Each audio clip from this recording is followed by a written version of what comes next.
En grabación, ¿qué tal se escucha bien? En sala creo que se quiere acoplar. Hola, hola, sí, sí. Sí, dos, tres. Hola, hola, sí, sí.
I see the crystal raindrops fall, and the beauty of it all is when the sun comes shining through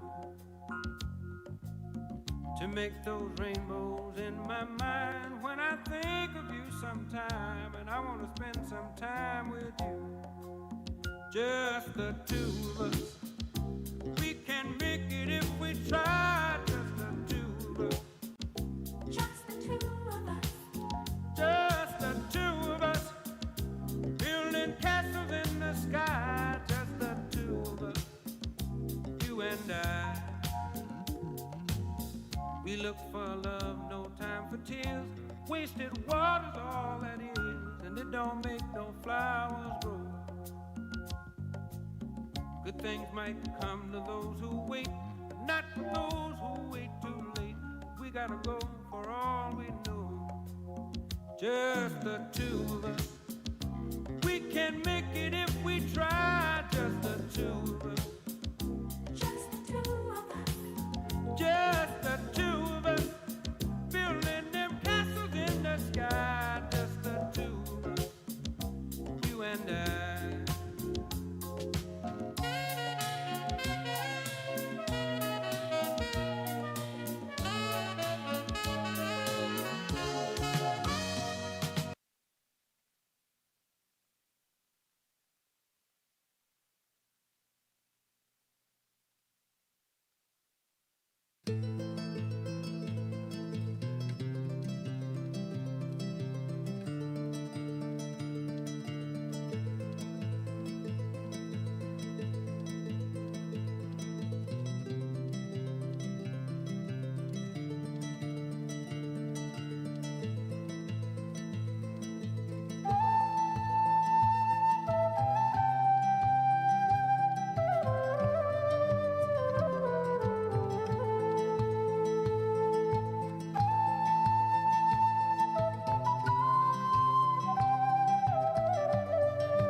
Hola. Good morning, everyone.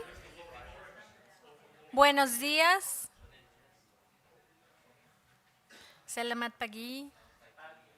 Pagi. Bonjour. That's all, I'm sorry. Okay, we are here, day 3, final day.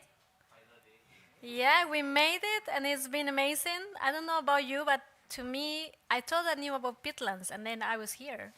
And then I'm just absorbing all this amazing knowledge that you all bring and all these reflections, and I feel that I learned a lot, really, and it's been a privilege to be part of this.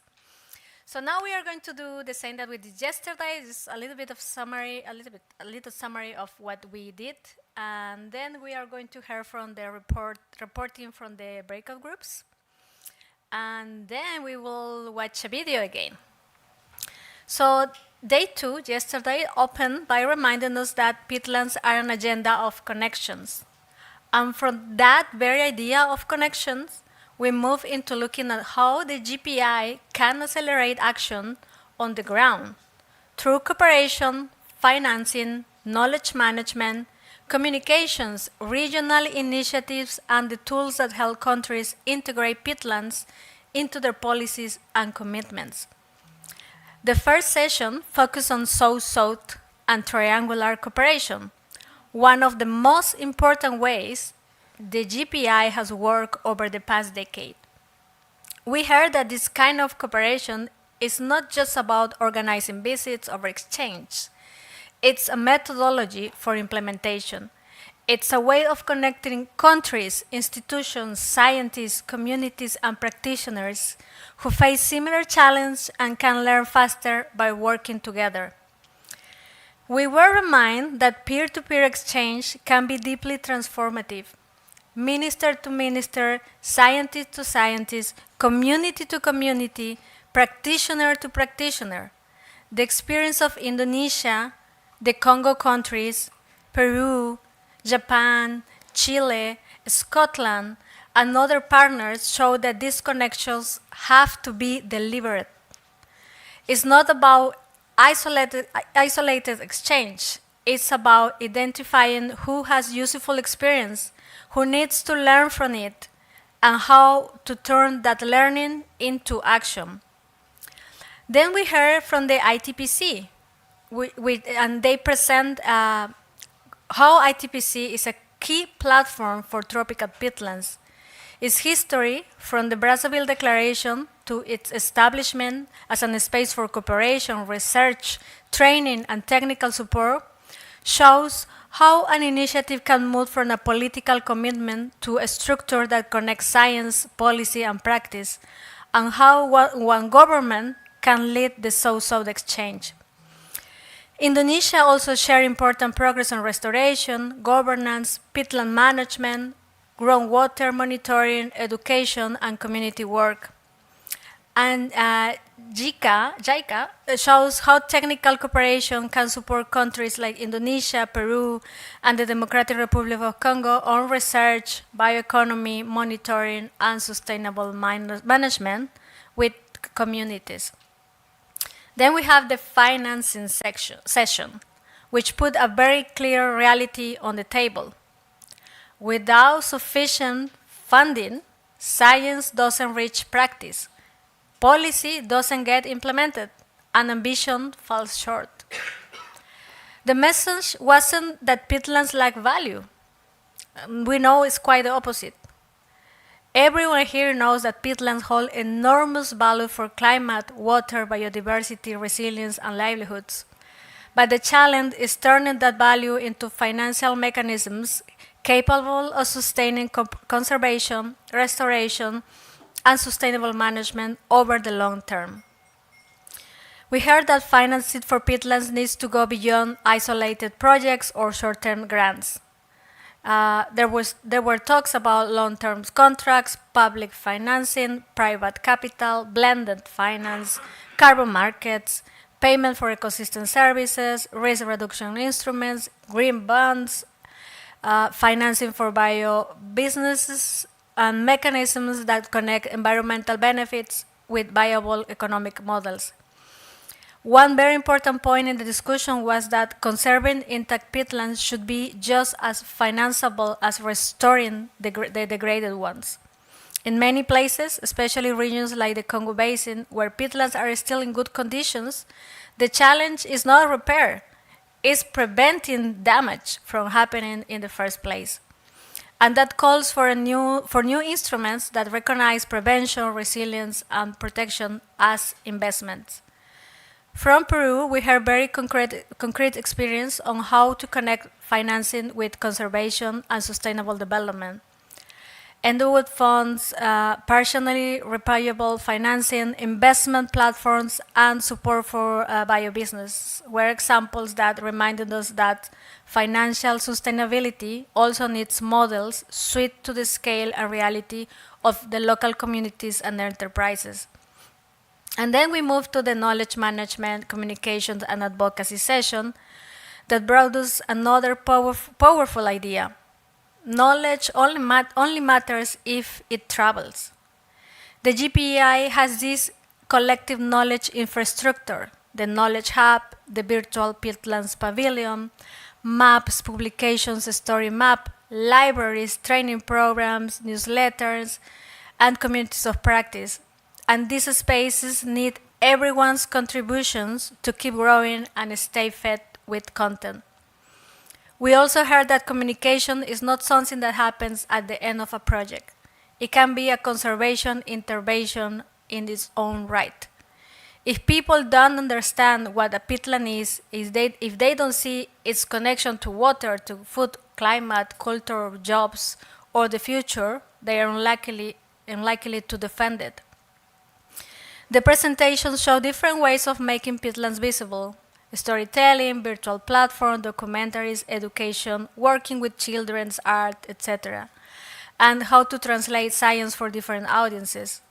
And one message that came through is that science changes what we know, but communications can change what society values. And it also takes collective effort to keep peatlands central in the development debates. In the afternoon, we moved to regional and national initiatives. We heard about Congo Peat and the Congo Basin Science Initiative, the Patagonian Peatlands Initiative, the Venice Agreement, and the European Peatlands Initiative. Each one has its own story, its own context, and its own way of organizing, but they all show something in common. Global action needs strong regional and local networks. While we were told that these initiatives weren't born perfect, that they take time and they need governance, patience, trust, resources, and people willing to keep the process going, but they also show us that the GPI can work as a family of connected initiatives where knowledge, tools, and lessons can circulate and adapt to each reality. Finally, the day wrapped up with tools for integrating peatlands into NDCs, MBSAPs, and other national commitments. And we heard a discussion about the MBSAP acceleration partnerships, which is the FAO work, analyzing how wetlands and peatlands show up in climate commitments, and technical support from the Greenswolf-Meyer Center in countries like Belize, Uganda, and Rwanda. So one important message: integrating peatlands into national policy can stop at the general mention. The next step is moving forward toward a specific language, clear targets, monitoring system, practical methodologies, and national capacity to report and act. Now we have to consolidate the input from the working groups, and this input we know is key to planning the next 10 years of GPI.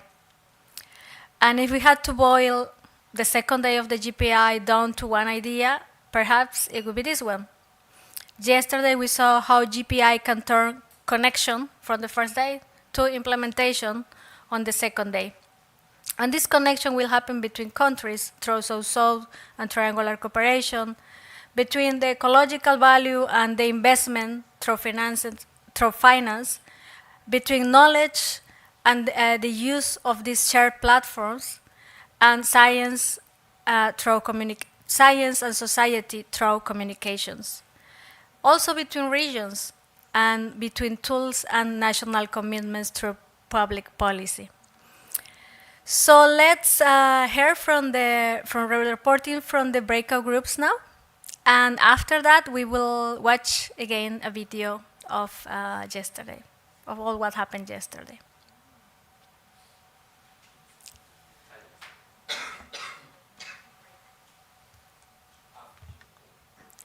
Who is first? Yeah, Patrick? Okay, Patrick is first.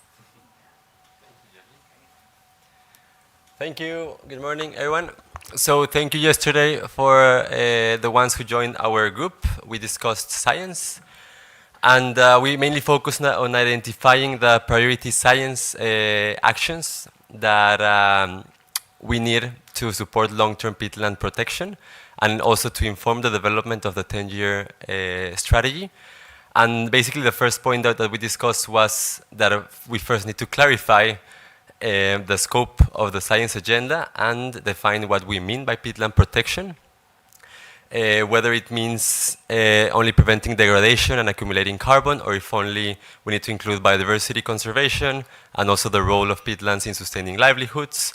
And we basically discussed the importance of being broad enough to include all of these different dimensions. Then we discussed on the main priority science products that we want to develop out there to unlock policy, finance, and action and practice. And of course, a central priority, as always, is improving peatland mapping and classification. Also, the development of national peatland maps to verify peatland extent, carbon stocks, define peatland typologies, and standardized mapping methods. We also talked about the importance of being specifically or to focus on regions, and also to include more underrepresented regions for peatland science. We also discussed the importance of strengthening GHG emissions data and MRV to fill emission factor gaps, and the need to also better disaggregate emissions by region, by peatland type, by land use, by fire vulnerability, etc. And also, of course, the importance of moving beyond the Tier 1 approaches toward a more country and region-specific Tier 2 data. So also, we want the peatland science not to be limited to carbon, but also to include biodiversity assessments, ecosystem service evaluation, socioeconomic studies as well, and others. So we also discussed about ideas to improve the research working group.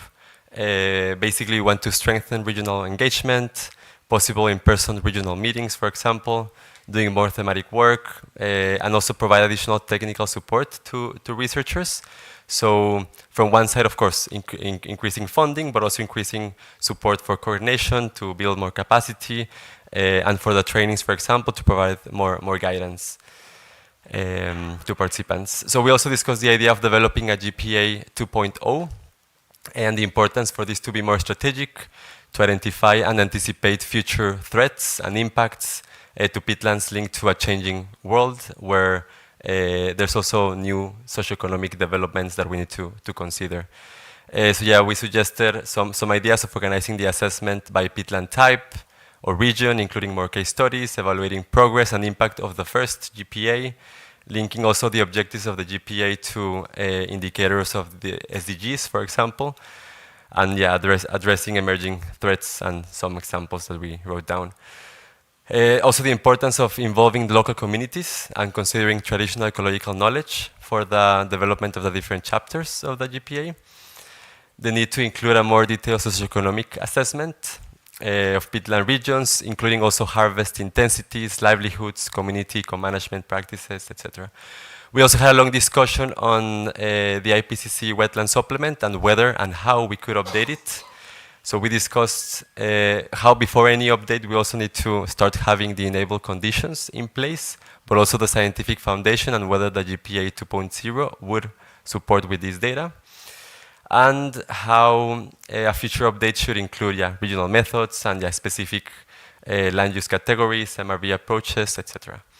So in the end, we also discussed how the GPI can support some of these efforts, and we identified the importance of connecting the global science with the national needs that we have been identifying through this conversations, of course, how we need to mobilize funding, but also how we can support PhD students, early career researchers coming from the Global South countries to build research capacity and also to support specific targeted case studies, for example, and be able to help fill these critical knowledge gaps. So that was everything in a nutshell, and yeah, we look forward to define next steps and see how we can solidify all of this data we're gathering. So thank you very much for all of your inputs. Thank you.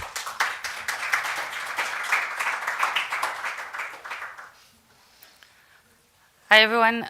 So the second breakout group focused on policy in many different languages. And so we structured the conversation with 3 points. First, the opportunities to scale up peatland action, then the gaps and challenges, and finally what the GPI could do to support that action. So on the opportunities, first, and that was mentioned during the discussions, the international policy cycles that are currently open. So the next round of NDCs, of NBSAP revisions, the specifically like under the coming Montreal Global Biodiversity Framework, targets 2 and 3 on restoration and area-based conservation, including OECMs and also the LDN targets. Second, on cross-sectoral articulation and cooperation. So peatlands sit at the intersection of climate, biodiversity, water, land degradation, forests. So the group emphasized the need to build the mechanisms that lets the governments deliver on multiple international commitments at once. Third, take the water lens. So approaching peatlands through the lens of water, so water security, water for livelihoods, for agriculture, also on the theme of subsidence, and that lens might unlock some cross-sectoral collaboration in ways that carbon, the carbon story alone cannot. And then finally, the group also flagged concrete opportunities for financing, looking at payment for ecosystem services, the ecosystemic retribution mechanisms, certifications for good environmental practice, and dedicated carbon methodologies for peatlands along the model of blue carbon that was developed for mangroves. And then there was a strong interest also in strengthening the subnational governments because they are often closer to the communities and to the landscapes where the work really happens. On the gaps and challenges, so the first challenge highlighted was policy incoherence. So different ministries can have competing mandates or economic priorities or interests that can undermine conservation policies. So a protection policy in one ministry can be cancelled out by a development policy in another. So the second challenge is the complexity and inaccessibility of legal frameworks. So the participants emphasize that very often they are too complex for communities to navigate, and the bureaucracy that follows can create barriers for participation for communities. The third, which came up repeatedly, is the absence of a universal peatland definition, saying that participants said that without a shared definition, well, countries measure peatlands differently, they report on them differently, they protect them under different legal categories. So it makes it very difficult also to build comparable data, comparable commitments, or comparable financing instruments. And then lastly is the political instability. So governments change, priorities shift, and the peatland agenda risks being lost between administrations. And so it was highlighted that this is precisely where regional and international frameworks matter, because they can provide this continuity that national political cycles cannot. And then on what the GPI partnership can prioritize or should focus on to address these challenges. So yes, first there is a need for science to policy translation. So simplified policy briefs or evidence synthesis and research made accessible for policymakers. So bring them only the information that they need. And the group also emphasized the idea of a dedicated peatland research institute per country that could serve as this central knowledge repository, and that could bring the science directly to the governments in the format that they need. Second, yes, continue connecting countries together for them to share their experiences and continue bringing peatlands into the international agenda, so that the UNFCCC COPs, the CBD COPs, Ramsar COPs, even these type of meetings like the GPI partner meetings that help countries bring forward the peatland agenda in a way that they wouldn't be able to otherwise. And then,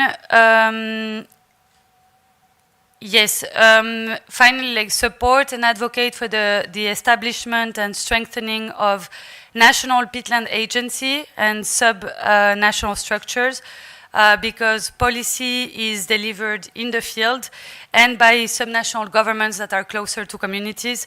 So it's important to also advocate for the inclusion of indigenous peoples and local communities when designing those policies. And yes, that the strength of the GPI is being this international framework that carries the peatland agenda through political change, and that when governments can shift, the GPI provides this continuity, and that, so yes, layering that architecture from global, regional to local is very important. Thank you very much. I think we're going to hear from David on the practice group.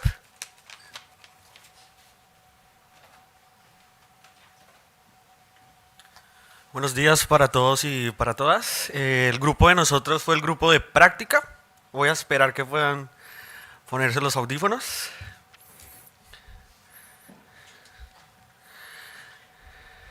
El objetivo de este grupo es ampliar la acción en las turberas mediante experiencias sobre el terreno, herramientas, prácticas y condiciones. Estoy dándole un tiempito más a las personas para que puedan ponerse los audífonos. ¿Cómo podemos hacer nosotros para que un proyecto sea banqueable? ¿Qué componentes y estándares se deben considerar? ¿Y qué marcos científicos y de políticas también deben ser considerados? Una de las cuestiones más importantes que destacó nuestro grupo es la necesidad de la transparencia. Además de la necesidad de la transparencia, es la necesidad de que tengamos unos estándares que sean consistentes y que puedan servir para todos. Pero es clave también para que un proyecto sea banqueable que tengamos compradores interesados. Pero para que nosotros tengamos compradores interesados necesitamos estándares robustos. Algo muy importante también que fue discutido en nuestro grupo es lo relacionado a la iniciativa basada en ciencias. Y como esta iniciativa basada en ciencias no acepta la reducción de emisiones de turberas como crédito, y es muy necesario de alguna manera atender este componente para que podamos habilitar recursos para nuestras turberas. Además de esto, es necesario contar con una base científica sólida que no solamente se quede en los beneficios ambientales, sino que también pueda destacar de las turberas los beneficios sociales. Una participación activa de las comunidades, pero no solamente que sean tenidas en cuenta al inicio del proyecto, sino a lo largo del desarrollo del proyecto y también después del proyecto, y que nos aseguremos que realmente las comunidades reciban beneficios y que los beneficios sean igualmente compartidos, tanto para el desarrollador de los proyectos como para las comunidades, porque de nada nos sirve tener turberas conservadas mientras las comunidades están pasando hambre o tienen sus necesidades sin ser atendidas.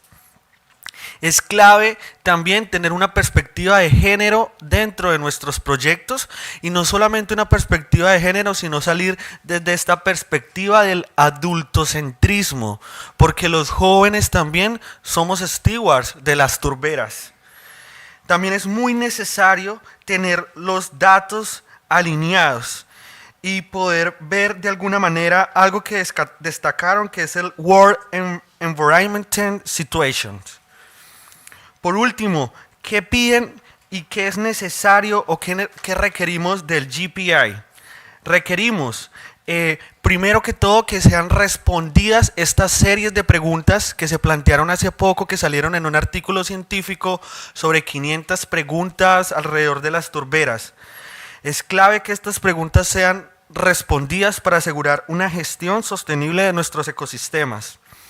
También es necesario que el GPA promueva espacios donde haya un intercambio de conocimientos, justamente como este espacio, entre diferentes actores de diferentes países.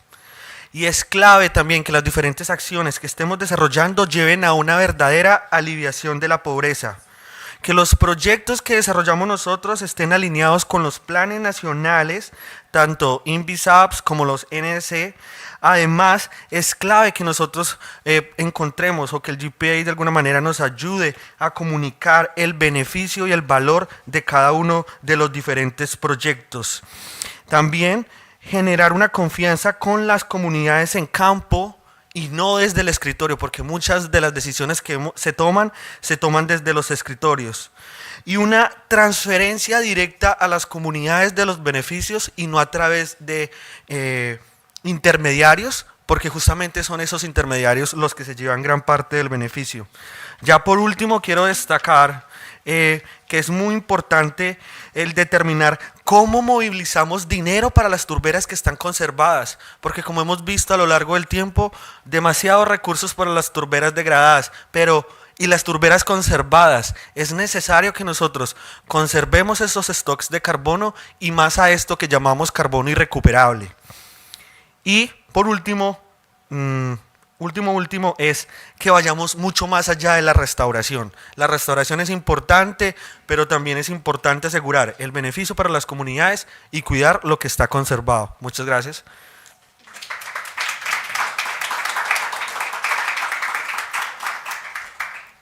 Okay, we have heard from everyone, right?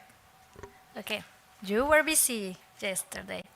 Now we are going to show the video from yesterday. You will see how busy and how engaged you will be in it. It's really impressive. ¿Pueden poner el video, por favor? In spite of jet lag, in spite of a busy agenda.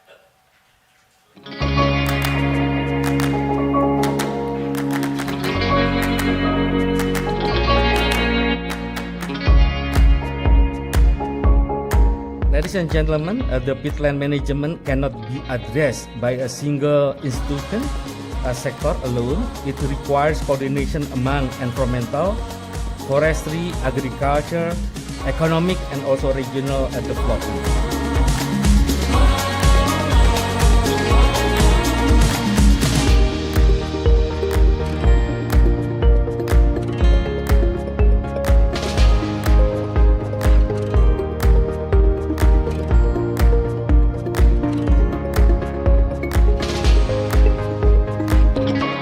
Because people cannot protect ecosystem they don't understand. Communication stopped being something we did after the project, it became our very first conservation intervention.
Congratulations, everyone.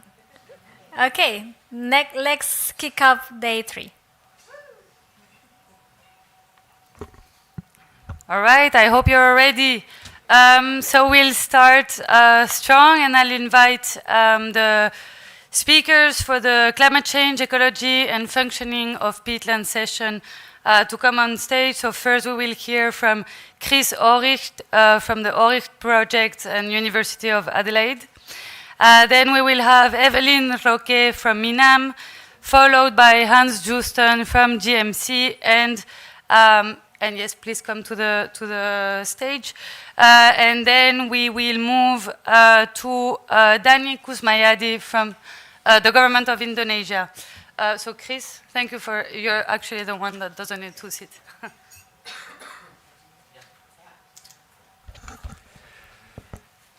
Thank you, Julie, and thank you to the GPI and the Government of Peru for giving us the opportunity to present here today. I think I may have set myself up for the first red card because I've added a few slides, but we'll see how we go. So apologies if this is death by 1,000 slides. However, what we're going to do is basically try and give you an overview of some of the peatlands in the Australia-Oceania region.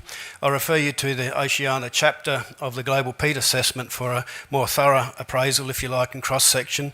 I'll be concentrating more on the Australian situation. However, I will say from the outset that most of all of what I'll be presenting here is nothing new from what I've heard over the last few days.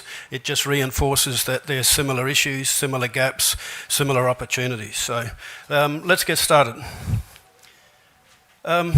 What people don't understand is in Australia, our peatlands go from up near the sand mangroves in New Guinea through to the east coast into the desert where we've actually got mound springs that are actually all permanent groundwater-fed springs out in the desert, are basically all comprising peat, and we finish up through the southeast and the southwest in the alpine, and then the more terrestrial area, Mediterranean type climate in the southwest of Australia, and then down through Tasmania, and we finish up with moss peat banks down in the polar Antarctic region. So we cover a massive cross-section. That just gives you an idea. Originally, most of our mapping was more of a crown and a drawing on a map. However, in recent times, since basically about 2019, I've been working on a seamless actual spatial data set. That's about the extent of it now. And you can see that our peatlands cover basically every state and territory, and then down to the polar Antarctic regions. Just to give you an idea in terms of carbon stocks, this is a peatland area in the southeast of South Australia, adjacent to a Kaus mound spring. It has over 2 metres, over 55% organic carbon at depth, and you're looking up well over 1,500 tonnes per hectare of actual carbon. What you'll see here, as a result of the clearing, that the actual carbon percentage is lower in the top sort of 35 centimetres, but once you get below that, you actually get into more pristine and what where we've got undisturbed sites, the situation looks like. So we do have some reasonable carbon stocks. And I do note that at one stage or somewhere in the agenda they're looking at carbon accrual rates. I can flip that on its head and actually talk about carbon loss rates as a result of loss of the soil profile and compaction. So moving along, we were fortunate. We've actually got data going back to 1939. One of the unique studies we have here is actually a soil survey from 1942 that was done by one of the leading authorities at the time, who was C.J. Stevens, has an award under the annual Soil Science conference each year. What he did was meticulously survey an area that was about to be drained that comprises karst springs, and the reason they were actually doing the survey was to look at potential for agriculture. What they did do was actually a very thorough study, and we managed to find these actual samples out in a shipping container at the back of the National Archive, and we've resampled them. So this is his actual work. One site we'll actually touch on is this one, which is 20 chains up from Hitchcock's Drain up on Drain M. So We move down, this is what it looks like originally before drainage, thick tea tree thicket, very fibrous peat and high organic matter. That's the actual same profile of that site in 2024. It still has 1.6 metres of peat. And so that's looking at the original trip tray, or our trip trays, and someone was asking me, what is a trip tray? This is what we actually use for our incubation process. You'll see in this kite, persistence, 1942 went to 157 centimetres, 2024 it went to 160, so it's holding. We go to another site, which is actually where we've seen a lot of collapse. We go to 203 centimetres here, we go to 35 there. So quickly, it's already been mentioned about what gets mapped, gets protected and restored and counted and reported on, so definitions are important. We go through here and look at one of our frameworks, if you like, from definition to mapping, classification and assessment. So we do an assessment that looks at values as, whoopsie daisy, what have I done now?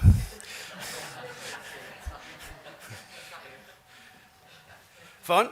We're back, and so we look at assessment from the as well as values, and there's strong Indigenous values. These are all refugia and have very strong Indigenous knowledge. We then look at typologies and try and characterise what particular site condition it is, and then we develop implementation plans, management actions. One of the unique things here is we've actually got fire management. Some of our sites are actually adapted to fire. They need a fire for the full species assemblage of flora to actually complete its life cycle. We get orchids early and acacias, colonisers in the first 5-10 years, if you like. Then you can move through to an alpha dominant state, almost a monoculture after 35 years. So they do require a burn to reset, which is a bit unique. I'm not certain other jurisdictions, countries, I've had that reported, but that's something that's not necessarily unique to this site in South Australia that I'm reporting on. It's also through to some of the subtropical areas as well. So it'll be interesting to know if others have actually got peats that require fire.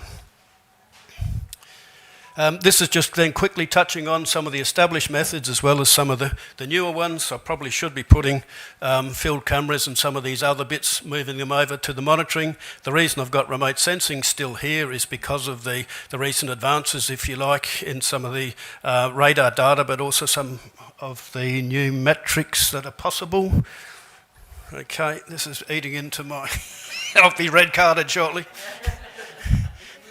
Oh, I can go over there, right. So, but then low-cost field fluxes, as we've heard, we've been doing a lot. We've actually got some very low-cost flux greenhouse gas real-time reporting systems under $2,000 that actually sit in open water, but we're working on some others that can go into a more terrestrial environment. So the other things we're looking at is eDNA. We've tried ground-penetrating radar. Didn't really work that well. We do a lot with X-ray computer tomography, looking at pore space and characterising pristine as against to degraded peat, and then X-ray diffraction, looking at mineralisation. This is just a quick example of some of the restoration. Basically, agricultural weeds and a drain, had a bit of a controlled burn put through the area so the backhoe could actually get in there. So re-wetting, and you go from June 2022 to October 2025, basically over 70 and 80 species. If you go back there now, it's well over my head. What we've done is actually try to develop, as we mentioned, some new metrics. This is actually trying to see, could we pick up the increase in water in that landscape? So we're looking at paired sites. In this case, we've got a reference site and a treatment site. The actual treatment came in here. You can see in a normalised difference water index that treatment site is now well above the reference site as a line of evidence. Moving to another one, looking out at the right-hand side of the wavelength band, if you like. SWIR picks up shortwave infrared, absorbs a lot of water as opposed to reflecting it. The intervention came in here. You can see a clear step change in actually picking up that water. Another example here, looking at the full spectral profile, where you've got basically your visual bands through here, your biomass up here, your water and your lignin and cellulite out through there. 2018, you can see the site was quite different here, quite different up here. If we fast forward to 2025, you can actually see they're very much in alignment between the treatment and the reference. The reasons we've got different here is actually this treatment has become wetter, but also the actual reference site had quite a lot of flowering for senescence, which has actually increased that reflection. So this again is just low-cost lines of evidence. Very quickly, another example, this is actually looking at long-term Landsat archive, but this was an area that had been basically cleared in the 1940s. It was actually a cattle stock. It hasn't actually had a peat vegetative site on it since 1949. If you go back and have a look at what's happened, basically the re-wetting, you can see the water spreading out. Within a couple of years, you had that, and then after 3 years, you basically had that. So you've over 130 species in there. Some haven't been seen for 50 years. Some haven't been reported that far south ever. So the residual seed bank is amazing. This is just another line of evidence. You can see through here, Phragmites, which is basically active senescent and actually a monoculture invader of a lot of our peatland areas. And then we basically finish up with a permanent green signal. This is just a combination of fractional cover, so permanent green photosensitizing vegetation, dry vegetation, bare earth, a tassel cap moisture, and then a free water. Again, simple, cheap, lines of evidence. And then I'll just move through to one of our last slides. We've talked about the need for mapping, recognition, actual inventories and gaps, some of the knowledge gaps that we've mentioned that are unique, that are not unique to us. It appears everyone's looking at flux, they're looking at peat depth, they're looking at bulk densities, especially at depth, they're looking at condition and threats, management actions, and then basically investment opportunities, because I think that's been the message through here. It's about opportunities. And that's it. So just as the red card was coming up, I've made the cut.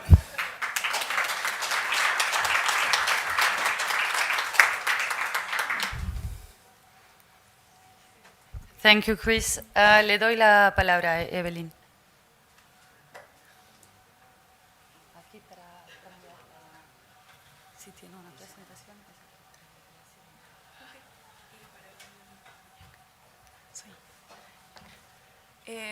Buenos días a todos.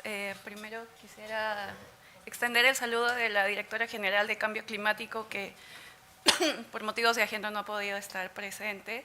Bueno, lo que he venido a contarles esta mañana es cómo desde el Ministerio del Ambiente de la Dirección y la Dirección General de Cambio Climático estamos abordando el tema de turberas, ¿no? Digamos, bajo la premisa del conocimiento científico al sistema de monitoreo, reporte y verificación nacional. Entonces, bien, creo que esto ha sido ya bastante abordado en estos días, pero quisiera resaltar que se reconoce, ¿no?, la importancia de este ecosistema, y es así que está considerado como una medida de mitigación del sector UTCUS para contribuir a nuestra NDC.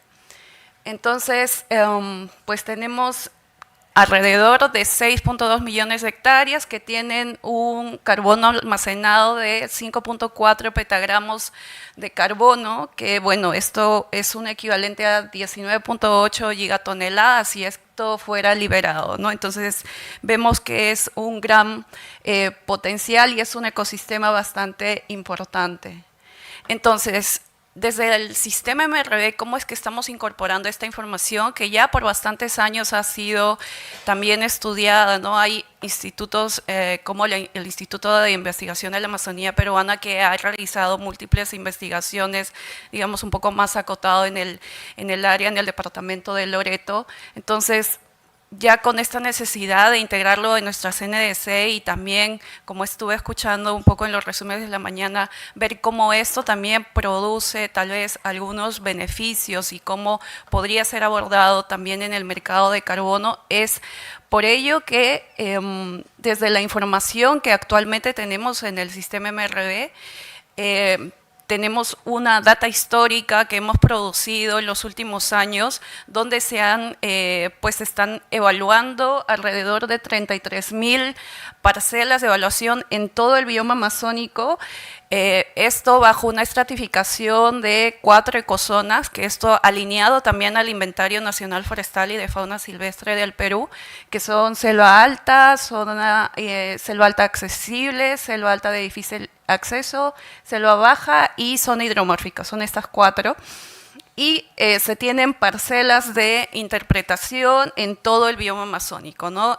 Bajo esta modalidad de muestreo, según el nivel 3 del IPCC, es que nosotros estamos reportando también cómo es que está fluctuando, cómo es que se está desarrollando la deforestación y el cambio de uso del suelo, ¿no?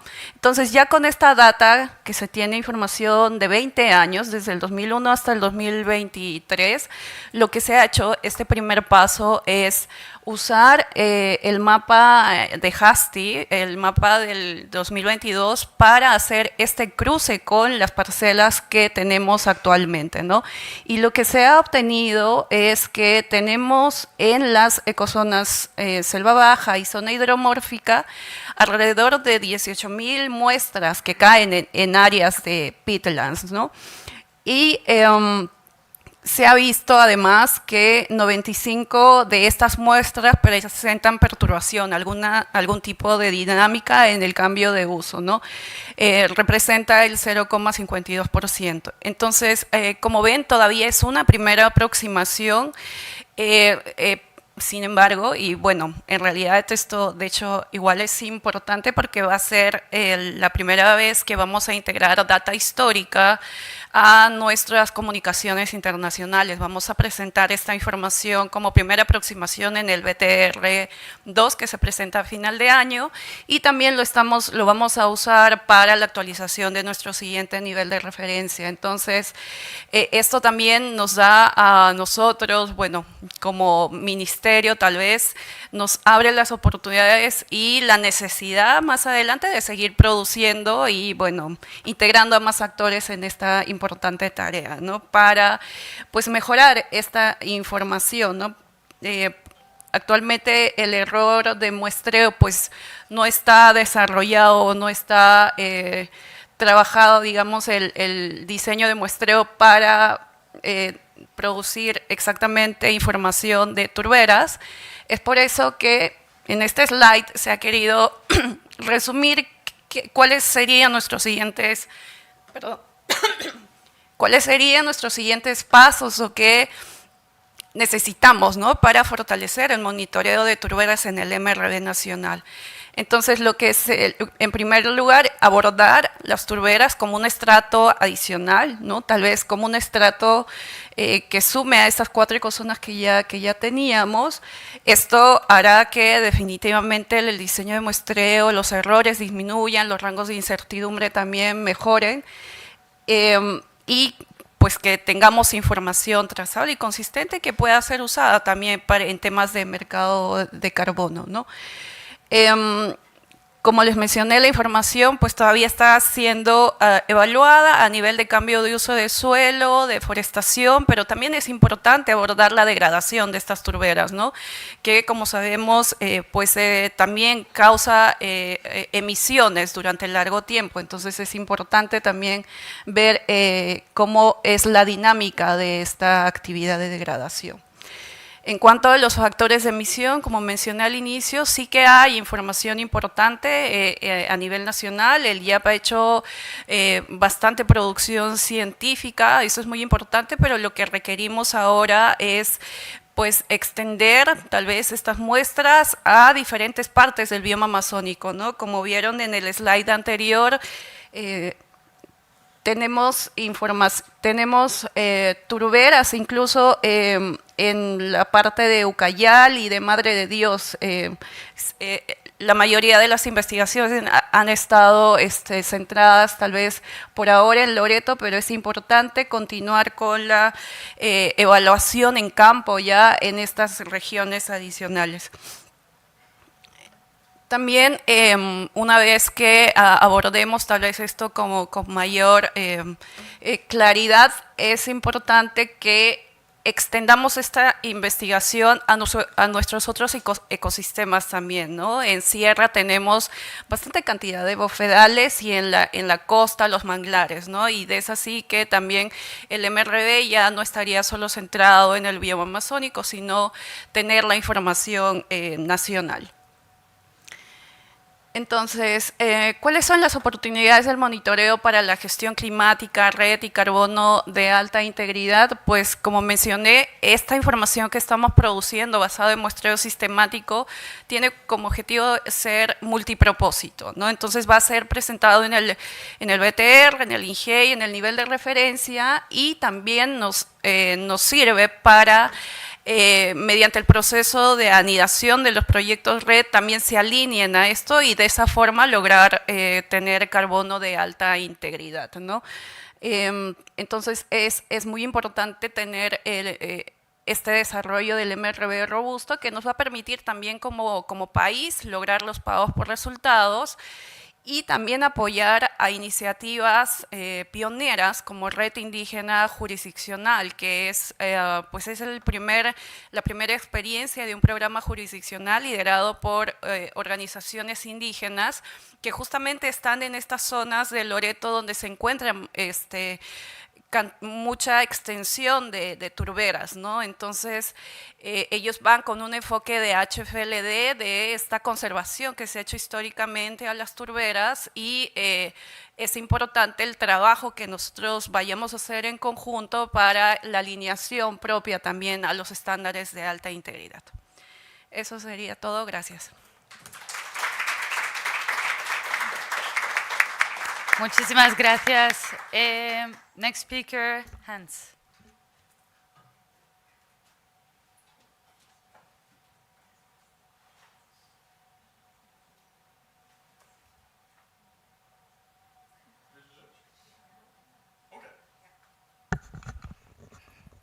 Yes, I have been asked to tell you a little bit about peat formation and long-term carbon accumulation. How does it work? Oh, the other one. This one? It's the big one. Do you want me to do it? This one. This one.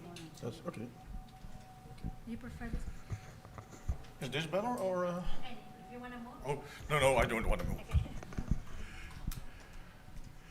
In natural peatlands that we call mayas, the production of organic material is larger than the decay, and as a result, dead plants accumulate as peat. And this peat is conserved by water saturation. Peat is like pickled gherkins. When you remove the conserving water, the organic matter rots away to CO2. And therefore, natural peatlands are always wetlands. You should keep in mind a peatland is not a tree. It does not grow in the same way as a tree in a one-dimensional way. You have to see it in a three or even four-dimensional way. Because the challenge is that natural peatlands are water. They are wetter than milk and beer. Here you see a comparison how much water a human being, an old and a young one contains, beer contains, and only gherkins have a little bit more water than peatlands. So long-term peat accumulation means the piling up of water. Ever tried to do so?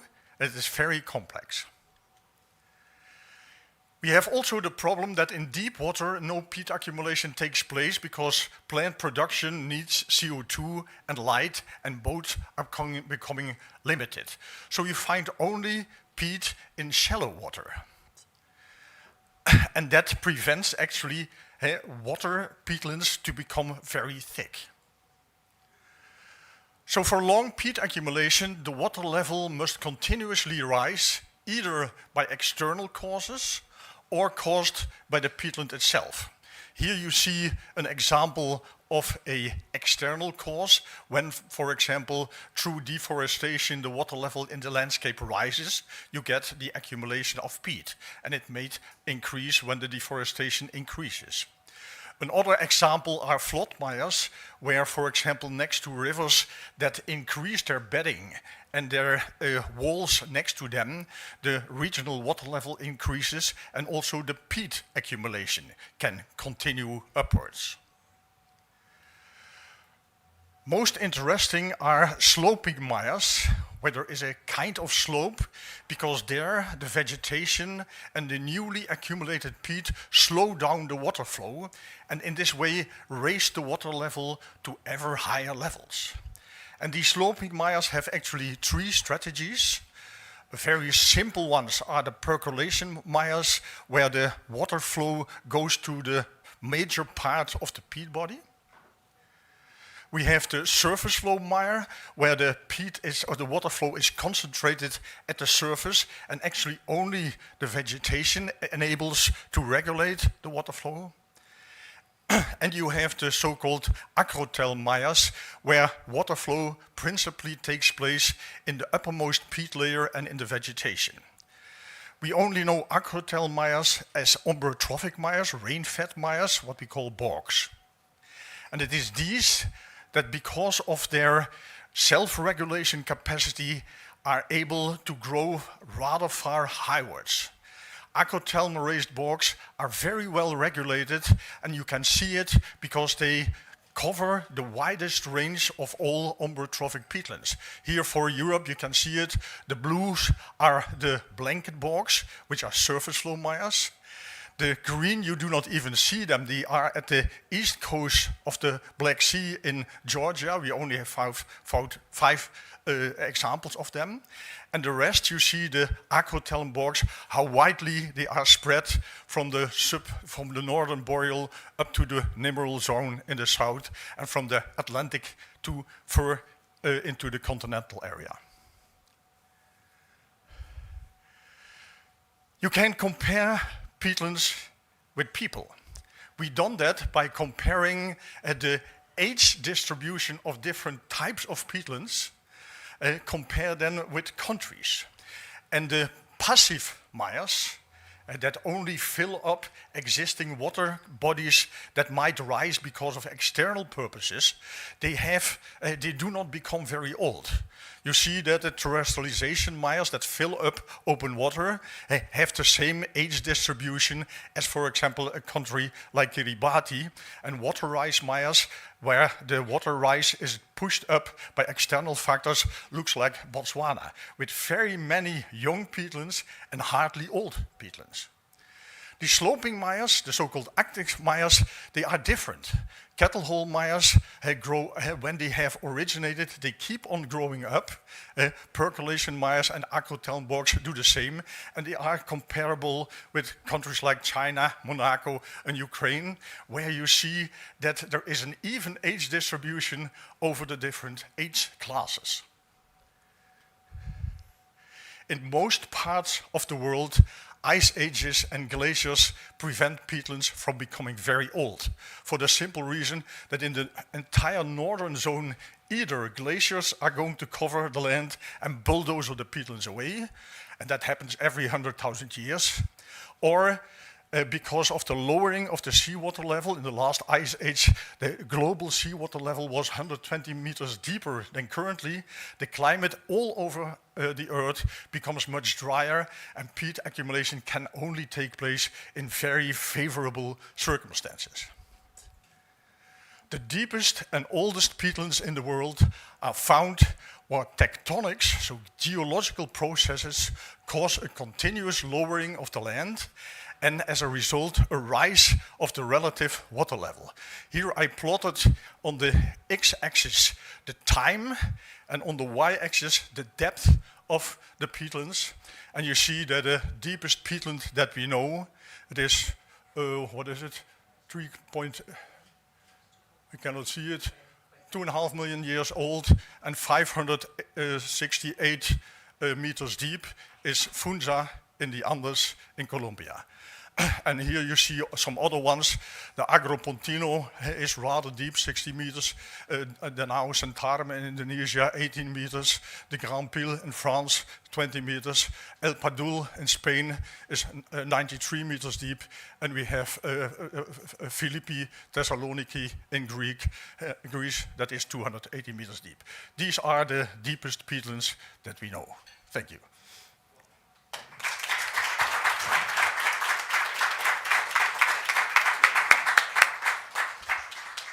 Thank you, Hans. Now we will hear from Dani Kusmayadi from Indonesia.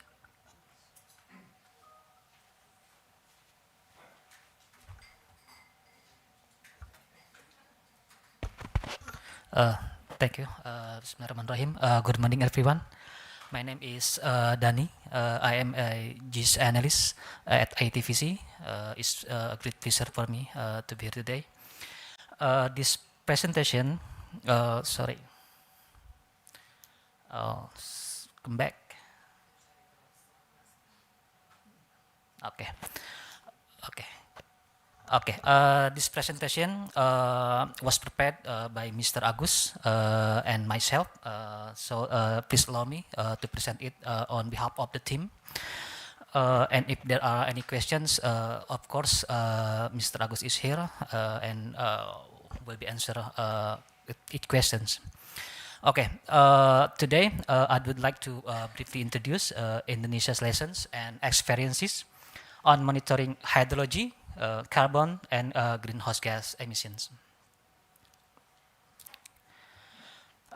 Protection and management of wetland ecosystem contribute directly to Indonesia's commitment under the NDC. So Indonesia applies a few or several complementary measures in wetland management. First, protecting the wetlands that remain in good condition, and second, promoting sustainable management practices to ensure that wetland utilization remains in environmentally sound. Okay. For the third and fourth, preventing of wetland damage and drying, which are often caused by, of course, drainage, fires, and land conversion.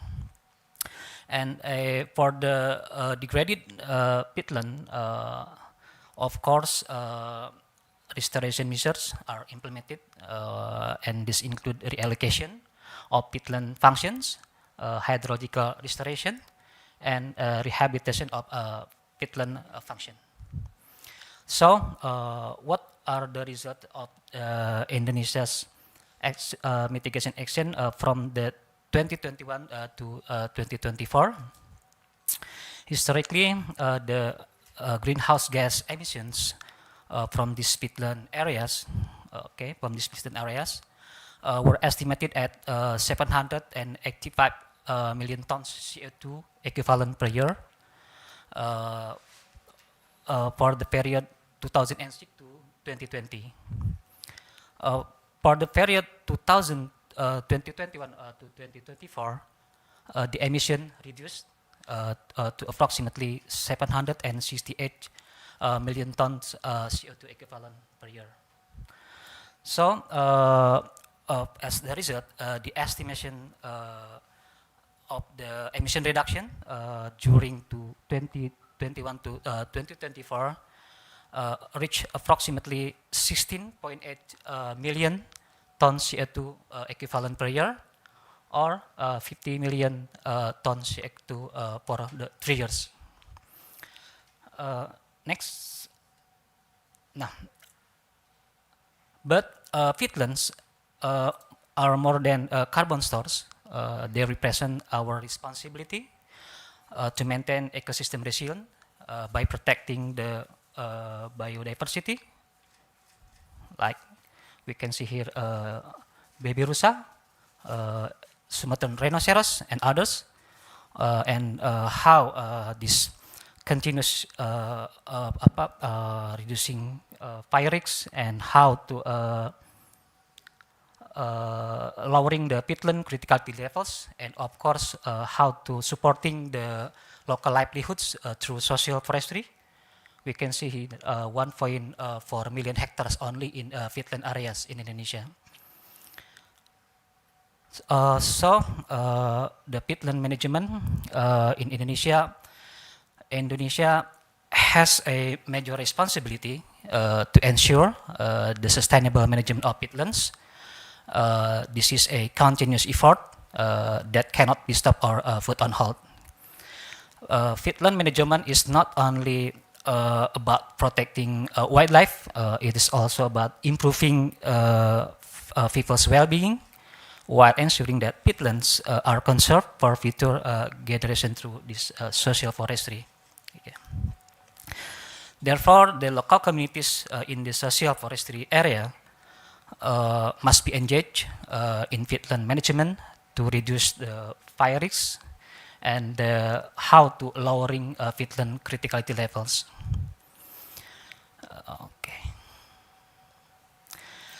So, what is the strategy? Successful peatland restoration requires not only policy, field implementation, but also strong scientific evidence and continuous innovation. And in Indonesia, research and innovation have become key pillars for supporting peatland restoration and achieving the climate change mitigation targets. Currently, at least 17 higher education institutions and 10 research institutions are involved in peatland restoration research and technology development and innovation. Their contributions help ensure that restoration approaches are science-based, measurable, and adaptive to local conditions.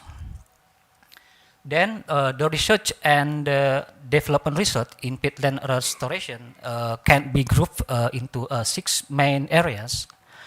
First, the peatland monitoring system.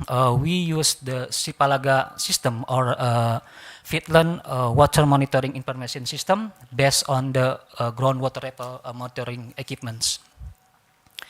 Then second, peatland water management, including water balance calculations and assessment of the impact of canal blocking on the peat or water balance. And the third, the polyculture development. This focuses how implementing agroforestry, agrosilvofishery, that the system are both environmentally sustainable and economically viable on peatlands. Then for economy and carbon, this focuses on how the local communities can benefit from payment for ecosystem services. And six, the information system. This focuses how implementing the information system that capable of monitoring the peatlands in Indonesia. And the last, the field demonstration. This demonstrates how a successful restoration model can be replicated in other locations in Indonesia. Then, what is the goal? The next step, of course, is translating the scientific knowledge into an operational restoration model. And Indonesia has adopted a systematic and integrated peatland restoration approach at the scale of the peat hydrological unit or KHG map. This will be explained in this next session. And to achieve this goal, Indonesia applies 6 key operational principles. First,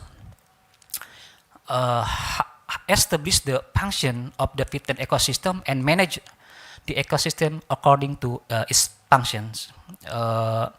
Apart from the KHG map I mentioned before, Indonesia also has a peat ecosystem function map, where this separates the protection function and the cultivation function.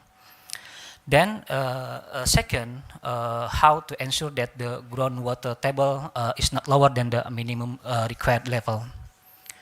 Then, third, how to maintain the optimal water balance. For water sharing based on the landscape, the KHG map I mentioned before. Fifth, avoid the over-draining and the use of fire as land clearing methods.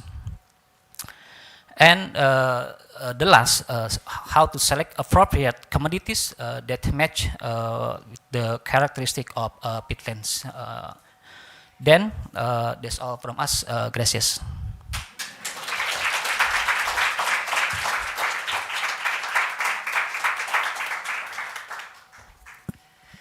So thank you to our 4 first speakers. We'll now move to the second group of speakers, so you can now go to your seats, but stay on standby for any questions during the discussion, yes? Next group of speakers. So first on vegetation dynamics and biodiversity, we will hear from Eurydice Honorio Coronado from the Royal Botanic Gardens Kew and from Corneille Ewango from the University of Kisangani. So you are welcome to also come on the stage. Thank you. Then we will hear from Simon Lewis from the University of Leeds and UCL on carbon stocks and emission pathways. Jason Leroux will join us online, with a video from the Agricultural Research Council of South Africa on peat fire decision support tools. And then finally we will have Matthias Drusler from the Peatland Science Center in Germany, also with a video on GHG inventories, dynamics, and emission factors. Eurydice. Okay, good morning, everyone. I'm Eurydice, and I will be talking about a project I'm leading in tropical peatlands using biodiversity to support climate-resilient livelihoods. And this project is led by Kew Gardens and is developed in collaboration with key institutions leading peatland research in tropical countries and also the partners in the UK. Next.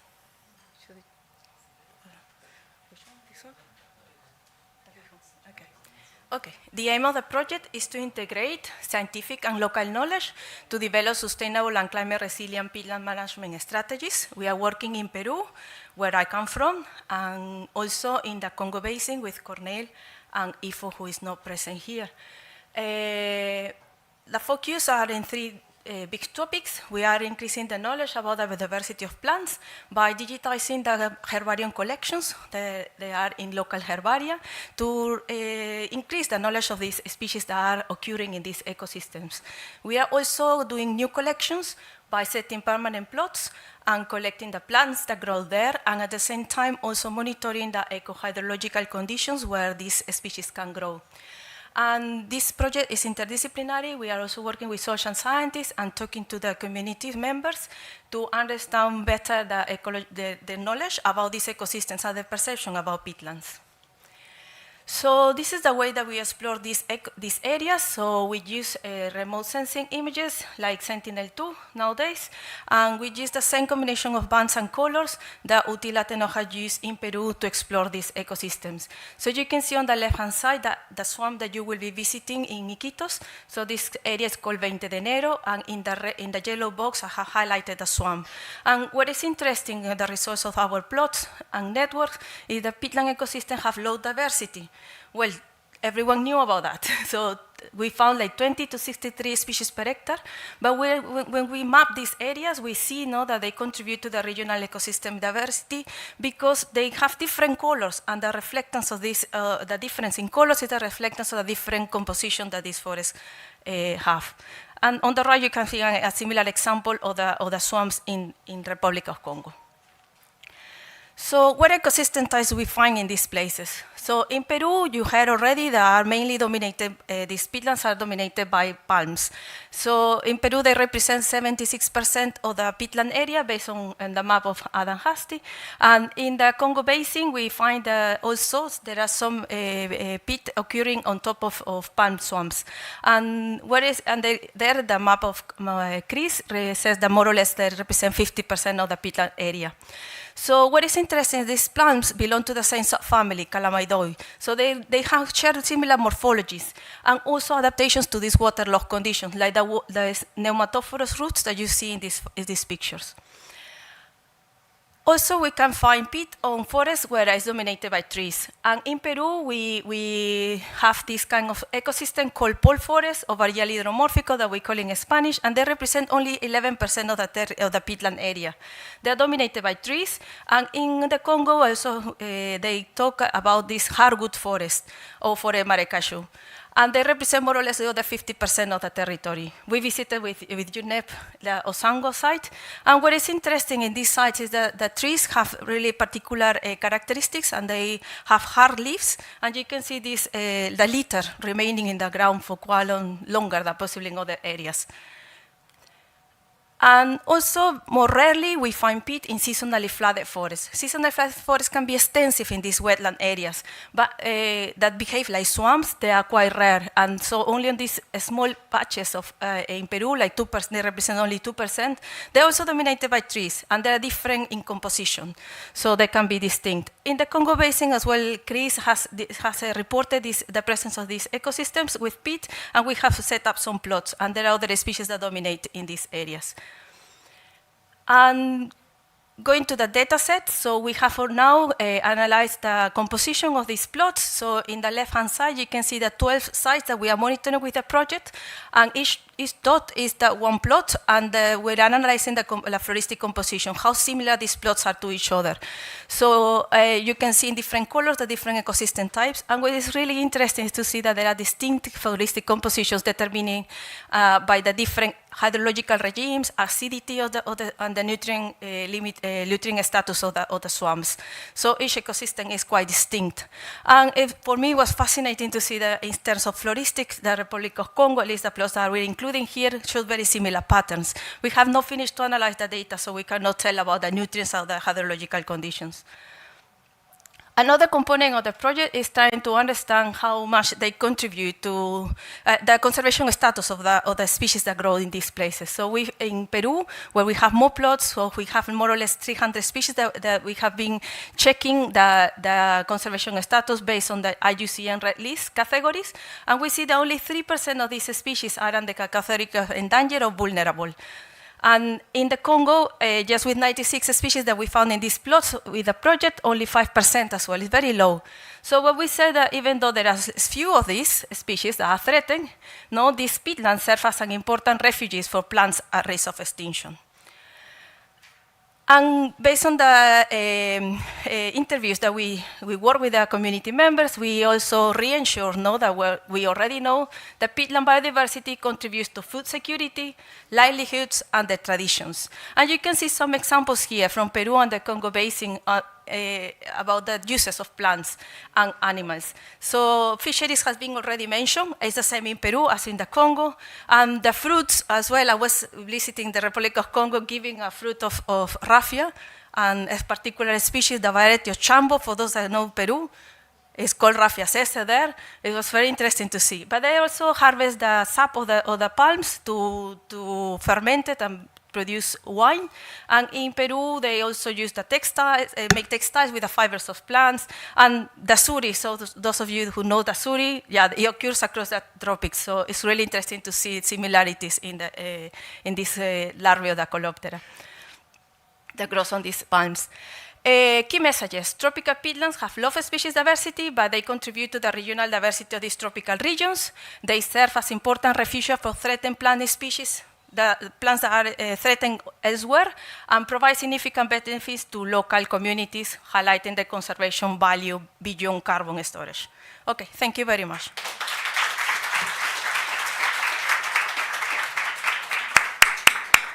Okay, next up is Corneille Ewango from the University of Kisangani.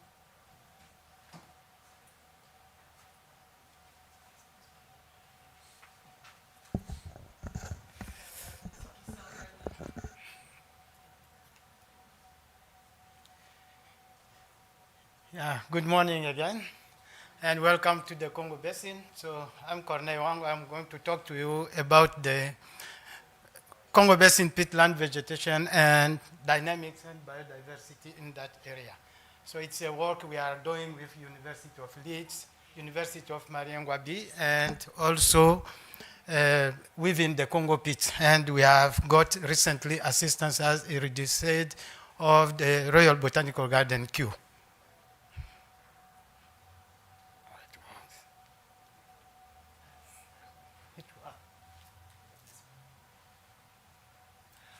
Okay, as I said the first day, so the Congo Basin forest peatlands are in a large area of the wetlands, and within it we have the peatland areas.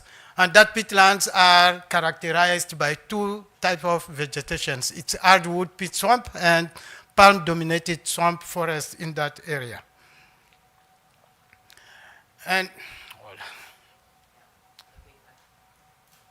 so within that area, we have also seasonally inundated mixed forests that form the peatlands in that areas, and it has about 4 to 6 months out of 9 months of the year inundated. And you can see here as this is during the dry season and how it looks during the rain seasons. And also it's shaped by the hydrology. As I said the first day, we have interfluvial peatlands, and it's also influenced by the river flooding.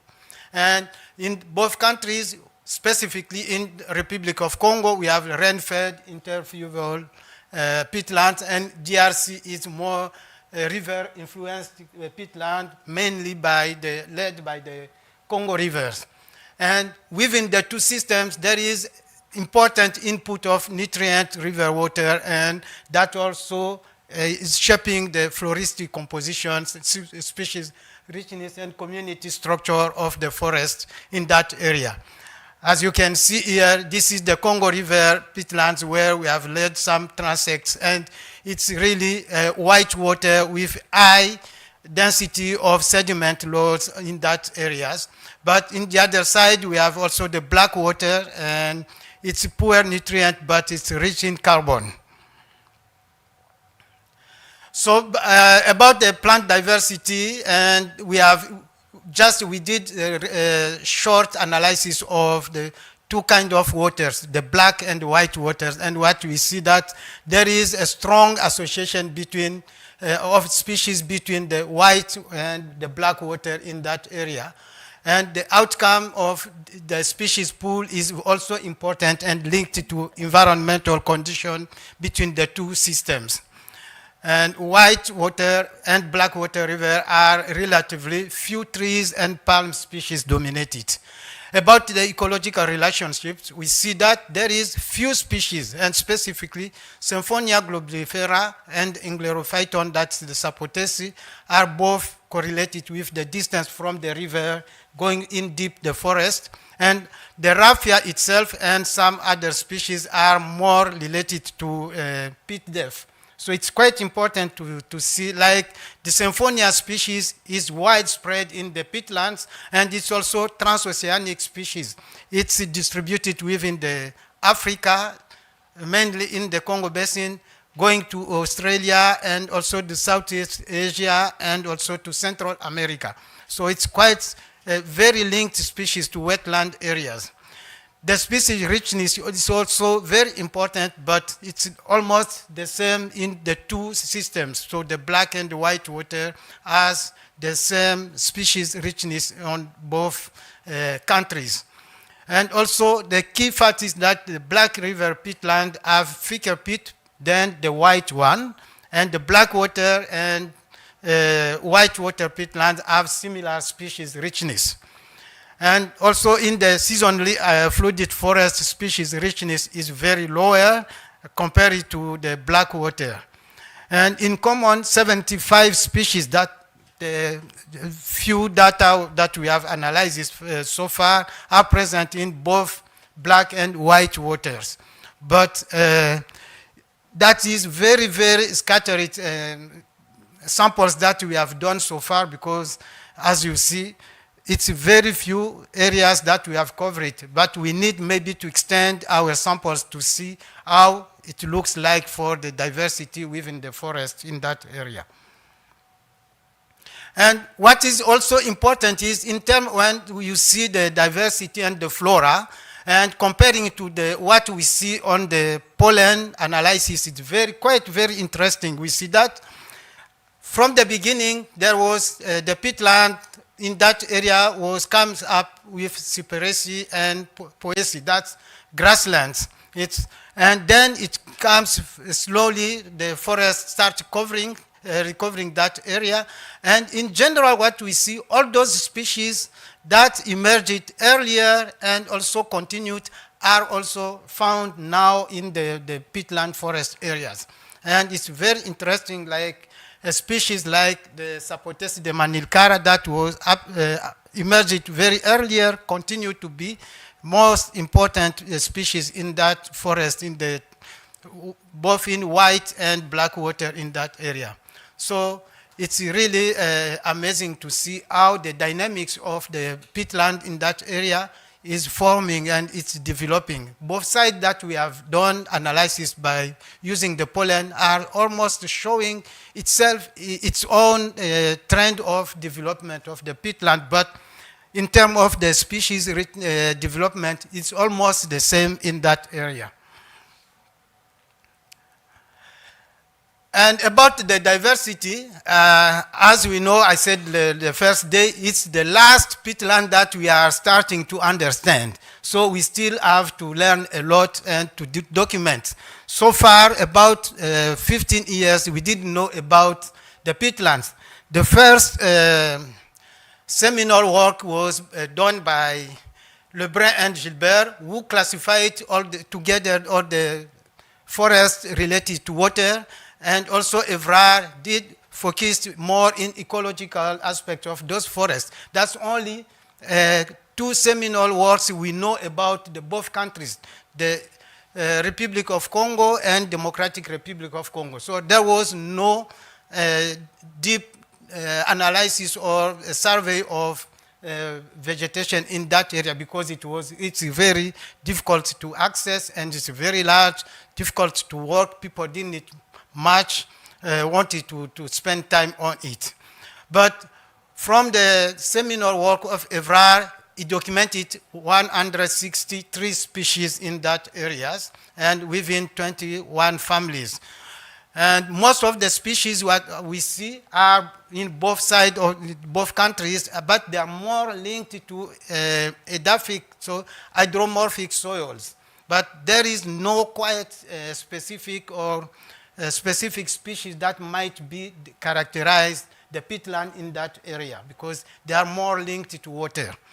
But recently what we are doing in one site, we identified also 100 species of wood and herbaceous plants. But in general, we're still learning and documenting, because it's a large area, few data we have collected on the ground, and we need to extend our samples to see what is really characterizing the peatland, flora, and vegetation in that large areas.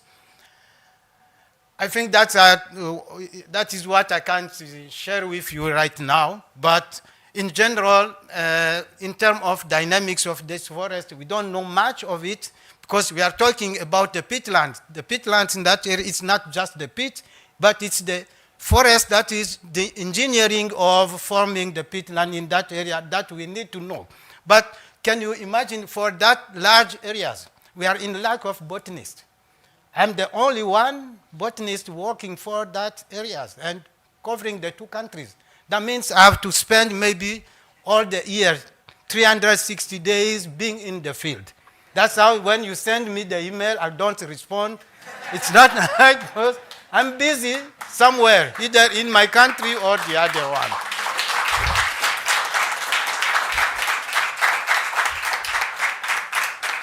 So I think if you want to really serve the Congo Basin peatlands, please invest on training botanists because, as we said, they are like extinct species in that areas. Otherwise, we are now going to know about it. Remember, 60 years later, we can know about the peatland. Thank you.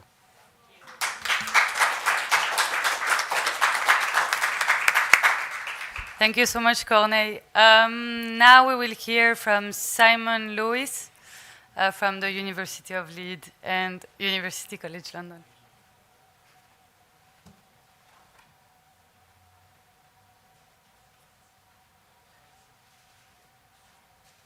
Thanks, everyone. So we'll stay in the Congo Basin, and Corneille is really right. The lack of botanists, in particular, and the limited number of experts is a real break on understanding the peatlands and also protecting them, because it's those people who need to tell the stories about the peatlands to be able to get the ears of the decision makers to protect these peatlands. So I'm going to talk about carbon stocks and emissions pathways, as I've been asked, and of course this is Congo Peat work and with IFO and Corneille.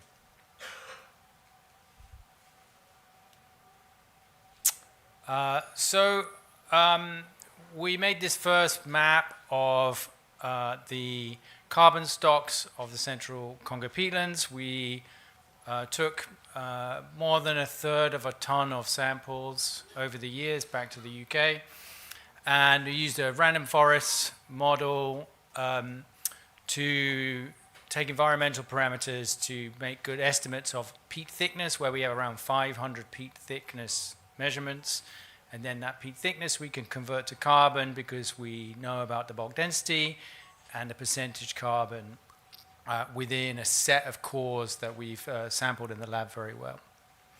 It's about 29 billion tons of carbon. That, if it all went into the atmosphere, is about 3 years of global fossil fuel emissions. So it's an enormous stock of carbon, and a small amount in protected areas. Now it's under threat. It's largely intact so far, but it's under threat. And if we want to understand what might happen to this carbon, and we don't have a lot of destruction, then we need a mechanistic model to replicate the peatlands so that we can then understand in a computer what might happen under various interventions, so that we can show it to policymakers and they can see the impacts of those decisions before they make them. And our first test of a model is, can it replicate the past?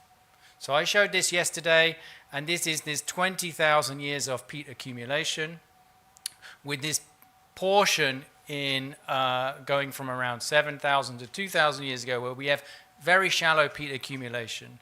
And what other evidence shows that we lost a huge amount of carbon. The water table lowered, and we lost carbon to the atmosphere. Around 50% of the peat core was lost to the atmosphere during that time.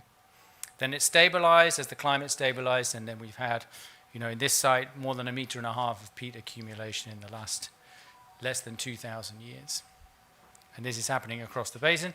So can we build a model to replicate this? And this core part of being able to do this was the peat core. From the peat core, we can take the leaf waxes from when the leaves were generated and the waxes don't decompose. We can analyze the chemical composition of those, and it tells us about what the climate was like at the time, how much rainfall there was essentially. And we can use that as the first paleo record of hydroclimate to be able to have the climate records to run the model, to be able to then compare with what we've seen in the peat cores. So we started with a model called Digibog, and we used our measurements from the field to parameterize this model. And it's essentially layers of peat, and then decomposition and litter inputs and root inputs, and then it tracks that peat over time and updates it, and then we can accumulate the peat if the decomposition is lower than the inputs, or it loses peat when it's the other way around. So we need to know what the precipitation is, which we have from our paleo record, the temperature, our evaporation, and then we can run this model that's parameterized specifically for the Congo Basin peatlands, the hardwood swamps in this case, and try and get the model to simulate the past.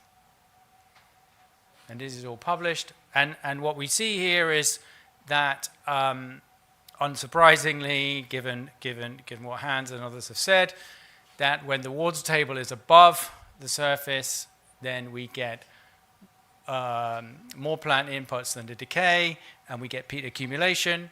And then we can see in this drought, actually, only from around 3,000 years ago is it getting below the surface sufficiently for sufficient amount of time that we then see a large carbon loss and emissions to the atmosphere.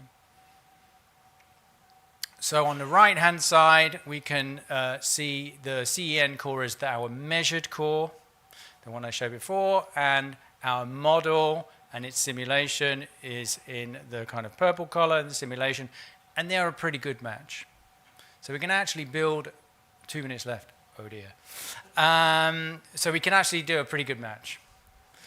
Now, if we can match the past, then we can start thinking about using the model to go forward into the future. So we then use the same model and 10 climate models going forward and look at the change in the peat accumulation. And what we see is actually this situation is quite uncertain. At low warming levels, we might see an increase in peat depth, or we might see a loss. And that's because in Central Africa there is no consistency in what the climate will do going forwards. Some models show a wetting, some models show a drying. But what we do see when we look at this going forward with very high emissions into the future and very high warming is that the likelihood of catastrophic loss of the peatlands increases with increasing warming. And this is all unsurprisingly related to the water table depth. You lose the water table depth goes down, we lose the carbon. And this paper will be out next month. And then we can then add on top of the climate change going forward, what happens if we drain this peatland for, say, oil palm plantations? So this is where the yellow box in 2025, we simulate a drainage of the peatland. What we see is a catastrophic loss of carbon. But that catastrophic loss of carbon is enhanced at higher rates of warming.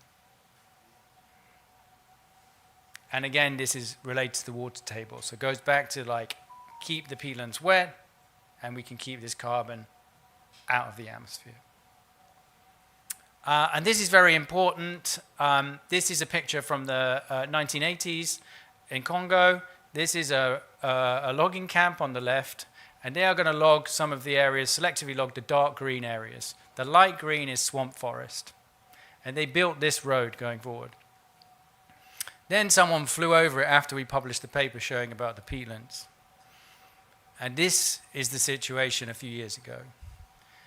Now you can see the same logging camp on the left, you can see the same dark green forest, and you can see the road. But what has happened in the intervening years is that the entire of that swamp forest, which we think is a peatland, every single tree has died. No one planned this. This was a complete accident. What we think happened is they built the road and they changed the drainage pattern. And the drainage pattern has then killed the trees, not just nearby, but going like tens and tens of kilometers up the river. It's an astonishing, you can see it in the remote sensing all the way up. And this was an accident because people didn't know about the implications of their actions. But with the modeling, we can then show people before that happens what might happen if they go forward with this and hopefully avoid these accidental impacts like we've seen in Congo there. For us, we are trying to produce, show that the peatlands are close to the edge of what's possible as peatlands, and the impacts of climate change are uncertain, but the impacts of land use change are very, very clear, that they will be strongly negative for carbon stocks, and of course then the knock-on implications for the biodiversity and the people who are utilizing the peatlands for livelihoods as well. Thank you very much.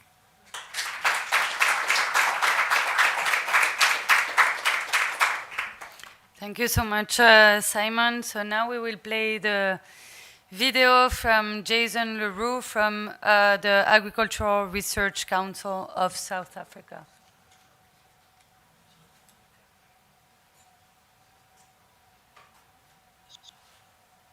So as you can see on this graph, South Africa has experienced an increasing number of peat fires since 1988 until 2020 when the study was conducted. The deepest burn was 7 meters. My name is Jason Leroux and I'm from the Agricultural Research Council of South Africa. Today I'm going to share with you a tool that was developed for managing peat fires in South Africa. So as you can see on this graph, South Africa has experienced an increasing number of peat fires since 1988 until 2020 when the study was conducted. The deepest burn was 7 meters and the average burn was 1.3 meters. Burning are almost always attributed to lowered water tables, especially in South Africa where most of our peatlands are groundwater dependent. So here's an example of central pivots and lowering the water table, forestry and subsistence agriculture, aid invasives, in this case it's wattle, and these result in peat fires. For those of you who haven't seen a peat fire, this is what some of them look like from the front.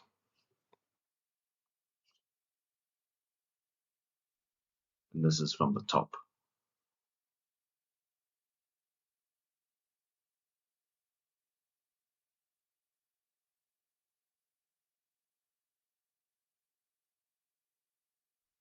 And here is a video taken in a burning peatland, characterized by smoldering burns that are subsurface.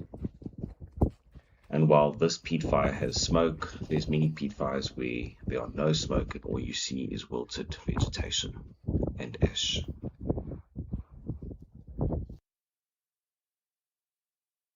The peat fire decision support tool that we created is essentially a decision tree for selecting the most appropriate method to extinguish a peat fire, and it's based on the peatland specific conditions and the resources available. It's designed for a wide audience, it includes safety precautions, step-by-step guidance, and the final product will be an online tool, but it's still in development. So this presentation will show the information that goes into the tool. And reasons why this tool is required is that we've learned the lesson the hard way in the past. When there's a peat fire, people don't know what to do or who to contact. All the wrong methods have been used. So traditional firefighting methods, we've found out that they don't work the hard way. You spray the top of the burning peat, the ash compacts or the peat compacts, and the subsurface fire continues to burn beneath the surface, and rainfall does not always extinguish it. And by having this tool available, people can act quickly. This brings down the cost because the fire does not spread as much if you extinguish it quickly. The landowner is responsible, so the quicker it can get extinguished, the better. And it becomes a lot easier to extinguish a small peat fire. 3 urgent actions that people are recommended to do, being to communicate, prepare, and then extinguish the peat fire. It gets broken down into who they should communicate and why. So formal is departments, fire departments, and fire protection associations, and informal is in the public through WhatsApp groups, newspaper, social media, telling them to avoid the area and that the smoke from a peat fire is toxic.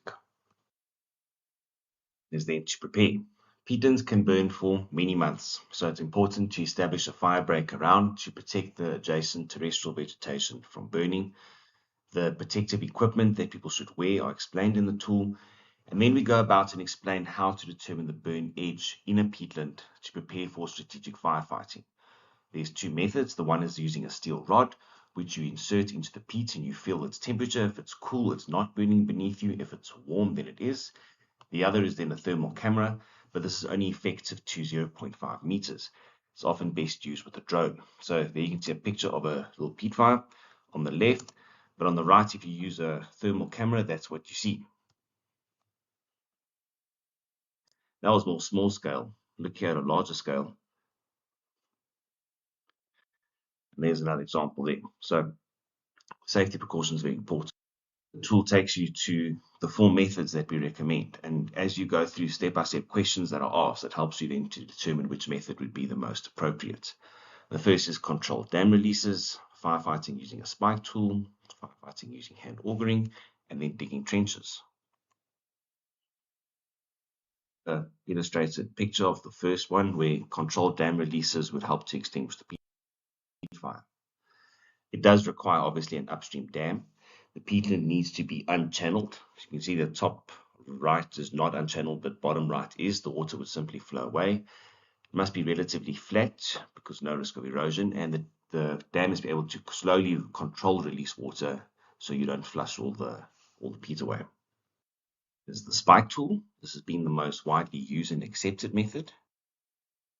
Spike tool is essentially a metal pipe with a T-bar handle attached to a fire hose that's got small openings at the bottom that you can then insert in the ground and saturate burning peat. It does require large amounts of water. It can be pumped from a river, portable dam, or truck or tanker. These are connected by a fire hose to the spike tool. And then we give more additional information about the people required, the spacing between the tool, how long to apply it, and where to start the application. For example, upslope and upwind. Tool, we also continuously remind people about the safety precautions and when to apply what type of safety precaution. Mainly because peatlands have unstable ground. You see in the top right the crack. So this peatland was all burning. It doesn't look like it, but subsurface there was a fire going on. Method is hand augering, but this only works for small peatlands. Hand augering is essentially using a soil auger or peat auger, making small holes around the peatland and then pouring water through it using a hose pipe with water from a tanker or river into the peat. The reason small is hard to define is if you're one person, a peatland like in the picture is doable, but if you're a couple of people with a few augers, you could do a bit of more of a larger peatland. But it all comes down to time and effort. Method is trenching, digging trenches. This is highly effective, but it can be highly destructive as well. For that reason, we often recommend it as the last resort. But if a peat fire has just started and you dig a trench, it can be very effective. The problem is that firstly, you dig a trench in a peatland, but secondly, you essentially lose everything on one side of a trench. So it's a matter to cut off a part of a peatland and for the fire to then be isolated and burn itself out. It does require extensive rehabilitation, which we explain, as well as in South Africa, it requires regulatory authorization. And there's 2 means of that here. It's pre-authorization or as an emergency action. Information about trench construction, how deep it should be dug, so it's to the mineral layer or onto the water table, and if you don't reach the water table, we recommend then applying water to the trench. And that is essentially the information that goes into our peat tool. Thanks everyone.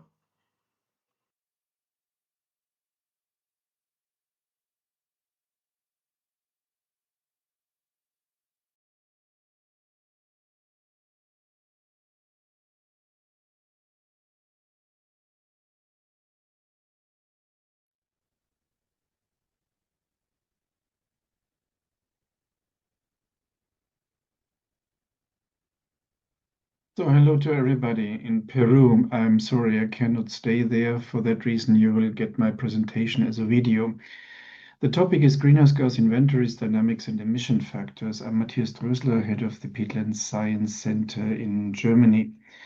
My presentation is stratified with very short bullets, greenhouse gas inventories from Tier 1 to Tier 3, the Tier 3 approach in Germany. Then we have a bit more detailed case study from Bavaria in Germany based on the Klimobile project. I give some outlook to the SEMPEAT project where Peru is participating in the short conclusion. So from Tier 1 to Tier 3, what was the background? We did a great study of EU peatlands, current carbon stocks and trace gas fluxes already in 2008, so almost 20 years ago. And what came out was very interesting that this left-hand picture here shows the area coverage of peatlands across the European countries. And the right-hand one is the first estimate at that time with emissions from these countries. And what you see is Germany is the sixth in area coverage, but was on that time and is still the first in emissions. So that was alarming for us and was leading then to a lot of research in Europe and specifically in Germany about that topic.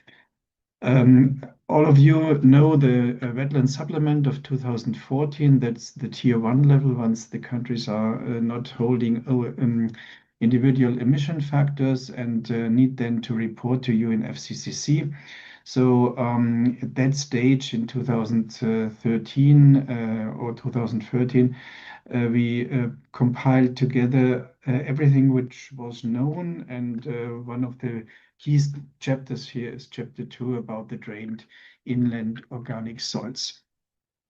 But it is not enough if you have high emissions to just apply tier 1 or even tier 2 approaches. So for that reason, I give you a short insight about the tier 3 approach in Germany.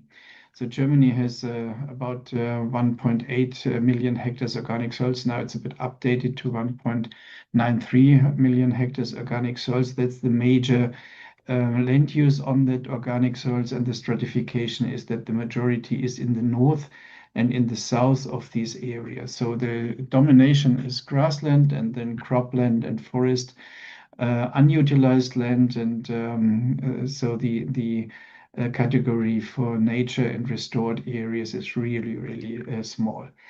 After compiling everything what was known about the emissions, some regression factor came out, and that was headed by the Thünen Institute in Braunschweig and is based here on a publication of T. Meyer in 2020. And what you see is a dependency of the emissions from the water table. A bit strange is that we have then a linear approach of that regressions from minus 50 centimeters on, and that is based on this widespread of the different emission factors once the land use is drained on the organic soils. That is the reporting table from the implied emission factors in Germany. And here you see the major emissions come from the cropland here with 40 tons, but as well grassland with more than 30 tons is a high emitter. The rewetted organic soils came down to around 5.5 tons, and that can be even lower once paludicultures are used. So in the overall result, Germany is emitting 54 million tons of greenhouse gases in 2021. So from the national inventory in 2023. And this is equivalent to 7% of the total German greenhouse gas emissions in that year. And that's really a major source of greenhouse gas emissions in the several sectors. We were not completely satisfied with that level of dependency and regression, and for that reason we looked a bit more in detail to a case study of one area of Germany in Bavaria. So that is that part here. You see that is a province of Germany with 290 million hectares of organic soils. Here are already the updated numbers of 1.93 million hectares in Germany. Here as well, grassland is dominating, but forest comes next, and cropland is a bit less here. And you see the stratification as well on peatlands spread over Bavaria. We have a long record and long run of measurements which we used and which we could use for that project. And the idea was to build a new map of peatland greenhouse gas emissions for Bavaria in the following decades, develop maps showing the greenhouse gas reduction potential. So that was not just reporting, but as well trying to have scenarios where we look to the future and see then if this is possible to have a pathway towards climate neutrality in the organic soils. That's the background. with almost 180 annual data from different techniques, so chamber techniques, eddy covariance techniques, and automated chamber techniques. What came out, and that is maybe the interesting topic now, that this is a bit a difference from what we saw before, that we have a regression graph which is not really fading out and but is still increasing. There is a bit more uncertainty in the lower drained areas, so below minus 50 centimeters. And there the uncertainty comes a lot, or high variance comes a lot from other factors like land use intensity, for example. But as well, what is interesting is that there were areas which were net climate cooler, like this near natural forest parts here on the bog peatland. For the modeling, to get a bit further, we did not stop by having a generalized regression from emission factors to water table, but we have an individualized regression factor according to the different land use types, and that is really a breakthrough and a new level of reducing uncertainty here. Based on that, we could then as well use a second information source, which was very important, a modeled water table map with a resolution originally from 25 meters, and now it's downscaled to 2 meters over whole Bavaria, over the whole 290,000 hectares. And with that, we could then you have here the comparison of the 25 meters grid with the higher resolution of the 2 meters grid then, and the resolution is much better now, and there's new information in which allows us to have these water table map. This is one extreme important driver for the emissions. At the end, the peatland emission map as of 2020 came out for Bavarian peatlands with about 6.7 million tons of CO2 equivalents per year. That's about 8% of Bavaria's total greenhouse gas emissions. And that's as well for an industrialized country, really a big share of emissions coming from a single source area from the land use change and forestry on organic soils.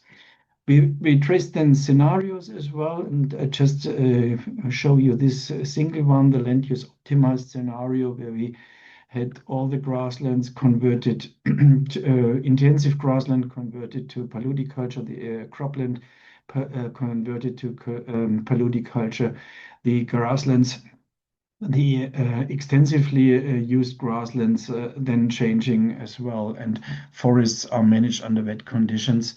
And for that reason, it was then the interesting results that from these 6.7 million tons CO2 equivalents, we came down to minus 0.5 million tons CO2 equivalents, and that is really a big reduction even under the current climate. An outlook to SEMPEAT, because SEMPEAT is an important project which is now in the start across all these Andean countries, from Patagonia over Peru, where you're sitting at the moment, Ecuador and Colombia. I think a lot of partners are at the moment here present in that GPI conference, so just saying hello virtually to all of you.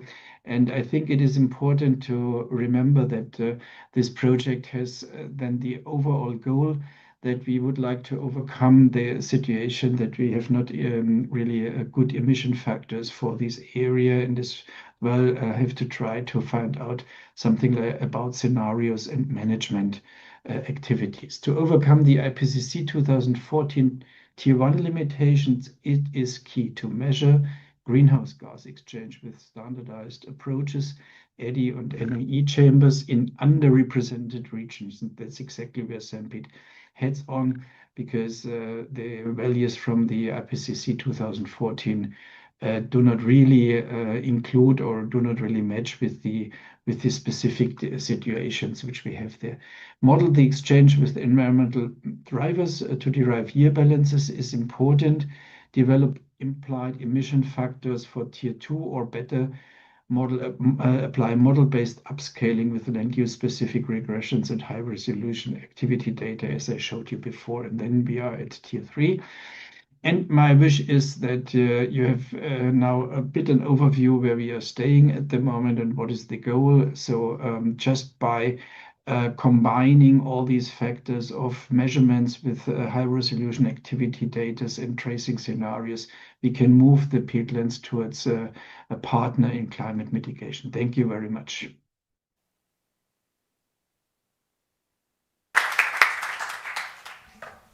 Okay, so we will have now some time for discussion before we move on to our next, also very technical session, which will be on mapping, monitoring, and MRV systems.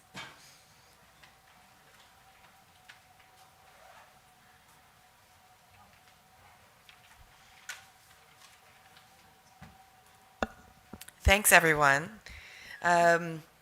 For those of you that are not scientists in the room, and you find that very painful, it's such a critical moment for yourselves. This is all of the work. You know, this is by being in the room and listening to each other, trying to figure out these terminologies and understanding really what we're digging into here. You can also understand, respect, and celebrate the importance of working together. Because as we said, you know, you can't manage what you don't know, but also you also can't finance something that you can't account for metrically or model it appropriately.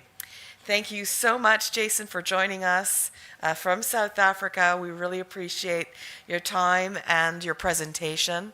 South Africa has been doing incredible peatland work and the peatland mapping work, as well as the work that's going to be presented a little bit later by your other colleagues. I'd like to open the room for questions, prioritizing a question for Jason, if you have, about peatland fires, community peatlands firefighting, as well as prevention. I know they have a big program there in South Africa. Are there any questions in the room about peat fires? Yes, thanks. Catherine? And do introduce yourself so that we can get it on tape and people know who's speaking. Yeah. Hi, everyone. Catherine Fitzgerald with the Nature Conservancy. And thanks for your presentation, Jason. I was curious about the causes of the peat fires in South Africa. Is it primarily around intentionally setting fires for livelihoods, or are they lightning strikes? What are you seeing there? Can you hear me, everyone? We can. Okay. The majority of the fires were started by veld fires, so it's adjacent vegetation fires that then spread into the peatlands. I think 2 out of the 26 systems was lightning. About 4 were subsistence farming next door, but the majority were normal veld fires that move into a peatland system. Thanks so much. And Jean-Jacques Bambuta. Bien. La session a été riche en informations scientifiques, mais depuis 6 ans, nous, en République démocratique du Congo, nous nous interrogeons sur un certain nombre de faits. Tel que nous présentons la chose en ce qui concerne les tourbières, nous nous focalisons uniquement sur l'importance du stock de carbone. Et pourtant, les tourbières ne sont pas que carbone, parce que ce sont des espaces de vie des populations. Voilà pourquoi il serait important que, dans l'avenir, à ce magnifique travail qui est fait par les scientifiques ici, qu'à ce scientifique soient ajoutés d'autres scientifiques. Je parle de sociologues, je parle des anthropologues. Parce qu'ici, nous n'avons pas suffisamment expliqué la relation entre l'homme et la nature. La même chose en ce qui concerne les menaces, parce que notre travail consiste à conserver les tourbières. Ceci veut dire que nous devons absolument tout faire pour pouvoir réduire les menaces. Mais quelles sont les menaces que nous avons? Nous avons des menaces climatiques et on a des menaces anthropiques. Je mets de côté les menaces qui peuvent venir parce que quelqu'un a pris une mauvaise décision en termes d'affectation des terres. Mais en réalité, si nous travaillons aussi sur un module de MRV, de suivi des tourbières par les communautés, nous aurons gagné le pari de la conservation. Parce que les grandes activités qui détruisent les tourbières ne sont pas que de mauvaises décisions, c'est surtout les pratiques des communautés sur cet écosystème. Mais si les communautés elles-mêmes peuvent suivre l'évolution de cet écosystème, parce que ne vous en faites pas, ils savent, parce que ce sont ces communautés qui savent que si la tourbière n'est pas en bon état, ils n'auront plus de poissons, ils n'auront plus une eau de bonne qualité. On a parlé de vin de palme ici, il y a beaucoup de choses, il n'y aura plus de miel, il n'y aura plus de champignons. Donc, on doit insister sur ce pôle. J'ai dit deux choses, des anthropologues, des sociologues, mais aussi un MRV communautaire de tourbières. Merci. Yes, thanks so much, Jean-Jacques. Indeed, this is also why a lot of the work that the Global Peatlands Initiative has been doing is to bring people together, the interdisciplinary science that's needed to look at the whole problem. So in our research working group, we have many different types of scientists researching and tackling challenging questions together. And we do see that that is a growing trend, especially working across disciplines in this rapid evidence synthesis work that we are about to publish. Thanks for that comment indeed. Are there any other questions, clarifications, ideas in the room? Yes, please, Oscar. Sí, muchas gracias. Hay una pequeña inquietud y es que precisamente en Colombia se dan los incendios y algo que es supremamente difícil de manejar son los incendios subterráneos. Nos estaban comentando de una cámara térmica que es capaz de visualizar esos incendios y ese calor. Entonces hay dos preguntas. ¿Qué capacidad en términos de área tendría esa cámara y también en términos de profundidad? Hay unos que son seguramente superficiales, pero hay otros que son un poco más profundos. Eso sería ahí. Gracias por la presentación.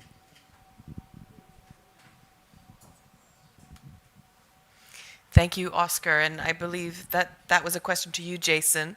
So I'll just summarize the question. I'm not sure you heard it or any translation.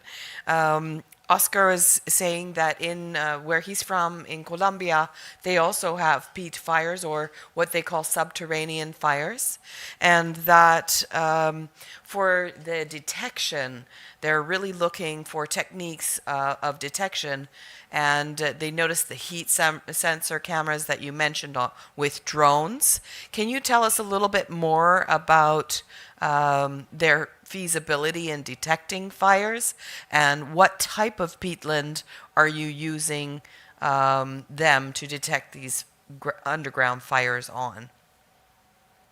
Okay, so the cameras that I've showed was once we almost know that there's a peat fire there. So it's a FLIR camera is the brand that's the most commonly used, and it can be mounted on a drone.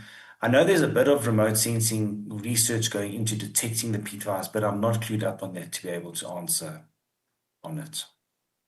Thanks, Jason. We do have some peatland fire experts also in the room. Indonesia has quite a bit of technology, and some of the interesting technology that we heard from when we visited Indonesia in 2017 was because it was such an emergency. Jason, you mentioned the toxicity of peat haze and smoke. They had also crowdsourcing, so you had actually started to look at trolling through social media. Can you, any one of you, share a little bit more about the multi-tiers of detection, prediction, and firefighting coordination in Indonesia, please? Bambang? Thank you. Okay, thank you. My colleagues from South Africa.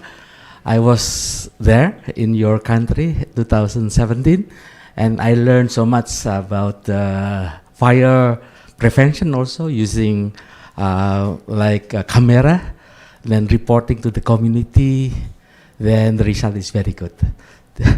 Okay, in terms of Indonesia, we have what we call as a national platform to inform about the potential fire through what we call as Sipongi. Yeah, Sipongi. This is like application for the national, which enable overlaid by another thematic map. Maybe, for example, like ecosystem, and then also with the land use holder company, including consensus, including community.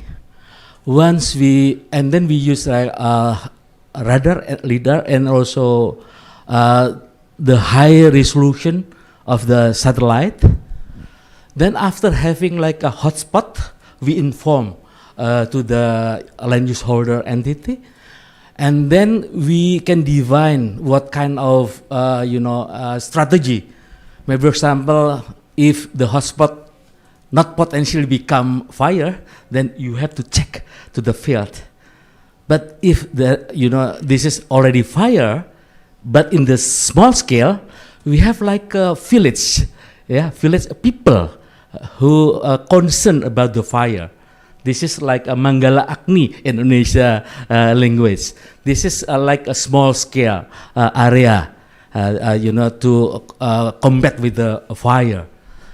But if in this big scale, then we have like a emergency call in a provincial level using like an airplane, like a helicopter and whatever, like a bombing for the water. But just in case like 2015 and also 2020 with the big fire over there, of course we have a modify of the cloud and become rain over there. So by having this a kind of mechanism from technology, and then involving to the decision making from the top level, president until the head of the village, and then the system informed directly, then of course the fire action can be handled immediately. And then this is because we understand clearly the impact of the fire become not only for the landscape, but also for the emission of the contribution for the climate. Thank you. Yes, thank you so much. It's an absolute incredible control center, command center. Lucky we've got mobile technology, right? And we've got AI and all these tools at our hands, including available satellite mapping and prediction. Same thing we have actually in northern Canada. I think Indonesia is in a very unique position because you have such a population that you can mobilize against fires. I think it's also very difficult when you have communities living in the far north that are facing fires, but there are maybe 5 people, or 25 people in Tierra del Fuego as well. I have a hand in the room. Thanks. Go ahead, Carla. Yeah. Yes, and then Erin. Thanks for the presentation and for the information, which is really key as we're seeing fires more regularly. I guess my question is there a central place where this information is available? Because usually when the emergency happens, is that one is kind of looking for the resources and one has the least time to go find different sources of information or contacts for guidance. So I was just wondering if there's a specific repository on peatland fires. Thanks. Yes, you can find a specific repository on peatland fires in our fabulous virtual peatland pavilion. including the documentation of the South-South exchange between Indonesia and South Africa, firefighter to firefighter. South Africa has published their tools and approaches, and also Indonesia has an online space where we can find also fire detection, fighting, and prevention measures there. And then we have a partnership with FAO and UNEP and other partners, and it's called the Global Fire Hub, actually, working together for a very long time, looking at integrated fire management, looking at how those tools and approaches can be applied at a community level, at the national level, at a transboundary level. So that's been bolstered up recently with a universal resolution on fires at the United Nations Assembly 7, where all countries and all of our major groups and stakeholders agreed that wildfires were an urgent and important issue. And within that text, it specifically mentions peat fires. So that's also something that's been happening as a global intention. There are many resources. You can land them on either one of these pages, and if you can't find them easily, we'll share them with you directly. Carla?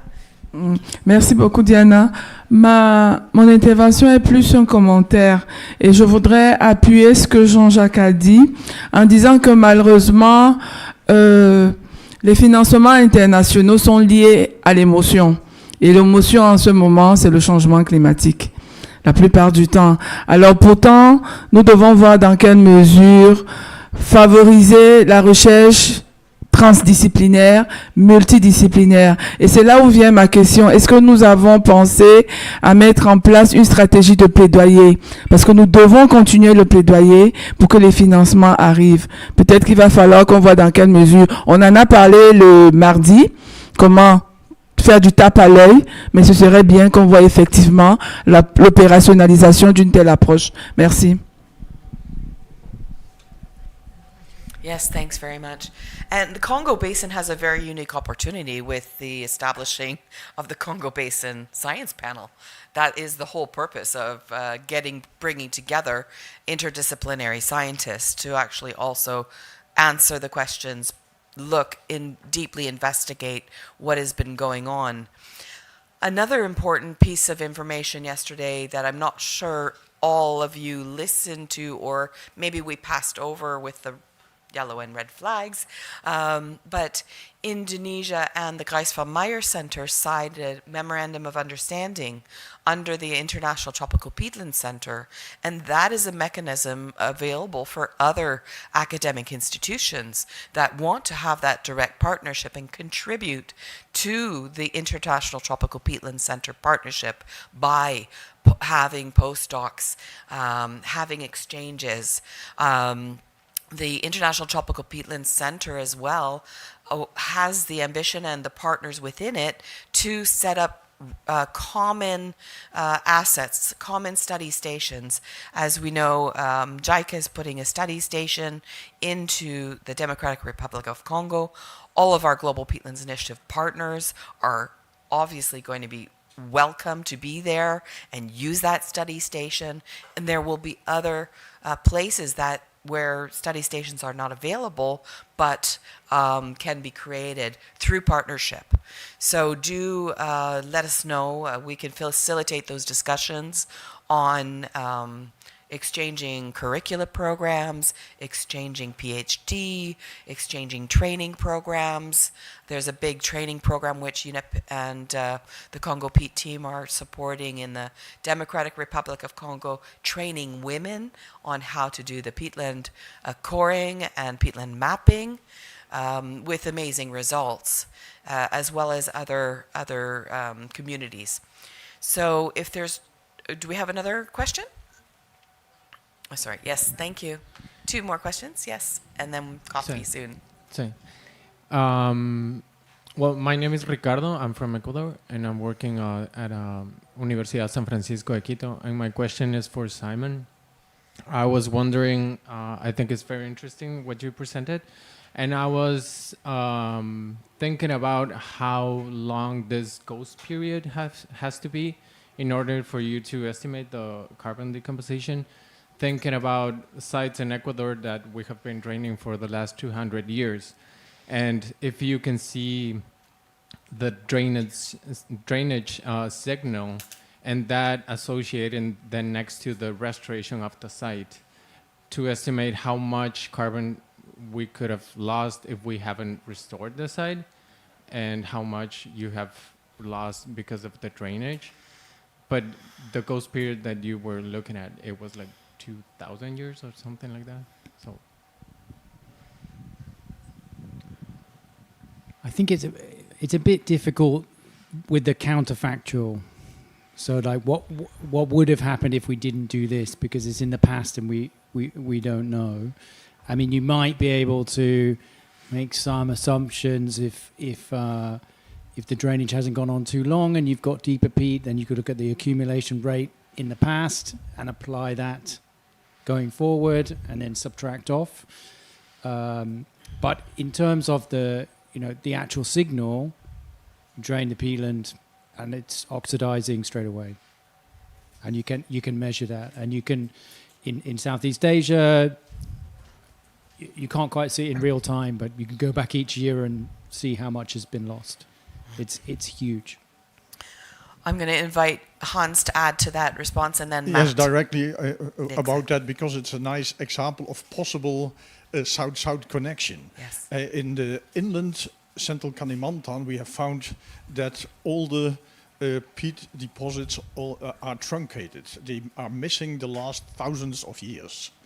And we have made a conception model where it was possible to link that to the abrupt increase of El Nino activity.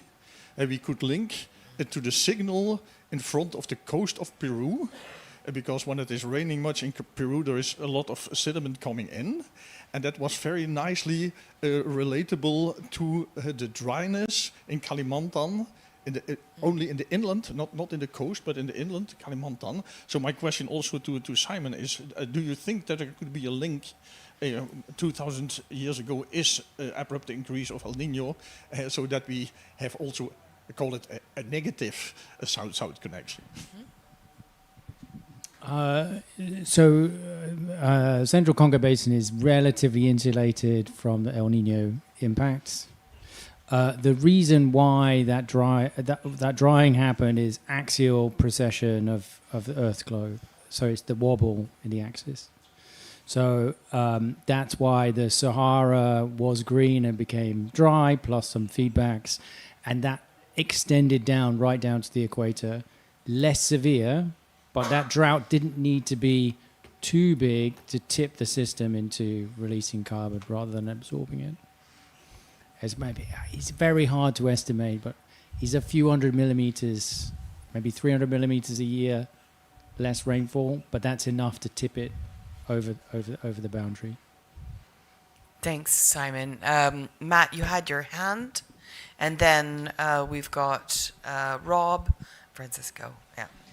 Yeah, thank you so much. And just a brief question, and more apologies if I missed this, but I was wondering, a question for Jason. I'm Matt from FAO, and I didn't catch if the fires that are happening in South Africa, if they're happening in areas, if there are certain areas that are more vulnerable than others, for example, the areas you showed that have invasive species, or if they're areas that are drained and used, or if these are just natural occurrences with dry periods or dry seasons in dry areas, or what is that? Can you describe that just a little bit? Yeah, so we've got 3 hotspots of where peat fires occur. The one is in our northwest province, where there's dolomitic geology, and all the potable water of the areas use that groundwater. So agriculture is linked to it as well. The others in the Cape and the mountains, where erosion's a big problem. And the other is in the east coast, where forestry of alien trees lowers the water table. So all 3 hotspots is linked to a direct land use change, and then peat fires occur because of that. Thank you so much for that, Jason, and for the question, Matt. Rob? Yeah, Rob Soane from UK Wildlife Trust. I'm just going back to the tipping points in these peatland systems. We know that those 3 big tropical forests are really important for climate stability across the globe. And what's interesting in these presentations is just how much peatland there is in those systems. There's an enormous amount of peatlands in those systems that must be having an enormous part of the climate regulation within those tropical forest systems. We also know that those systems have switched back and forth through tipping points through the past millennia. So we know that the Amazon was grassland community at one time and has switched across to forest and back again and so on. We can see that sort of impact. So I'm just wondering, we've seen how fragile these things, how fragile these peatland systems are. How does any of the tropical peatland scientists in the room have any understanding of how important those peatlands are in terms of maintaining the whole tropical forest system? And is drainage or climate change associated tipping points could then impact upon the rest of the forest system and indeed the global climate system as a result? Any takers? Yes, thanks. Yeah, okay. Well, thank you. You want to make a comment on that? David Valderrama from Wetlands International Argentinian office. I will try to explain my idea in English. Maybe I need to switch to Spanish. Whatever you're comfortable with. Okay. No, just for my question is, you are working to prevent or to extinct fires in degraded peatlands.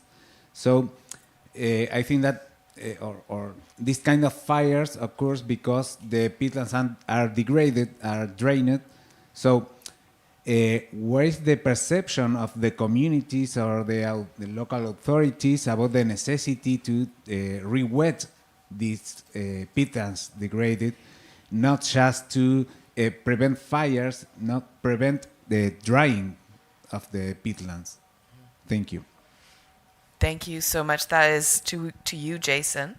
If you managed to hear that fully, otherwise I can summarize. No, I heard. Yeah, no, of course we agree completely. Most of the time, the people living next to peatlands are not the ones that cause the fire. It's broader land use changes that are driven by different agendas, and the people living nearby are the ones that pay the price. But we completely agree, and we are working on that, like you said. Thanks so much.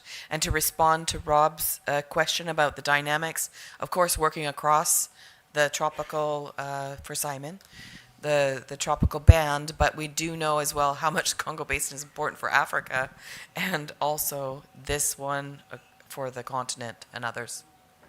So in terms of the peatlands themselves, so a few percent of each continent's tropical forests are peat swamp forests. So small, disproportionate for carbon storage, but still relatively small, but important. In terms of climatic drying in the geological period, then those peatlands have become refugia. Those wetland areas become refugia. So in that sense, they're absolutely essential for the whole continent's forests. But in terms of the transport of moisture and the recycling of that moisture for then depositing further rainfall further on downwind, even if they dry out and they start emitting carbon from the peat, there will still be transpiring, and the productivity will still be very similar. In fact, it might even be higher. So they're not, in terms of the productivity, because the productivity of a terra-firma tropical forest is higher than a peatland tropical forest. So actually, it's probably not going to change those long-term patterns of the rainfall, unless you have sufficient drying that those become the remaining forests, and then they will obviously be disproportionately important. Exactly. And we are experiencing, a warming climate everywhere, and I think people are happy to be back to a cooler space here. Eurydice, one last question, and then we're going to close for coffee, please. It's only a comment about how vulnerable these ecosystems are, and well, in terms of contribution, I don't think that we have enough knowledge, as Christelle just mentioned now. But I couldn't imagine how water will drain along these rivers if these wetlands were not there. So possibly people wouldn't be living along the rivers if these wetlands were not there. And something that in terms of susceptibility is that we talk a lot about drought, and drought affects the peat itself, but the vegetation is more affected by the flooding. And flooding, for example, in a regional level in Amazonia is also changing. And they can completely change the composition of the forest. At the picture that Simon showed, no, with this road blocking, no, and then if the water doesn't flows as normally does in these wetlands, the vegetation dies just because the flooding goes a bit above the limit of these roots can tolerate. So with no oxygen, the plants die.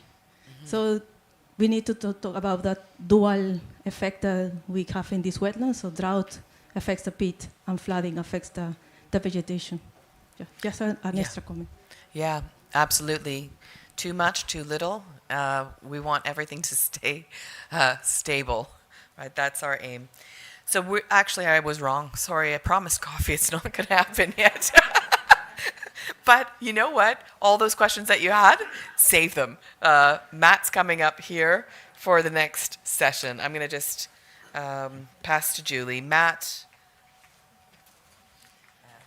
Yes, we're gonna, before coffee, we'll have part 1 of the mapping, monitoring, and MRV system session. First, hearing from Matt.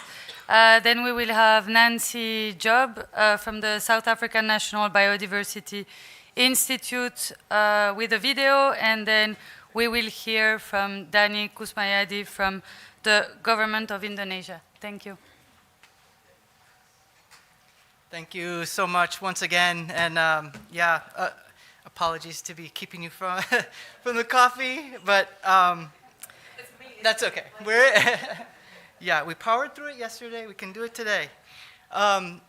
So I'm here to describe some of our work involving the development of mapping, monitoring, and MRV systems, and this is really a team effort with our technical experts at FAO. And so, I have the pleasure of presenting on behalf of the team, and I'll do my best to answer any kind of technical questions, as I'm not really in there doing the technical work. So thanks. Next slide, please. Or maybe I do it from here. Sorry. Thank you. Okay, so basically these mapping, monitoring, and MRV systems where support is, we're working at like 3 scales. One is for the UNFCCC reporting and emissions accounting, integrating peatlands into like national greenhouse gas inventories, or these kind of big broader processes. Also for results-based payments and territorial planning, management, disaster response, enforcement. So all of these mapping, monitoring, and MRV systems, or MMM systems, kind of support these 3 things. Our technical support, we kind of have we're trying to standardize an approach where we really emphasize that these are co-developed with governments and partners. We really want to introduce the technical tools we have and expertise to be able to then co-develop systems with partners, rather than trying to determine what our priorities are, or be too prescribe something that we then just hand over. We have a basic standard approach to MRV workflow. So we have kind of mapped out the different stages of what the development of an MRV system looks like. And we usually kind of start with like a capacity needs assessment and learning about the priorities, and then using the standard approach to develop the system. And we use customizable tools, and we're able to use these tools to meet the specific context and priority applications for the partners. And this is largely dependent on our open forest suite that's been developed with our CPAL team using the CPAL tool and Collect Earth. And I'll speak a little bit more about that in a minute. Next, please. So, I mentioned these different scales, basically UNFCCC reporting, also integrating peatlands, forested peatlands into national forest monitoring and inventory systems, and the subnational opportunities for introducing peatlands into voluntary carbon markets, such as our tree standard. And definitely, we recognize like the community-based monitoring and MRV systems, community-based peatland management or forest management, resource management. I completely agree. Like that's something we're not operating at that scale for peatlands yet. So I'm hoping in the future we can really use the same kinds of tools we're using for like community-based forest monitoring and apply those to peatlands so we can have community-based peatland monitoring, because that's something, obviously missing. So, I'm definitely in support of that. Next. So here's just an overview of the tools. The advantage of these tools is that all of the processing is done on the cloud, and everything is free and open source. So it really removes a lot of the barriers that we had in the past of needing major hardware and processing capability within the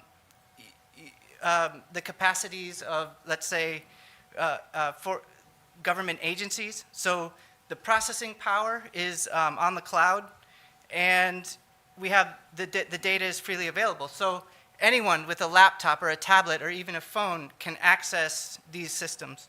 Next. Here's just an example. So we have, we've taken the Congo peat maps that were produced by Simon Congo peat team, and so we use those as our base maps, and we can, for example, develop this fire monitoring dashboard where we've integrated like the firm's active fire product.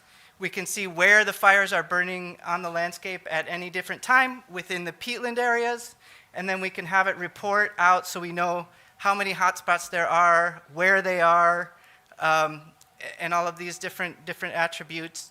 And now we know that these are flaming combustion and they don't pick up the low temperature smoldering combustion of peats and all of that, but it does give us an idea of, the fire behavior on the landscape, so indicating where they're occurring and where we might look for peat fire.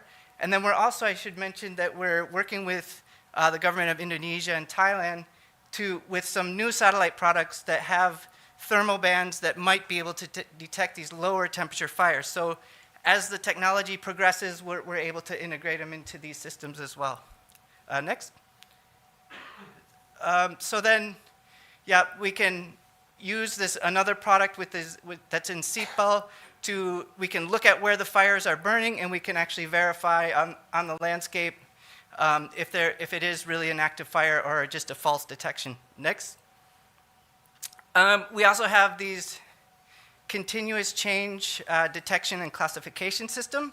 So we can, of course, use this for deforestation, forest degradation, but we can also use these systems to detect canals, for example, and also road building, and any other kinds of changes that we can detect from the satellite imagery, we could integrate here.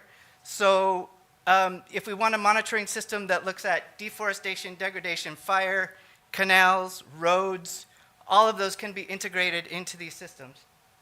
Next. So just some key challenges. I'm advocating for, the standard methods, right? Like it seems like it should be straightforward. But in fact, when we look at these jurisdictional MRV frameworks, they're all designed for forests. And in these results-based payment mechanisms, all of the big global ones that we have for high volume emissions reductions, they're generally designed for forests, and they don't accommodate peatlands and all of the nuance of how we can avoid emissions reductions from peatlands. And so we do need like a standalone jurisdictional MRV framework for peatlands, and I believe even a standard for peatlands. So something that complements art trees and the GCF results-based payments and forest carbon partnership facility and all of these things. So the other issues are basically integrating peatlands into these forest monitoring systems is really quite complicated and difficult. So we have to integrate peatlands from the start, and we also have to invest in the integration of the peatland data layers into these systems, because it's not so as straightforward as you would think it is. Next. So just some lessons learned. As I mentioned yesterday, we have to take long-term views to really develop the capacity in institutions, because it does take a long time, and it is something to really achieve the institutionalization. It requires long-term investments.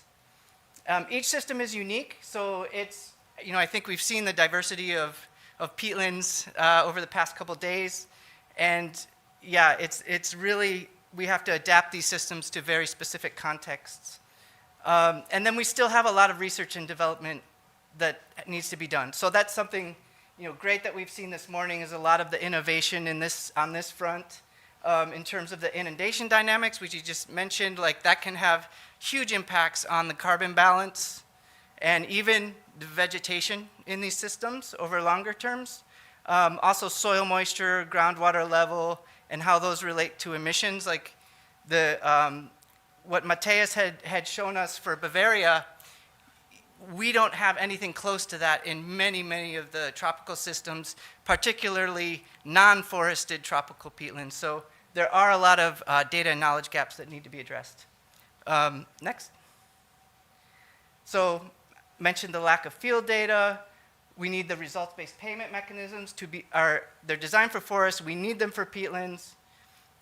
We need to advance the peatlands mapping at smaller scales, subnational and national scales, and also ensure that the maps are following the transparency principles so that they can be applied for UNFCCC accounting, and also high integrity carbon credits if that's what we're after. And next, I think, is the last. Yep, so thank you so much, and happy to answer any questions later. Thanks.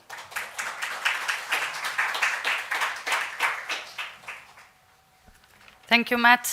So now we continue with a video from Nancy Job from the South African National Biodiversity Institute. And I lead the National Wetland Inventory for South Africa. In any country and policy context, there are certain key questions that need to be answered, which inform planning, policies, decisions, and actions for freshwater biodiversity. These questions include what freshwater biodiversity does a country have, where is it, and what is its ecological state, and where and how should a country act first to manage and conserve freshwater biodiversity. We propose that approaching these questions at a national level through a national wetland ecosystem map or inventory is a useful structure to have. And we propose that there are 4 necessary ingredients. One is a wall-to-wall classification system and a map of ecosystems across the country. 2 is that species distribution and the association with the ecosystem types is resolved. 3, ecological condition is assessed for every mapped ecosystem type. And 4, there's an intersection of the ecosystem types with the National Protected Areas dataset. With these 4 inputs, a country can undertake an ecosystem red list risk assessment. And this tells us which ecosystems are critically endangered or least concern in terms of how close are they to collapse or extreme biodiversity loss. And we can measure this state from year to year, and we can monitor the state of freshwater biodiversity then at a countrywide scale. With the red list risk status and the protection level in place, the information is then ready to feed into several goals, targets, and indicators of the Kunming-Montreal Global Biodiversity Framework, the newly developed Ramsar 5th Strategic Plan, and several other sets of global reporting that countries are obliged to do. It's also ready for within-country use, such as for us the national screening tool for environmental impact assessment, or to develop a critical biodiversity area map, which shows where development can happen freely or where restrictions are recommended, and develop things such as protected area expansion plans and many other products. And this vastly amplifies the reach of our basic information that we started with. Look now at the middle column of this slide. Like, while we collect many other attributes during our field and our other work, but we ultimately aggregate them to ensure we can produce that spatial information on at the least a wetland type and wetland ecological condition. And with all of this maintained within a geodatabase, we've developed scripts. We use R and RStudio to operationalize the IUCN criteria for ecosystem red listing directly out of that geodatabase. The 5 criteria for red listing are listed to the right, and they include assessing reduction in ecosystem distribution, restricted ecosystem distribution, degradation of ecosystem, and disruption of ecosystem processes. And these criteria deliver us into the categories of critically endangered and so on. And then this outcome is fit for purpose for reporting against our national and global indicators. And while it appears I'm only focusing on monitoring and assessing and reporting at a national scale, this information must be consistent and relevant locally. And as you can see, our information comes in from the left side of the slide at multiple scales, and this is where most of our work is focused. And it's where and how we undertake validation and build the connection so that the national reporting is not disconnected and it truthfully represents the reality on the ground. As you can also see from the figure, many pieces of work are still in process. And one of these is grappling with a classification system that caters both for national level reporting as well as the country needs from the ground level detail.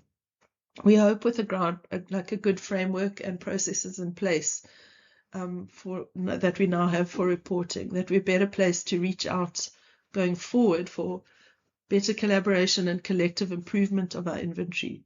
And we hope that the framework will drive standardization and cooperation with new projects as they come online across the country, so that each project doesn't need to learn from scratch, and we can make comparisons across information out of projects from across the country, and investments made by one project can benefit others nationally and into the future.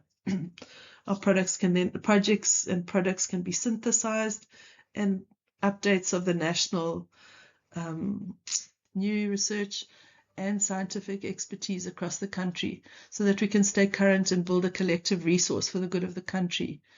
It includes collaboration and integration with shorter term projects, even if they're 5 years.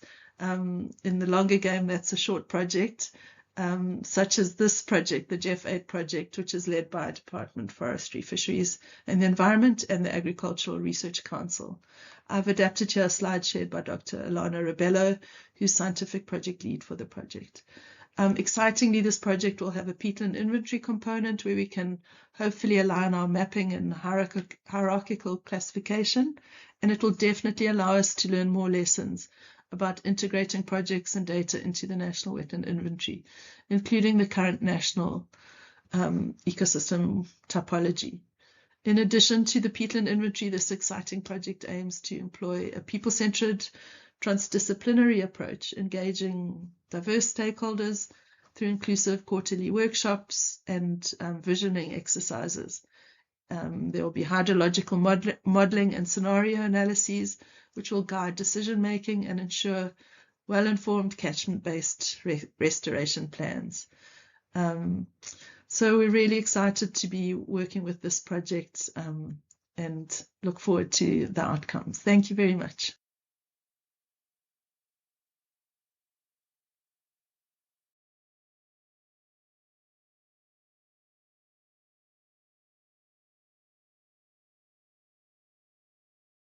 Government of Indonesia, and then we will have our coffee break and then part 2 of the mapping, monitoring and MRV system session.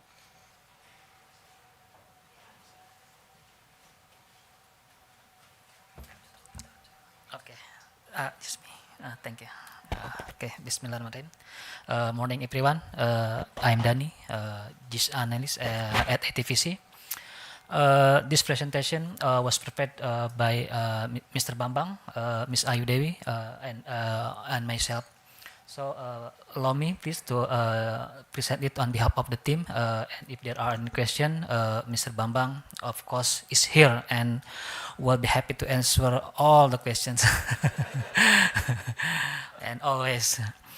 I would like to briefly introduce lessons from Indonesia, hydrological peatland mapping based on dome depth.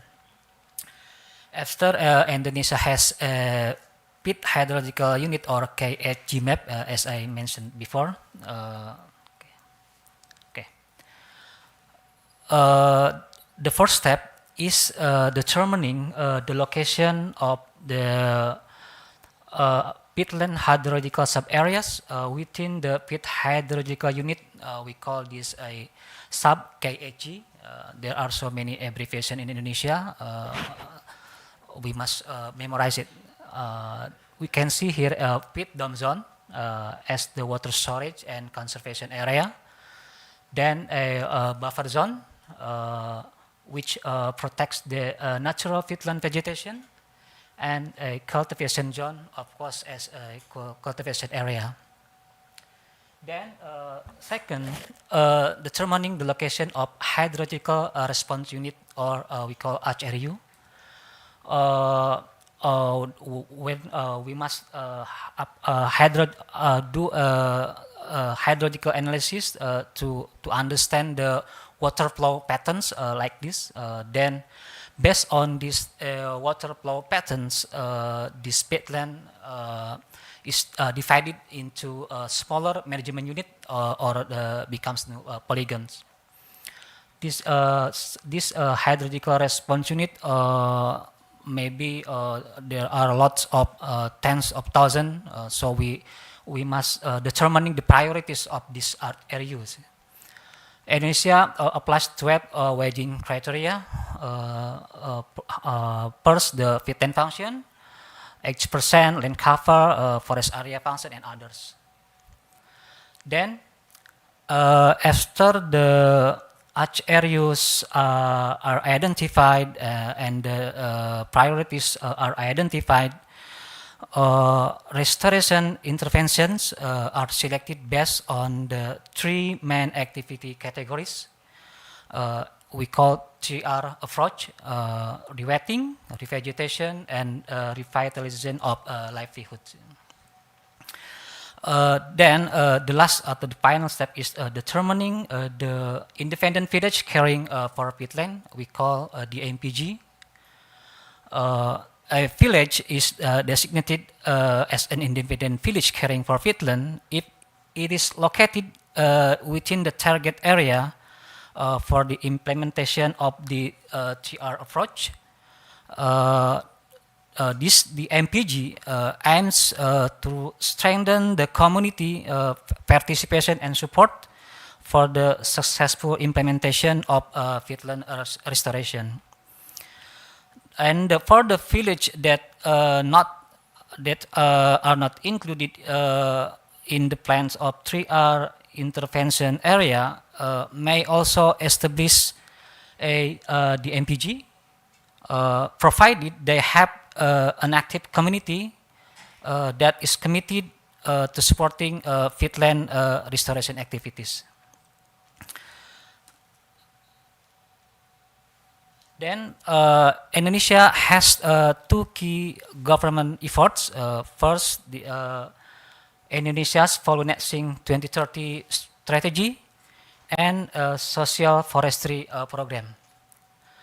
For the Indonesia's Fall Netting 2030 is Indonesia's strategy to ensure that the forestry and other land use sector become a net carbon sink by 2030.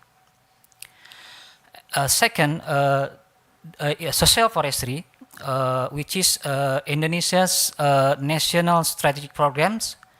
And to support this program, Indonesia has developed the PAPAPS map. This is the newest abbreviation, which provides management guidance and obligation for social forestry areas that managed by communities around the forest. And the PAPAPS map identifies the specific zone, this peatland where the peatland restoration that communities are required to implement the peatland restoration activities. For the MRV system, Indonesia has Sipalaga, which in peatland restoration, of course, one of the most important indicators, the key groundwater level, which is directly influenced by hydrological conditions.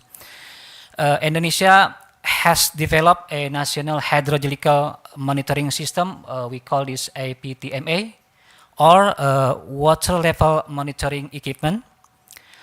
The monitoring stations are equipped with several components, including CCTV, antennas, telemetry, of course data loggers, solar panels, and rechargeable battery for the continuous operation in the location. The data collected from these monitoring stations are integrated into the Sipalaga platform, which is Indonesia's peatland hydrological monitoring system. And through this platform, of course, users can view monitoring station and monitoring the groundwater level. In addition, Indonesia uses the fire danger rating system to assess the fire risk conditions.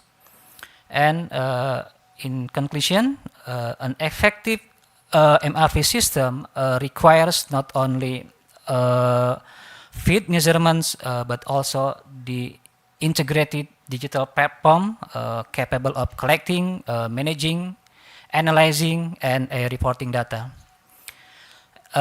Then, to support peatland restoration and mangrove rehabilitations, Indonesia has developed a range of digital information systems that are integrated through a central platform we call PRIMS. Sipalaga, Mangrove Community Empowered Program, APRS, of course, and others. Through this system, Indonesia can track the restoration progress, support adaptive management, and provide verifiable data for reporting the restoration outcomes. Maybe that's all from us. Thank you.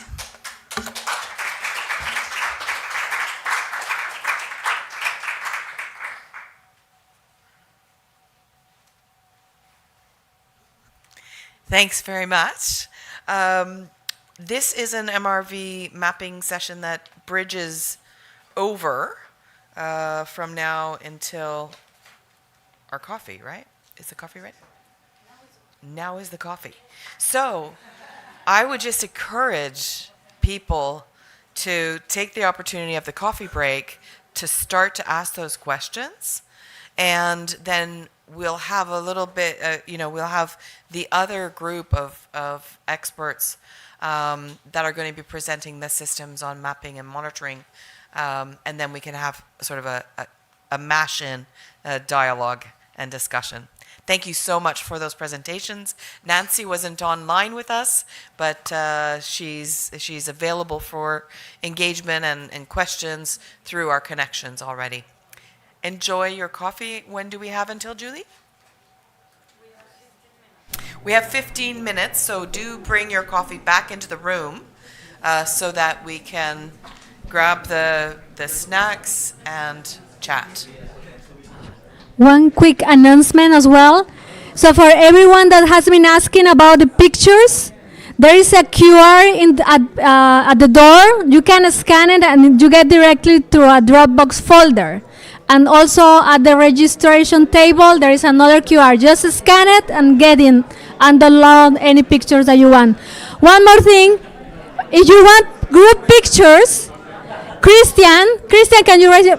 Christian is available. We just ask you to get one picture so everyone else moves. And be back in 15 minutes. Thank you.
Hello. Please start slowly moving back in the room and taking your seats and your coffees with you.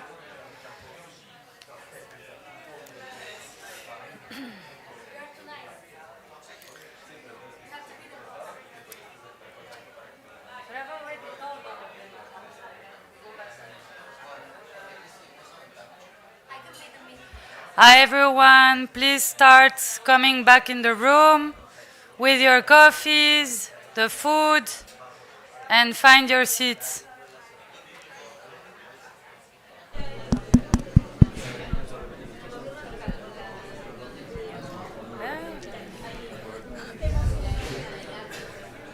Hi everyone, we need you to please go back, bring your coffee with you. We need to start very soon.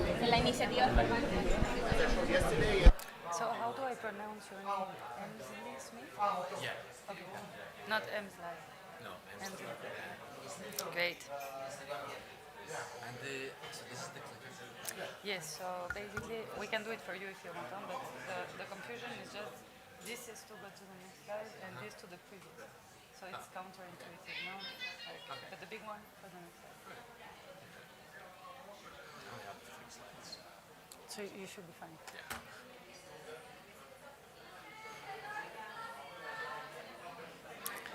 Thank you, everyone. Please take your seats.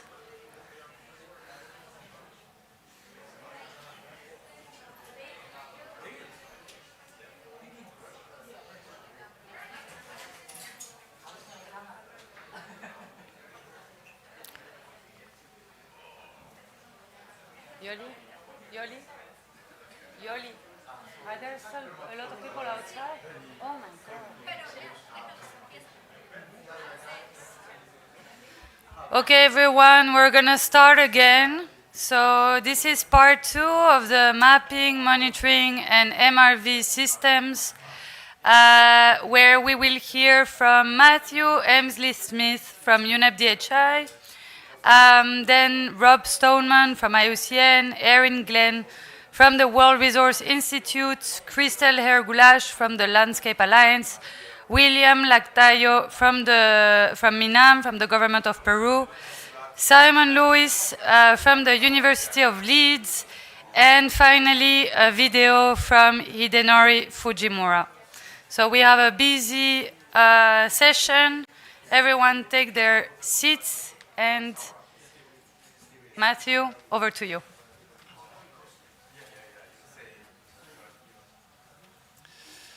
Hi everyone.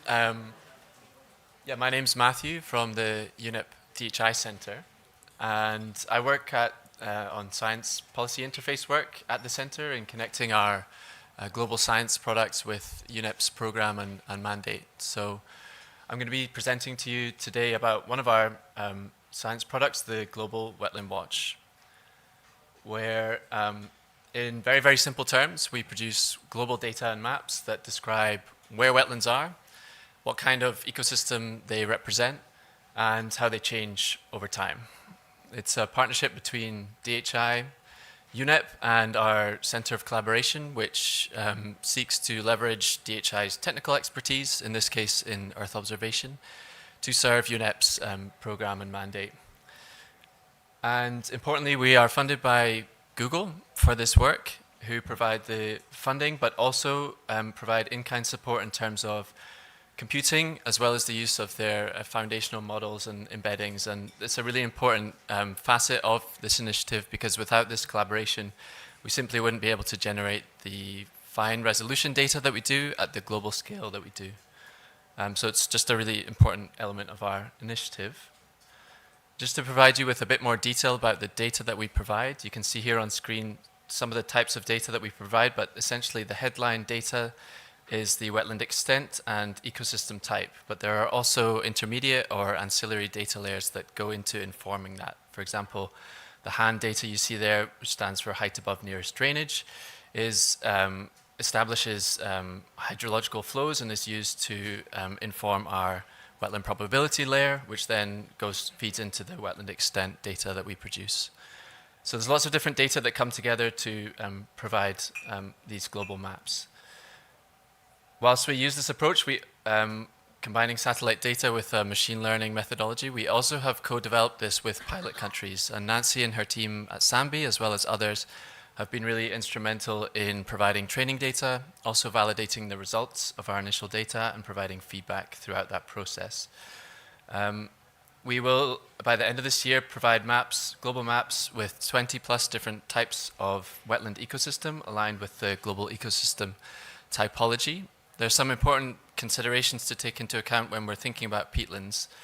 This typology uses ecosystem function rather than substrate or peat per se, so there's some implications for how we interpret that within the peatlands context. We also don't, therefore, go into things like peatland depth or dried or drained peatlands. And we're in conversations with GMC about how we can work together better to share data and methodologies when it comes to their peatland mapping efforts at the global level. So all of this data will be available by the end of this year, with information on wetlands at the individual level, at the national or basin level, as well as at the continental and global level. And the question that we're faced with now is, okay, how do we make this useful? So as we know, countries have made commitments under various different multilateral environmental agreements in relation to wetlands and to peatlands. And we're in the process of, as a team, of understanding where our data can fit into the monitoring frameworks under these agreements, but also thinking about some of the planning processes, so MBSAPs, informing NDCs, national adaptation plans, etc., so that the data can be used not just for the sake of monitoring, but also to make better decisions under these frameworks. And with that in mind, we want to move forward with on a couple of different fronts, both, so we want to continue to develop our data and our platform. We want to have chat features and embed large language models into our platform so that users can undertake personalized interaction with the data. We also want to move from ecosystem extent and ecosystem type into elements of wetland condition, at least what can be derived from Earth observation data.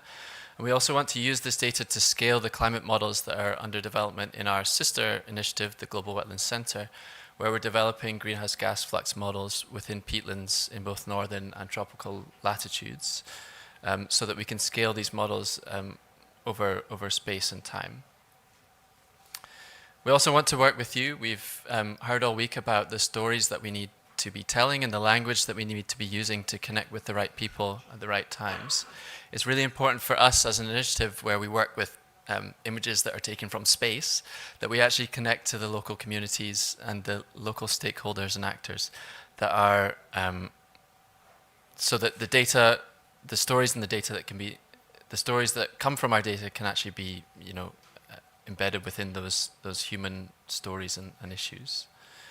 And finally, we want to connect to national wetland support initiatives like the GPI, but also other relevant UNEP-led and other organizational-led initiatives like the MBSAP Accelerator and the NDC partnership, so that we can get the data that we produce in the right places, in the right hands, and at the right times. And with that, I'll just say thanks and looking forward to speaking with you. Thank you.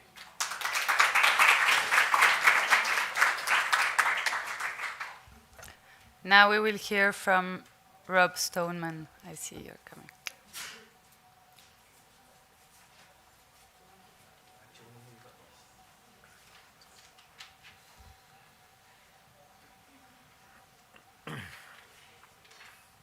Well, thank you very much. It's Rob Stoneman again. I'm from the UK Wildlife Trust, but today I'm very much speaking on behalf of IUCN, in fact on behalf of Marco Valdo-Barano, who works for the IUCN and has been developing the Red List of Ecosystems. So I just want to kind of go through what that is. Next slide, please.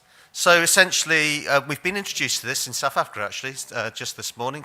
But essentially, this is a tool to assess and understand the state of ecosystems, to assess the health and threats faced by these ecosystems, and particularly those ecosystems that are at risk of collapse. It allows us to better understand ecosystem dynamics and processes, identify which ecosystems are in a healthy condition, which ecosystems are in a condition close to collapse, helps identify the threats behind the threats and drivers of those degradations behind that, mitigate for that and monitor that. So extremely useful process.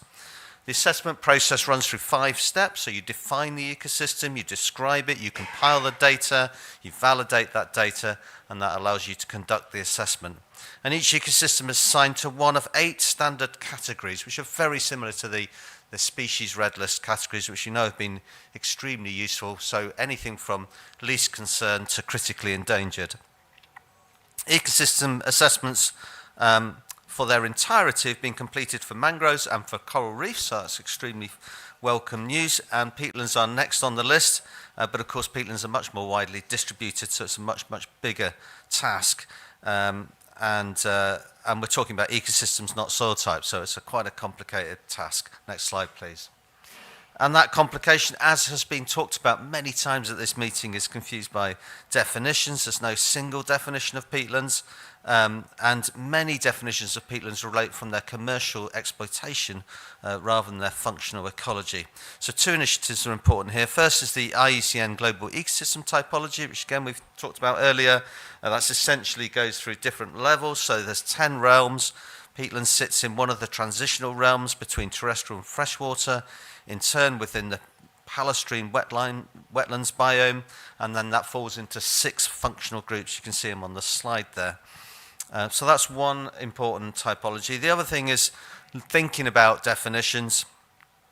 As we say, there are many different definitions. Just to give an example from my country, in England, so one part of the UK, the definition of peatlands is 40 centimetres depth of peat, which relates to the depth of a plough in the 1940s. So it's purely about how you turn that land into agriculture. In Scotland, we use a different definition just to confuse the world. We use 50 centimetres of depth, which is the depth of a forestry plough in the 1940s, because we were trying to put plantation forestry on a lot of our peatlands. So it got really nothing to do with functional ecology of peatlands. So Motion 003 at the IUCN World Congress authorises an expert group to get together to produce a unifying framework to define peatlands that be complied by countries in a consistent way. That's not the same definition across every single country. That would be foolish. Every country has different geographies and so on, but at least to move from these commercial definitions to ecological definitions. Next slide, please. So the Global Peatland Initiative, of course, has developed lots of these different products. Global Peatland Assessment, Hotspot Analysis, Atlas, we've talked about those. And so the IUCN Red List of ecosystems is really like building upon these different products. So it's really important to kind of build upon the work that's done previously. Next slide, please. So what are we doing? So we're going to, or rather the IUCN is going to focus on biome TF11, so that's the tropical flooded forests and tropical peats. So the IUCN Asia office is going to do a pre-analysis of that and pilot this methodology across Indonesia. So really looking at what's the method that's going to be used to do that, what's the indicators going to use, what are the data sources be used. Once that pilot's been completed, and we hope to complete that by October, then that can then be increased to all tropical peatlands, and then of course in time add temperate boreal peatlands and so on. Next slide, please. And so finally, you know, it's a call for action for all the people in this room that are experts in this. Take part in that process. You know, I think it's a really, really useful exercise. We know how important the Red List has been for species. This is a fantastic opportunity for our peatland systems. Say we're going to produce the first analysis by December 26, but we still need a lot of support from people in this room, so please do take part. Thank you very much.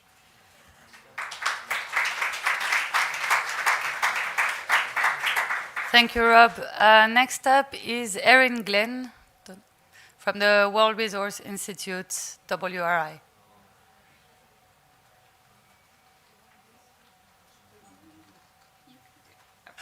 Thank you.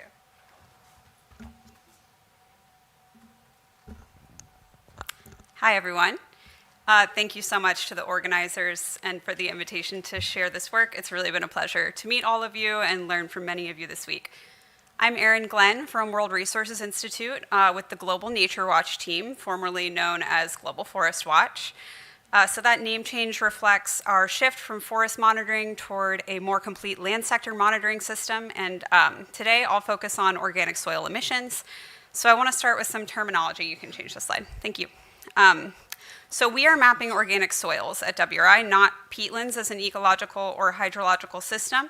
They do overlap, but they're not identical. Organic soils are the soil-based accounting domain used to estimate emissions from drainage and fire under the IPCC inventory guidance. So the goal here is not a definitive static global number, but a transparent, spatially explicit, updatable framework at 30-meter spatial resolution. The paper is in review and actually just moved to final decision stages this morning. But I thought I would provide some context for why we're doing this. So this work sits within a broader effort to build a global land greenhouse gas monitoring system. So some of you might know the Global Forest Watch Forest Flux model, and this project is expanding that framework toward an all-land AFLU monitoring system.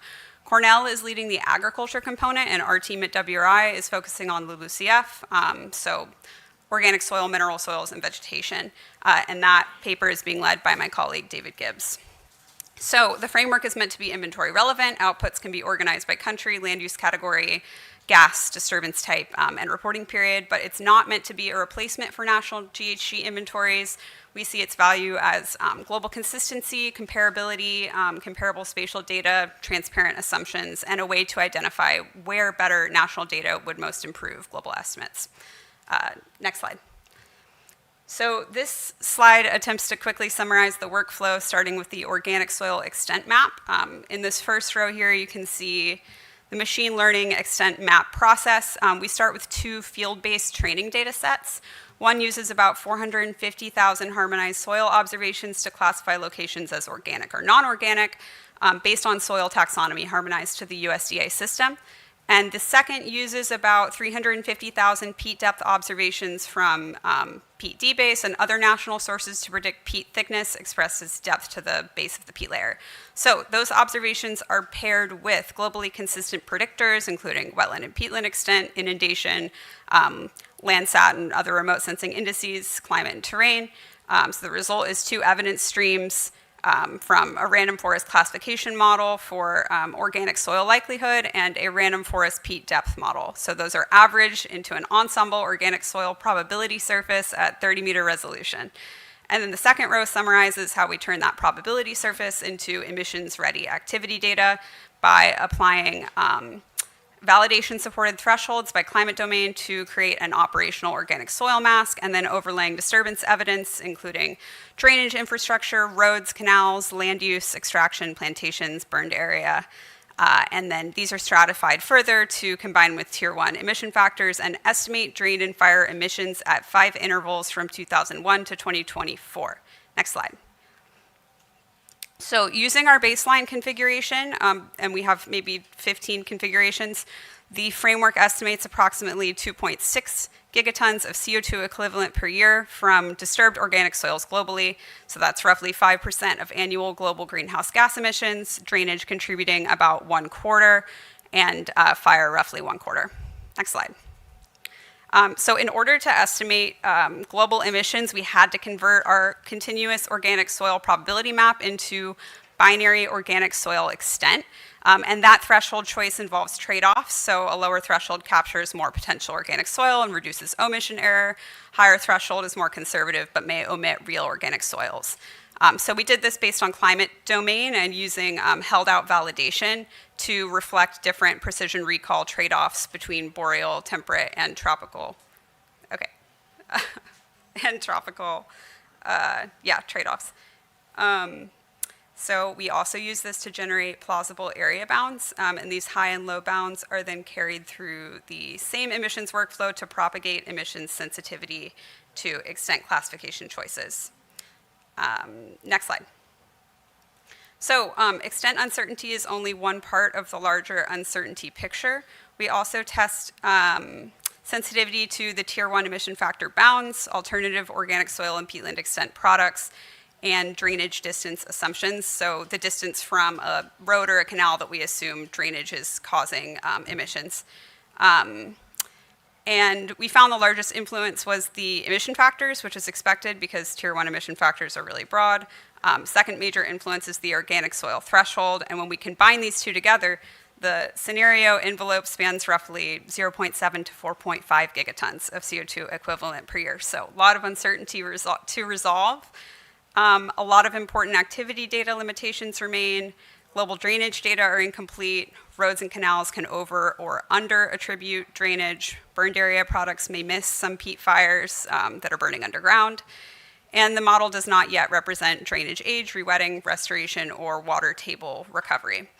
So, in summary, I'd frame this as an updatable global monitoring framework, not a final inventory. We see it as a starting point, a consistent structure that we can improve as better extent mapping methods, drainage data sets, national inventories, emission factors, and restoration data becomes available. So this is why we think engagement from this community is so important. We really want to co-create and value feedback on where extent or drainage extent differs from national or regional knowledge, where drainage is totally missing or over-attributed, and where better thresholds, more locally set thresholds or emission factors or restoration data could improve future versions. So hopefully this will be out in the world soon and you all can interact with it, and would love to get your feedback.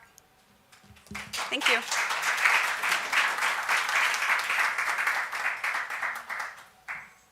Thank you so much, Erin. As Christelle Ergoulache comes here, I just wanted to ask for a quick round of applause for the interpreters that have to translate all of this. Those are highly technical sessions, so let's have a thought for them. Do you want me to do it? No. So basically this one is to go to the next slide. That's previous. Okay. That's next. Thank you. So good morning, everyone, and thank you for the invitation to present here. We've been talking a lot about emission factors, and I want to highlight here in this presentation how complex it is actually to measure and to derive these emission factors, taking an example from Peru. So there are several emission factors that countries use to report their emissions from peatlands, and one of the most important is the so-called on-site CO2 emission factor. This emission factor is the balance between the carbon inputs from litter fall and root mortality and carbon outputs from heterotrophic soil respiration.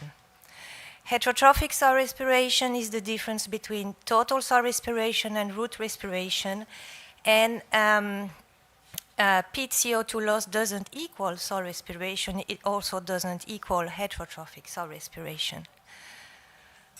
So as we heard several times during this meeting, one of the major problems here in the Peruvian Amazonia is the degradation of Mauritia flexuosa dominated peat forests, which are degraded by cutting the palms for collecting their fruits. So in this context, we set up an experiment around Iquitos, where I think you will go during the trip over the weekend, where we had a degradation gradient comprising an intact site, a site of medium degradation, and a heavily degraded site. And so we monitored the fluxes of heterotrophic respiration, litter fall, and root mortality over 1 to 3 years at a monthly to bi-monthly step. So here comes the complexity. For heterotrophic soil respiration, we took into account the microtopography. So you can see that we have hummocks and hollows around the palms. And of course, we took into account the status of the palms, whether they were live or cut. We monitored the fronds and trunks of Mauritia flexuosa that were cut, and the fall of branches and leaves of trees. And for root mortality, we disaggregated the measurements according to species, so whether it was a tree or Mauritia flexuosa, and we further disaggregated by the age of Mauritia flexuosa. So to upscale to the site these measurements, we evaluated the impact that degradation has on forest structure and soil microtopography. So as you can see at the bottom left, we measured a decrease in the life density of Mauritia flexuosa. And on the right, you can see that degradation also reduces the size of the humus in that case, by 30% under heavy degradation. So here are some results. So the heterotrophic soil respiration was higher under heavily degraded conditions. And this was mainly due to changes in the peat properties, which were induced by changes in species composition. So you can see the relationships between the peat-CN ratio, the peat carbon content, and annual heterotrophic respiration. We observed much lower litterfall rates under heavily degraded conditions. And this was mainly due to the decrease in the density of Mauritia flexuosa and trees. And we found similar rates for root mortality, but this was due to the high uncertainty of this flux. So here we have this on-site CO2 emission factor and the different degradation levels, which suggests that the peat is a carbon sink under intact conditions, that this sink is lessened under medium degradation, and that heavy degradation leads to large soil releases of carbon. So I'm going to compare this quickly to Southeast Asia, taking as a reference the IPCC guidelines. So under intact conditions, we have similar emission factors as in Southeast Asia. And under heavy degradation, we also have a similar emission factor, but compared to drained degraded peat swamp forests. So here I want to highlight that in this IPCC guidelines, we don't consider these systems that are degraded but undrained, whereas this is the main situation that happens here and may happen also in Africa. With this, I thank you for your attention.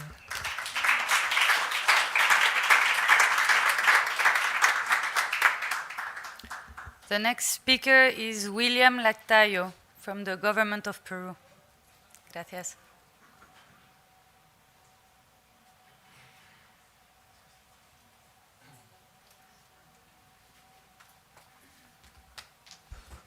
Buenos días con todos, muchísimas gracias. Uno de los primeros aspectos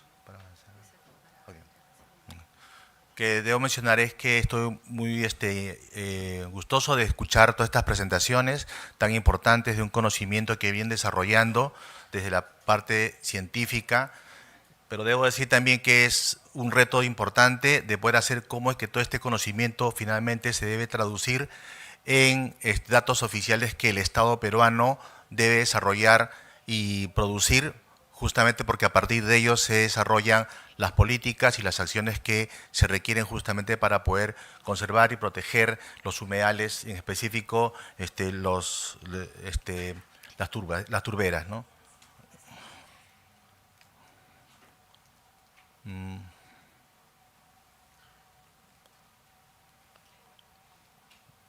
No avanza. Sí, ok. Yes. Estuvo ya. Ok.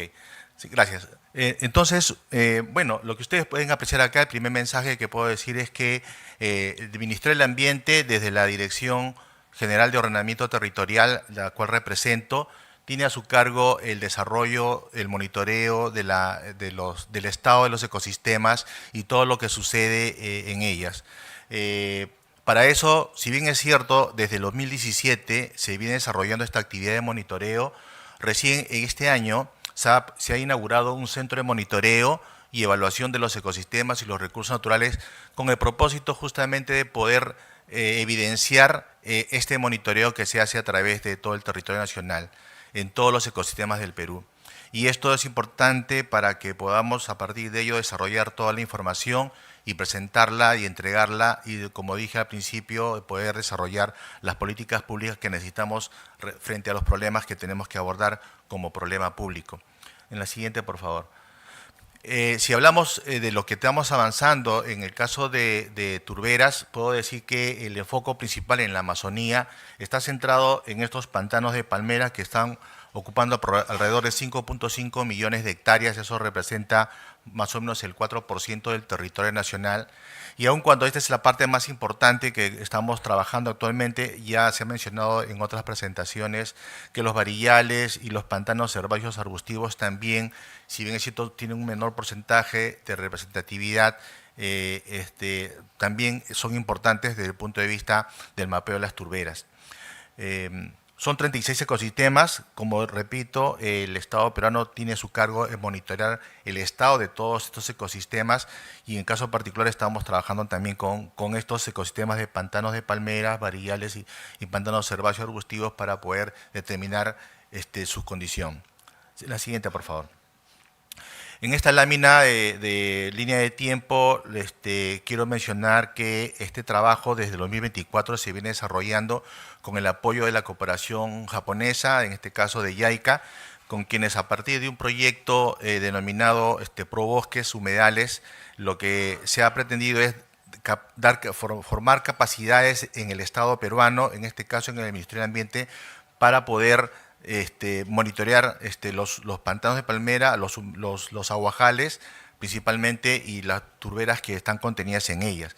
Entonces, actualmente, según esta línea de tiempo, que hemos venido desarrollando los procedimientos y protocolos para el mapeo de las turberas, de los humedales y las turberas, desarrollando un trabajo coordinado con los gobiernos regionales, porque el Estado, el Ministerio del Ambiente por sí solo no puede desarrollar todo este trabajo, sino tiene que compartir responsabilidades con los gobiernos subnacionales y con las instituciones de investigación que son adscritas al MINAM.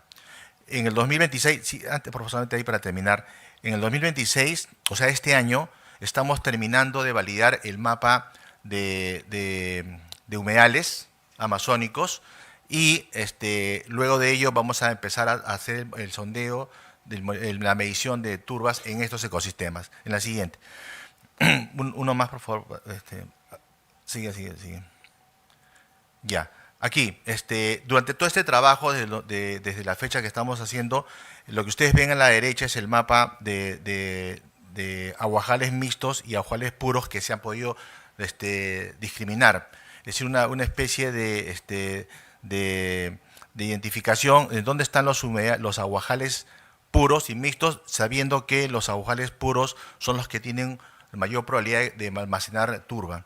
Sobre este ambiente o sobre este espacio es donde se ha podido aplicar las diferentes tecnologías y procesamientos de información para poder hacer esa discriminación entre esos dos componentes de los pantanos de palmera. En la siguiente, por favor. Adelante. Para terminar, bueno, en realidad, como dije, esto es un trabajo que está en proceso. Hay que elaborar un plan de trabajo para poder hacer un cronograma de actividades de cómo vamos a medir las turbas en esos ambientes que ya están estratificados. Hay todo un trabajo de recopilación de información documental, de los documentos científicos. Por eso es muy importante el trabajo que ustedes han venido desarrollando. Sí tenemos un reto de poder hacer cómo es que la información trasciende hacia los equipos técnicos del Estado para poder aplicarlo. No me refiero solamente a los papers que se publican, sino también a la data que se genera como parte de esas investigaciones, lo cual a veces es un poco difícil, ¿no? Ustedes investigadores a veces tienen ciertas limitaciones para poder proveer esa data dura, lo cual a nosotros nos dificulta utilizarla y en todo caso tendremos que duplicar el gasto para poder hacer ese trabajo. Entonces ahí un pedido muy especial para las entidades que vienen desarrollando investigación. Tenemos que terminar de validar el mapa de humedales y empezar este año, en el segundo semestre de este año, el desarrollo de la información para tener el mapa de turberas que esperamos a finales de 2026 o 2027 estar terminándolo, ¿no? Básicamente eso es lo que les quería transmitir y por supuesto acá hay todo un trabajo articulado entre las entidades del Estado peruano y de las entidades de investigación. Muchas gracias.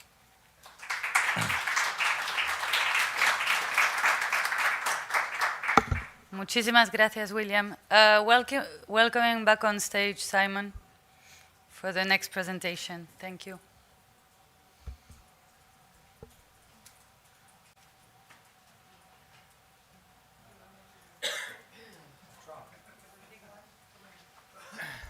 Hello again. Back to the central Congo peatlands. You've all seen this map, and it's pretty good, but there are big areas. This is a huge area, like size of England and Wales combined, and we have very few ground data points. So our goal now is to fill in some of those data points, and again, to improve this carbon stock map. And the main way we are doing this now is through the ICI Congo Peatlands project, where we are training 6 experts from DRC and 6 from Republic of Congo in all of the ground methods to be able to do this. And now these teams can and do go off and do this research themselves, go to entirely new areas, decide where they're going to put these transects, collect all the data, fill it in a very standardized way, and bring it back and add it to the pile of data that we've been collecting for the last dozen years or so. So that's really great, and that's what we're doing now to produce a 3rd generation of map. And what we will do is a map that is the same definition of peat and the same background data, but more of it, to produce this 3rd generation map to compare with the 2 previous maps.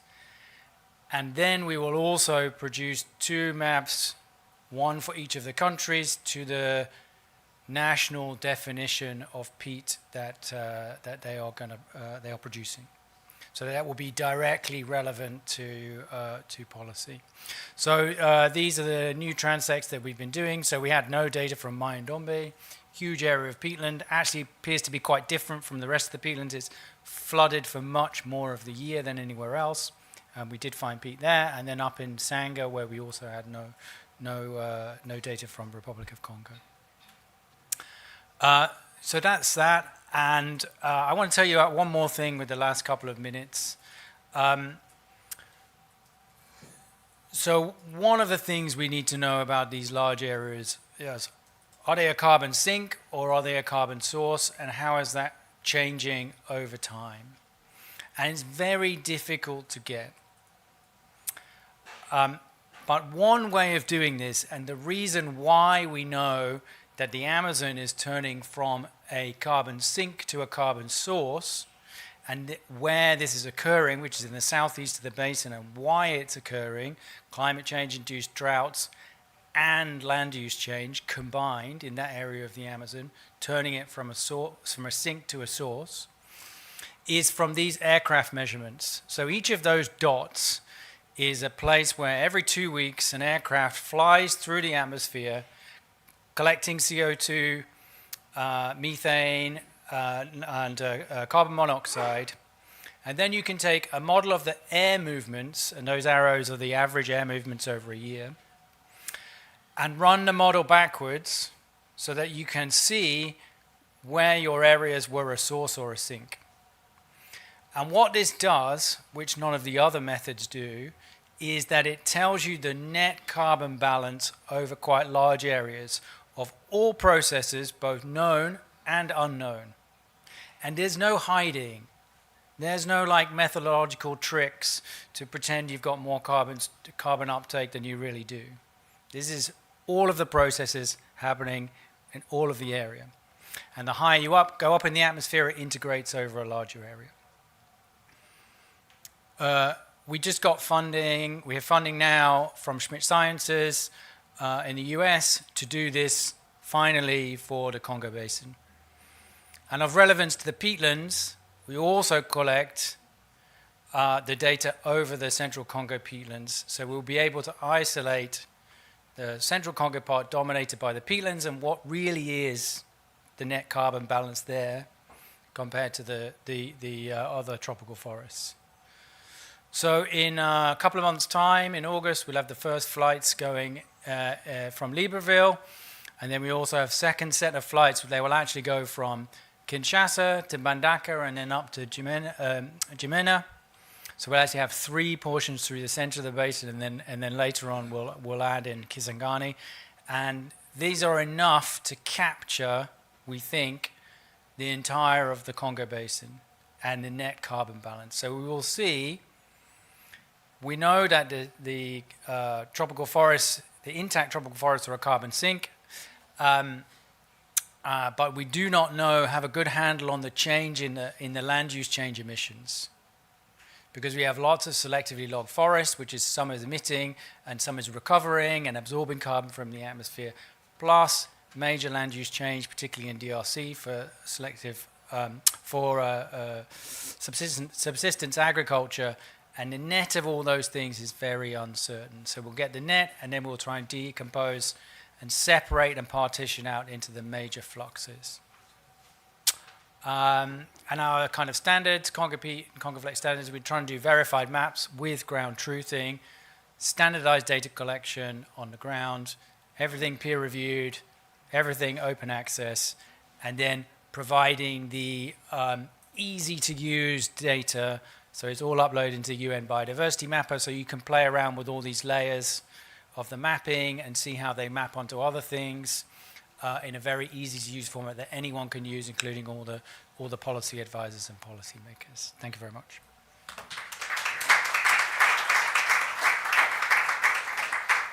Thank you, Simon. And our last presentation will be a video from Hidenori Fujimura from the Central Research Institute on the Kushiro Wetland Restoration Project using AI.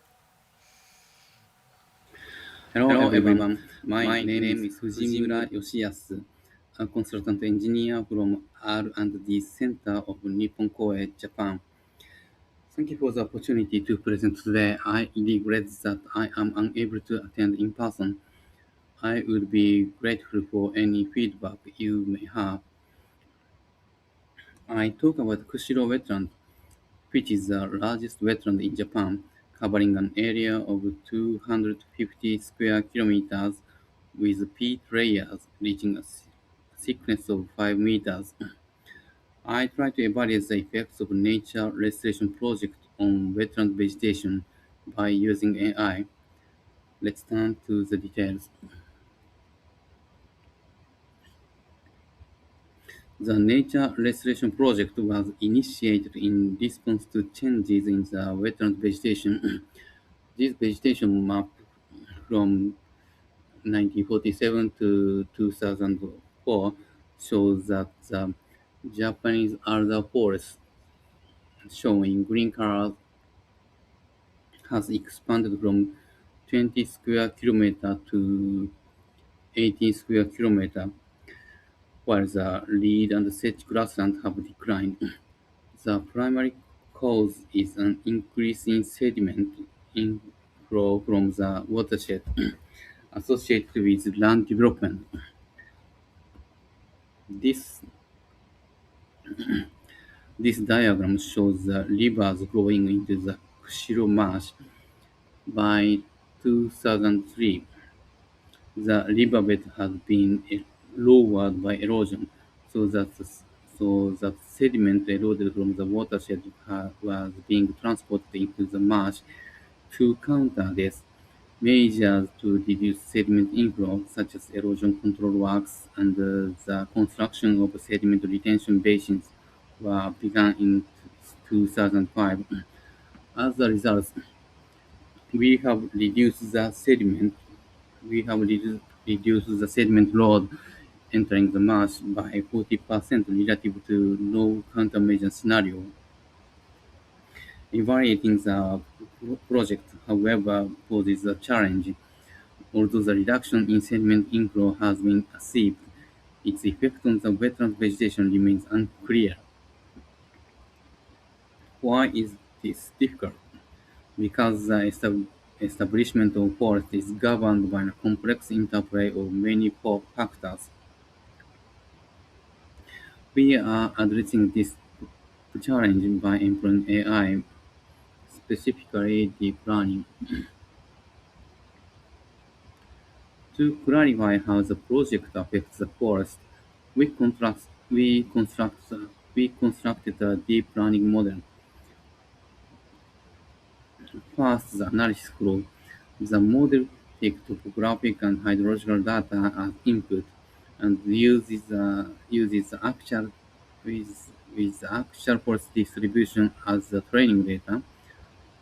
Once trained, it produces a potential map of forest distribution by supplying the topographic and hydrological conditions expected in the absence of the restoration project. We also estimated the forest distribution that would occur without any countermeasures. Next, the result of model construction. Left picture is actual forest distribution generated from Dove satellite imagery, and right picture is a reproduced map with red area indicating the higher potential for forest establishment. Left and right pictures are very similar, and the model reproduced the actual forest distribution with an accuracy of 79.8%. Finally, the evaluation of sediment reduction. Comparing the forest potential map with and without restoration project, we found that the potential for forest establishment has decreased by 34.5% as a result of the project. The difference map shows where this potential has gone down and where it has gone up. Now that's all. Thank you.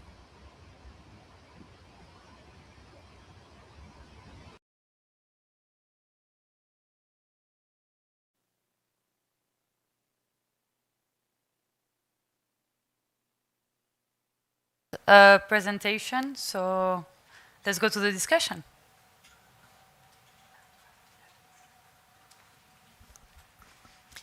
You know that all of this learning is great for our health, right? It wards off early onset dementia, really does. So I'm so happy that there is such concentration and such learning happening. This also allows us to think about what are the elements that actually come together to look at the financing for the future of peatlands, which is that undercurrent in this discussion. We have Nancy online, I believe, and ready to answer some questions. So I'm going to pass to Patrick, who's been an absolute behind-the-scenes rock star here, handling online participation, handling all of those video cues with the AV team. And we have a couple of great questions also from the online audience. So let's go for it. Patrick, over to you. Thank you, Diana. Thank you. Yes, so I'm going to read out two questions. So the first one is from Gerardo Lopez. He's from Asimila, and he's working on an ESA-funded project. So his first question is for Matt.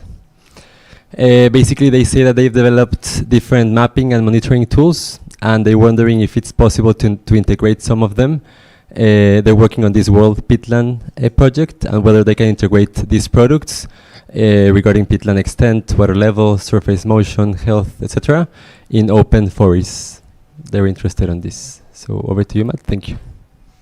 Yeah, thank you so much. I mean, and that's a really good question, and it's something that I would really encourage to write to me again with the same question in email, and I can pass it on to those who actually manage the open forest site.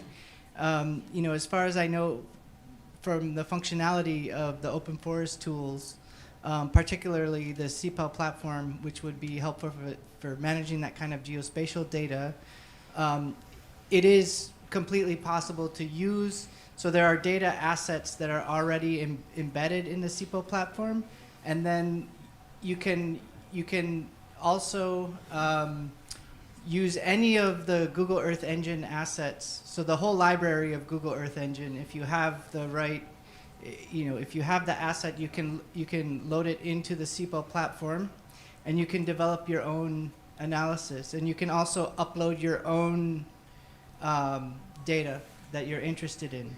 So it really is just like a platform for GIS analysis that's processed on the cloud, cloud-based processing. So it just kind of makes the processing a lot easier and accessible. So I believe it could be a good tool to explore, and I'd be happy to help facilitate that. Thanks. So just quickly, we have another question. This one is for Simon. Basically, you have a lot of amazing training data that you have been collecting, and whether this is available for other organizations to use it for calibration and validation purposes. But most of the data is already published and on the website, so yes.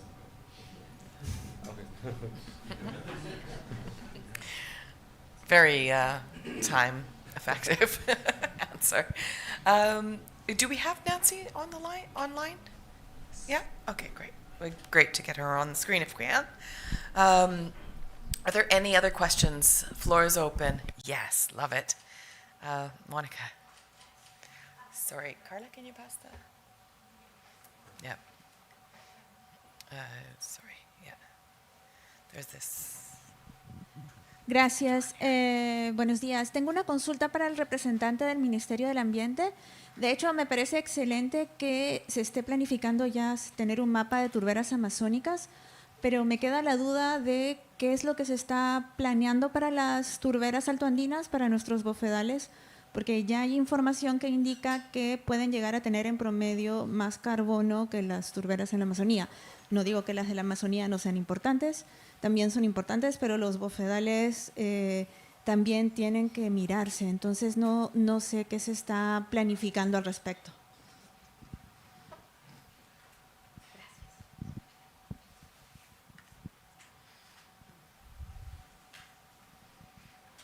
Sí, muchas gracias por la pregunta. Efectivamente, yo me referí básicamente a lo que se está haciendo en Amazonía, pero también el Ministerio del Ambiente, a través del Instituto Nacional de Glaciares y Ecosistemas de Montaña, que tiene a su cargo el inventario de bofedales, va a desarrollar el mismo proceso de evaluación de las turberas en los bofedales. Es un trabajo coordinado que hace el Ministerio del Ambiente con sus órganos adscritos y sus direcciones generales.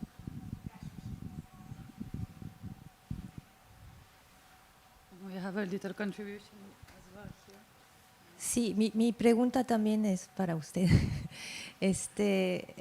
No me quedó muy claro porque qué mapa se está desarrollando o utilizando, porque por una parte MINAM está utilizando el mapa de Hasti y ahí entiendo que es otro mapa, y yo quiero mencionar lo que pasó en Indonesia, donde hay dos mapas de turberas, uno utilizado por Ministerio de Agricultura y otro por Ministerio de Bosques, y enfatizar de que hay un riesgo de tener dos mapas.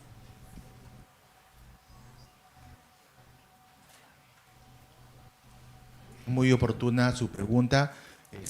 Mencioné que por el momento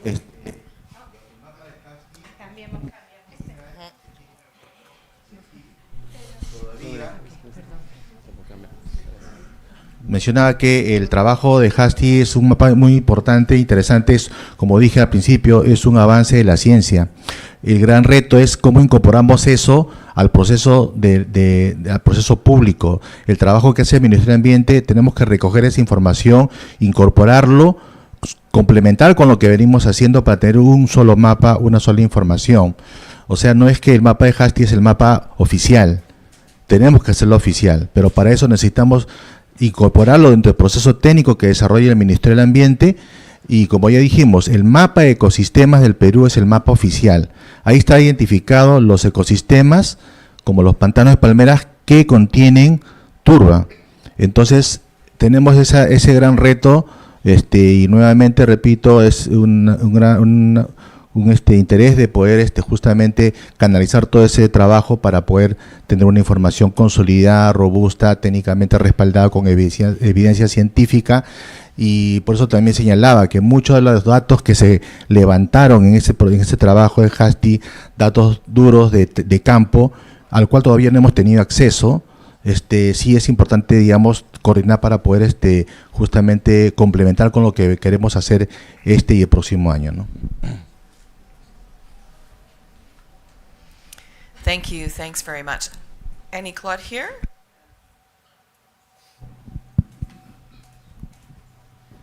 This is a very quick one, and I'm asking the question to Simon. Simon, knowing that we have two different definitions, one in DRC and another one in Republic of Congo, how will you manage that when producing the high resolution map of the Lac Télé in DRC, in IOC, and Lac Tumba in DRC? Thank you.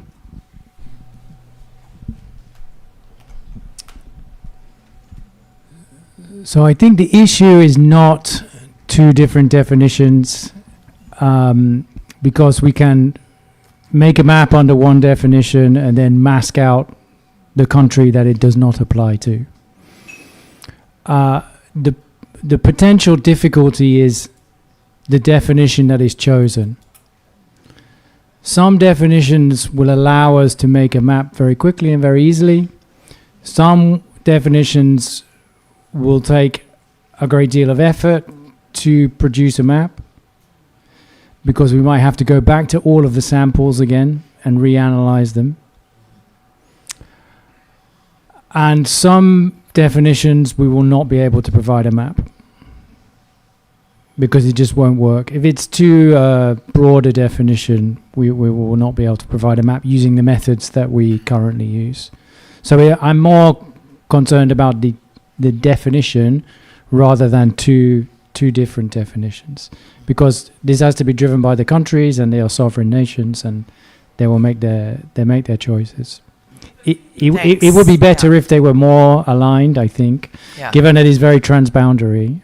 Thanks for that. And we have some guidance under that of the Global Peatlands Assessment, so that those conversations can happen between the policymakers and the scientists, but also facilitated indeed by ourselves as key project partners there. Since we do have Nancy online, thank you so much, Nancy.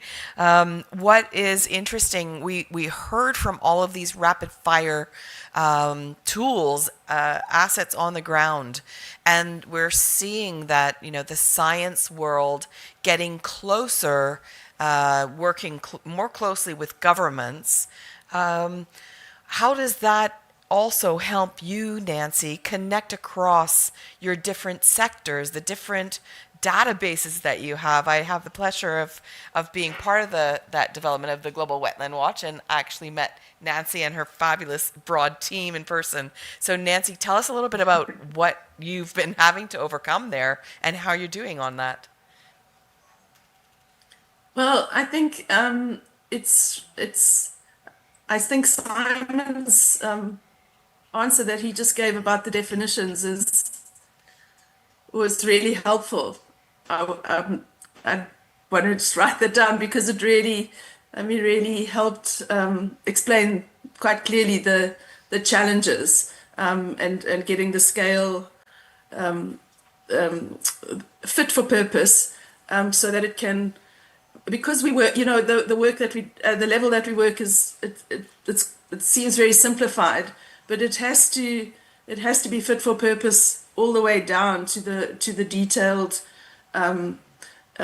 different typologies and the different groups that have autonomy, whether it's the peatlands group or whoever's doing their typologies, and so that is really difficult to grapple with, and it needs consultation with everyone to kind of put their minds together, so that we don't have the situation where we can't assimilate everything at a kind of a joint level, and then allow.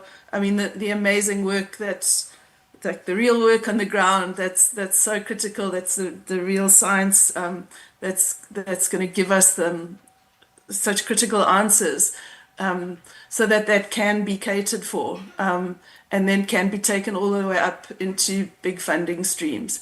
So I'm not really answering your question, but it's I think it's it's platforms like you've pulled together this week. It's having these discussions, seeing each other. Like, so it's these disparate groups working at different levels. We don't have to rapidly adapt our systems immediately, but if we're aware of the different groups, I think there's convergence. So we keep the kind of the different goalposts in mind. So I think it's communication and discussion in these kind of multi-scale groups. I'm not sure I actually really answered your question, but thanks. Nancy, you not only answered my question, but basically got to the heart of this session and the half day that we've been experiencing here about how these, we quite often there's this perception, oh, that's duplication.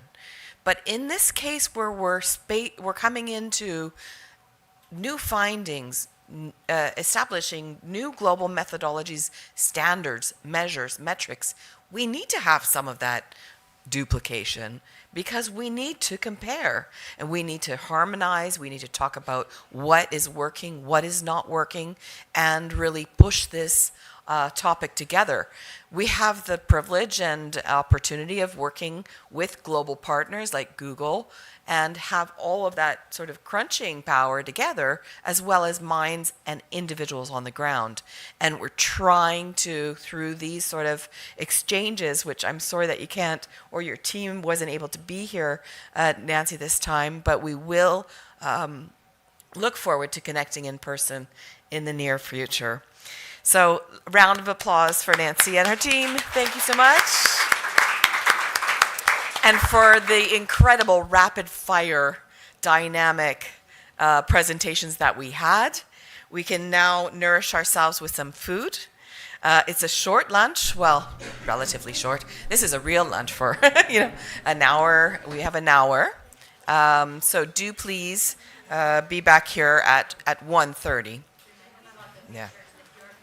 And there's a QR code if you'd like to have a look at your pictures. And for those of you that don't realize, Patrick's been also recording all of the sessions. They will be edited later and available on YouTube. Thanks.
Hi. Hi, everyone.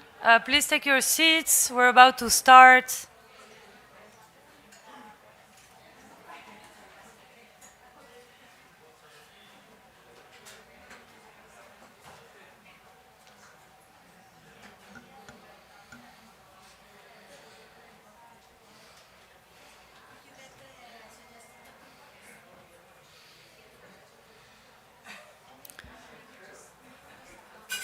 Hi, everyone.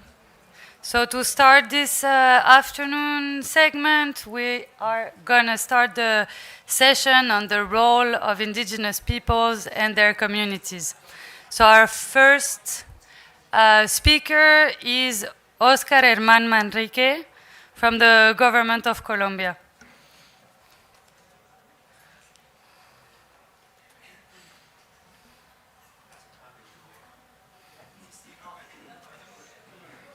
Gracias.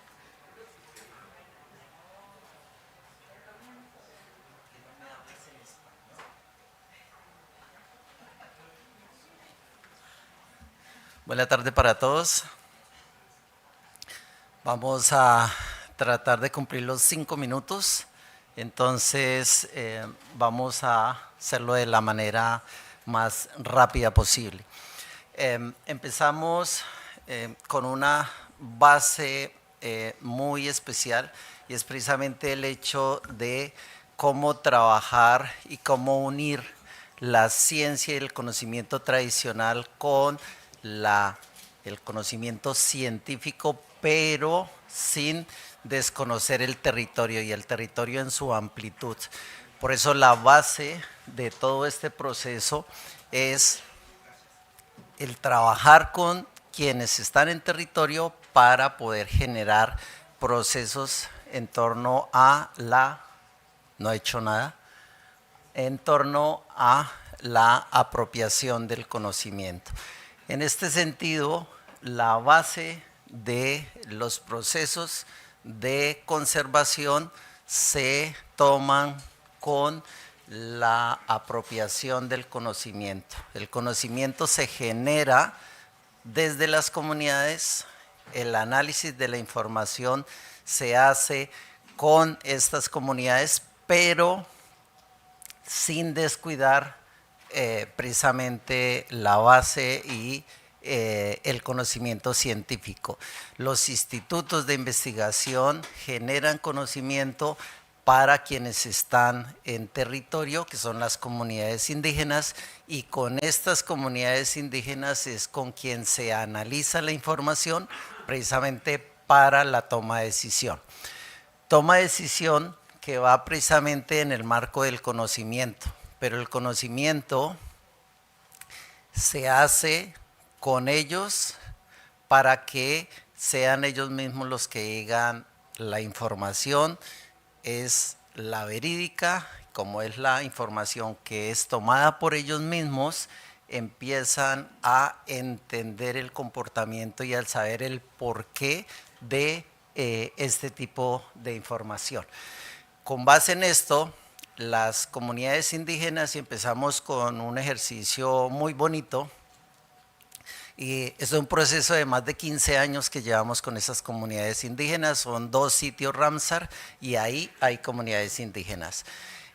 Nosotros empezamos trabajando con las esposas de los indígenas porque son esposas de pescadores y a ellas les llegaba el pescado.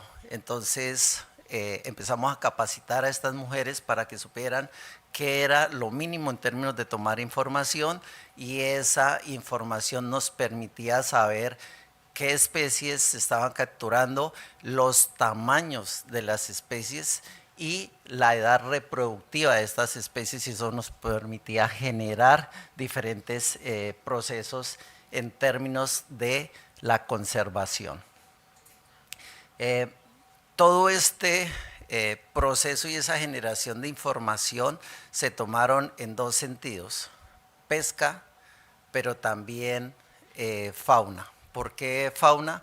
Porque las comunidades indígenas, en el marco de su conocimiento y en el marco de su dinámica natural y su cosmovisión, ellos se alimentan de la fauna. Y necesitábamos saber cuál era esa fauna que estaba siendo más presionada precisamente para poder generar programas de protección y conservación de esas especies que ellos estaban utilizando. Esta información no la teníamos porque no habían procesos precisamente de monitoreo o de análisis de esta información. A través de lo que hicimos, tanto con las comunidades como con los institutos de investigación, pudimos generar ese tipo de información. Identificamos las especies que estaban siendo más presionadas, pero también identificamos las áreas o los hábitats que requieren estas especies. A través de todo este proceso se genera precisamente unos compromisos con estas comunidades, y ahí es donde empezamos a analizar todo este tema del comanejo. El comanejo simplemente son acuerdos entre la institucionalidad y entre esas comunidades indígenas.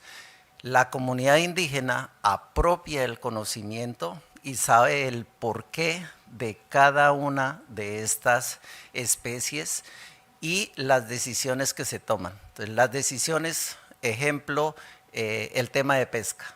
El tema de pesca se establecen unas vedas que es no pesque en determinado tiempo y no pesque cierta especie que ha sido identificada que está demasiado presionada. ¿Eso qué implica? Que se dejan esos espacios para que las especies se puedan reproducir y no se capturan antes de que hagan todo su proceso. Eso ha hecho, y ahí están los resultados, y como tengo solo 5 minutos no me puedo detener, el que hayan especies que, ya, tengo 10, ¡huepa! Qué bueno, qué bueno. Ay, iba corriendo, pero tengo un poquito más de tiempo, súper. Hay procesos particulares, como el caso del pirarucú, que ustedes lo conocen, es el Arapaimajigas. En un sitio Ramsar ya no había sido identificado, estaba descontinuado, estaba demasiado presionado por ser una especie súper gigante y que tiene mucho pedido por parte de las comunidades. Ya no había Arapaimajigas. Cuando empezamos a hacer estos acuerdos entre las mismas comunidades, se disminuyó la presión sobre la pesca y sobre el resto de especies, y eso hizo que 10 años después empezara a aparecer los nidos de pirarucú, perdón, y eso ya nos dan los primeros índices en términos de que se está recuperando el hábitat de una especie que no estaba identificada en esa área. Eso se consigue a través de ese comanejo y a través de los compromisos que se generan con estas comunidades. Son las mismas comunidades las que garantizan que se cumplan los acuerdos. No hay policía, no hay autoridad ambiental, son ellos mismos los que están haciendo ese proceso. Nada es barato en esta vida. Hay que conseguir recursos a través de un proyecto Jeff que precisamente lleva los mismos 15 años, es con el que se ha apalancado recursos para que estas comunidades tengan unos incentivos. No se les está pagando completamente, o sea, un salario mínimo, sino se le dan unos recursos para que ellos puedan tener alimentación y duren unos determinados días y puedan generar esos acuerdos. Son ellos mismos, no tienen armas, lo único que tienen, se me acabaron mis 10 minutos. Son ellos los que garantizan precisamente que se cumplan esos acuerdos. No hay fuerza, no hay armas, no hay ningún tipo de presión, sino es el diálogo entre ellos, y ellos mismos se cuidan porque tienen la información en términos de la presión que se le está generando a su recurso, y empieza la responsabilidad. Por eso lo importante en términos de ese monitoreo. Por eso el monitoreo comunitario es la base de la sostenibilidad de este territorio. Aquí hay demasiada información como para desaprovechar mis 2 minutos, pero es importante el término de las especies que ustedes ven allá. Hay un sitio Ramsar, que es de donde sale el 70% de las especies de peces ornamentales del mundo. Es supremamente importante y hay demasiada presión sobre el recurso. Con este resultado en términos de monitoreo se están generando acuerdos para disminuir la presión y proteger esas áreas en donde se han identificado esas especies. Adicional, y en términos de sostenibilidad, ya voy a terminar, ustedes ven los registros de especies. INIRIA y sobre todo la Amazonía está en el Global Bird Day como una de las zonas que tienen mayor cantidad de avistamiento de aves. Eso implica que hay un fuerte soporte en términos de aviturismo, y esa es la apuesta que se tiene para esos 2 sitios Ramsar que permitan llegar hacia la sostenibilidad. Con esta termino para que no me saquen mi tarjeta roja, ya termino. Hay 5 reflexiones a tener en cuenta frente a más de 15 años de trabajo. La primera es que el monitoreo comunitario es el que fortalece la conservación.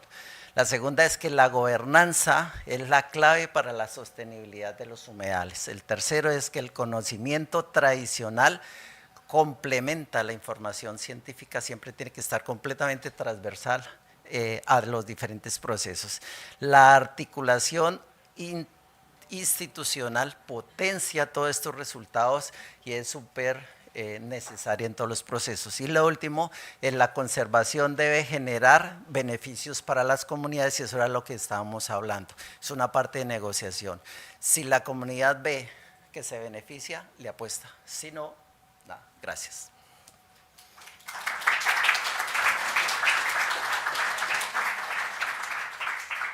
Muchísimas gracias, Oscar. Ahora invito a Daniela Vargas del CERNAM a venir aquí, y sí, después tendremos a Alonso Pérez del Instituto del Bien Común, a Marcelita Ponce de León de Alinea International, y después una copresentación del The Nature Conservancy de Camilo Navarro y Aldo Cárdenas. Perfecto. Por aquí, por aquí, por aquí hay...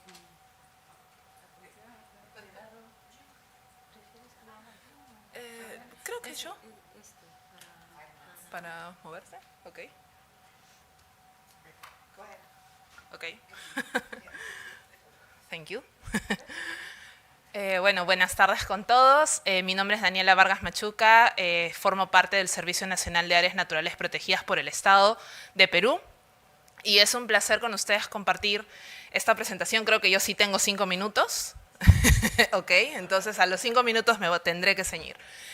En realidad esta presentación, que forma parte de este bloque del comanejo que tenemos con las comunidades y organizaciones locales, es un caso emblemático que tenemos en la Reserva Nacional Pacaya-Samiria, y que de hecho hay muchos investigadores y organizaciones que han formado parte de este ejemplo que vengo a presentar hoy día, ¿no?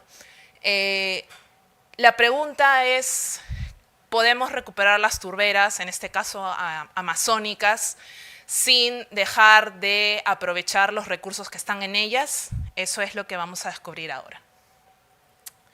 Bueno, la Reserva Nacional Pacaya-Samiria se ubica en Loreto. Es una región que ha sido ampliamente ya conversada y hablada por muchos investigadores acá, y creo que es parte también del viaje que van a hacer. Entonces, en este caso en particular, ¿qué sucedía en la Reserva Nacional Pacaya-Samiria?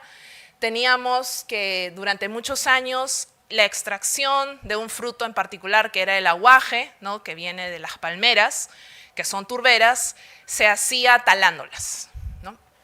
Y esta cosecha de aguaje, justamente, uno, reducía la productividad del bosque, dos, la degradaba y, sobre todo, afectaba la integridad de las turberas, que dejaban de ser reservorios y más bien hacían como ya emisiones de carbono.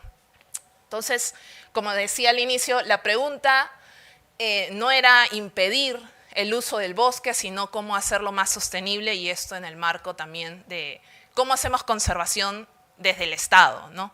No significa no tocar, ya creo que hemos dejado hace mucho tiempo ese paradigma, y la idea era justamente poder transicionar a ese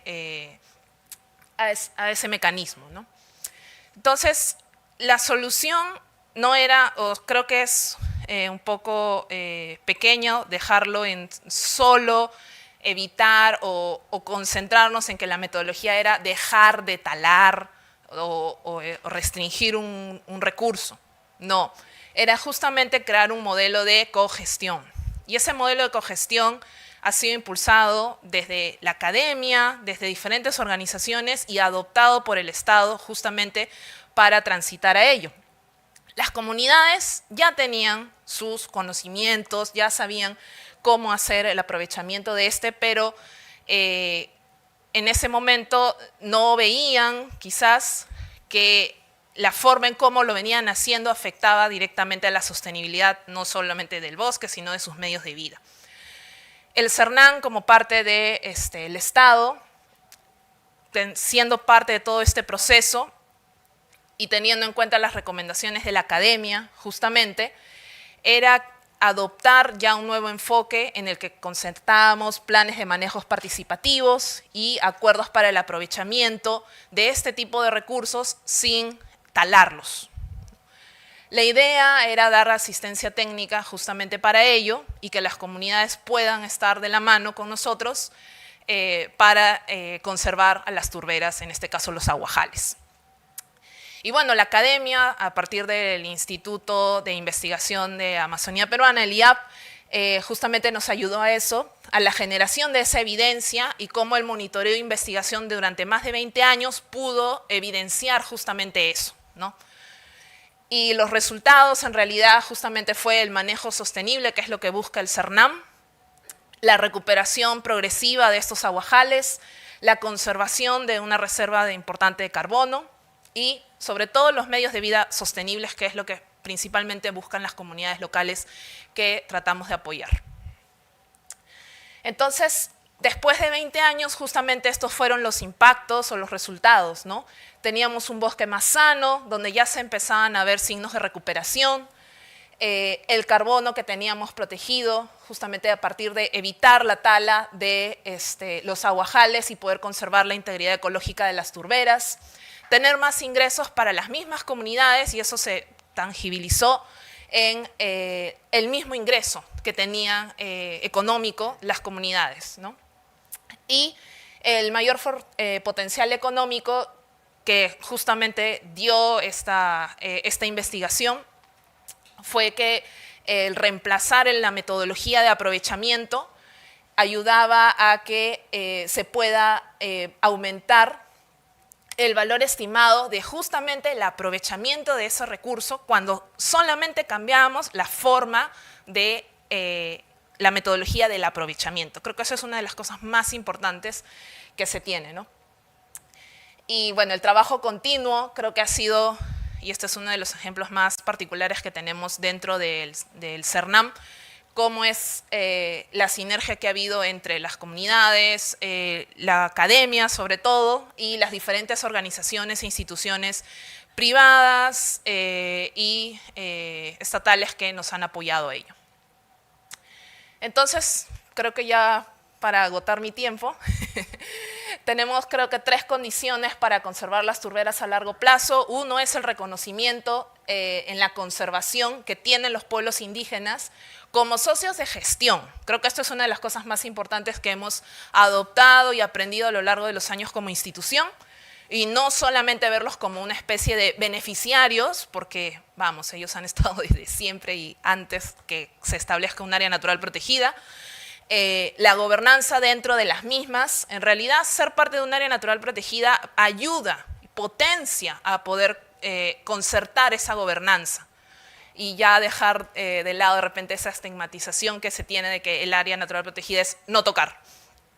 Y finalmente, pero no menos importante, el financiamiento, ¿no? Siempre el desafío es cómo construir estos mecanismos financieros de manera permanente para que puedan sostener a largo plazo las decisiones del manejo que estamos tomando dentro de áreas naturales protegidas.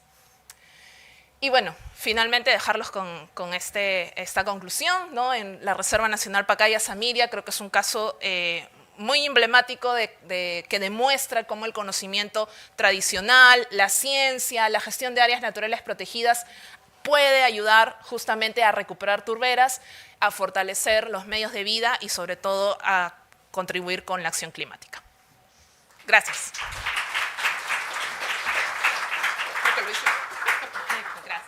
Gracias, Daniela.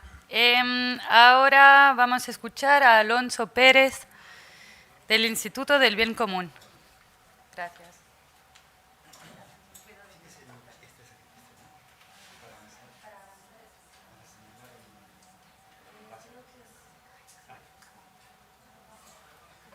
Buenas tardes con todos. Alonso Pérez. Yo formo parte del Instituto del Bien Común, una institución peruana que viene trabajando hace casi 30 años en Amazonía peruana, promoviendo la gestión óptima de los bienes comunes. Ahí está.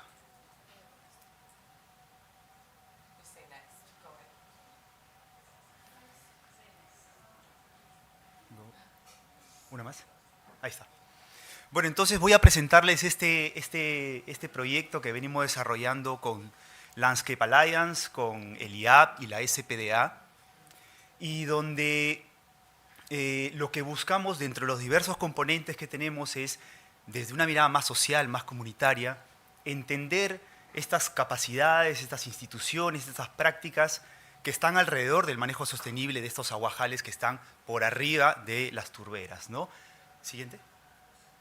Trabajamos en dos zonas, en la parte de Loreto, en Pacaya-Samiria, ya lo mencionó la compañera, en un escenario de área protegida con comunidades nativas, y luego más al sur, en un escenario donde es un contexto distinto, donde trabajamos con caseríos mestizos, de población mestiza, y la tenencia de la tierra es un poco más atomizada, es más complejo ahí. En ambos escenarios también, desde un enfoque de investigación, acción participativa, proponemos la cosecha sostenible con el uso de subidores de palmeras, el monitoreo interactivo para evaluar el recurso, entre otras actividades, ¿no? Entonces, digamos, buscamos acercarnos a entender estos aguajales como bienes comunes, como sistemas socioecológicos y poniendo atención en el acceso, en el uso y en la gestión del recurso, ¿no? Siguiente. Ya.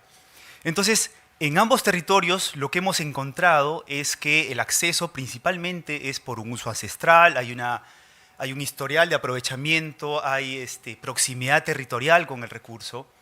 Este es el caso de Loreto y un poco para ponerles en contexto es el río Marañón, algunos de ustedes van a estar mañana más por la parte baja. Del río Marañón hacia abajo es la Reserva Nacional Pacaya-Samiria, que es un área muy extensa, y dentro hay unidades de manejo. Este es un área de manejo de unas 62.000 hectáreas, este polígono rosado, y en ese polígono rosado donde hay un derecho adquirido, donde hay comunidades nativas, hay cuotas de extracción, hay un plan de manejo, nosotros trabajamos en 2 comunidades, hay otras comunidades. Lo que hemos encontrado es que a pesar de haber este andamiaje legal, formal, aún sigue habiendo un acceso y un uso del recurso regulado por derechos consuetudinarios. En algunos casos se pueden presentar tensiones entre las comunidades, sobre todo para el acceso, ¿no? Y otro caso importante que hemos encontrado es unas situaciones de multiterritorialidad y me refiero a esto con comunidades que aprovechan el recurso tanto dentro del área protegida como también fuera. Si esas comunidades quisieran formalizar su aprovechamiento, tendría que seguir dos procesos distintos, dos tratamientos distintos y conversar con dos actores distintos del gobierno, solamente porque el río Marañón separa el Aguajal dentro de la reserva, fuera de su territorio, ¿no? ¿Seguimos?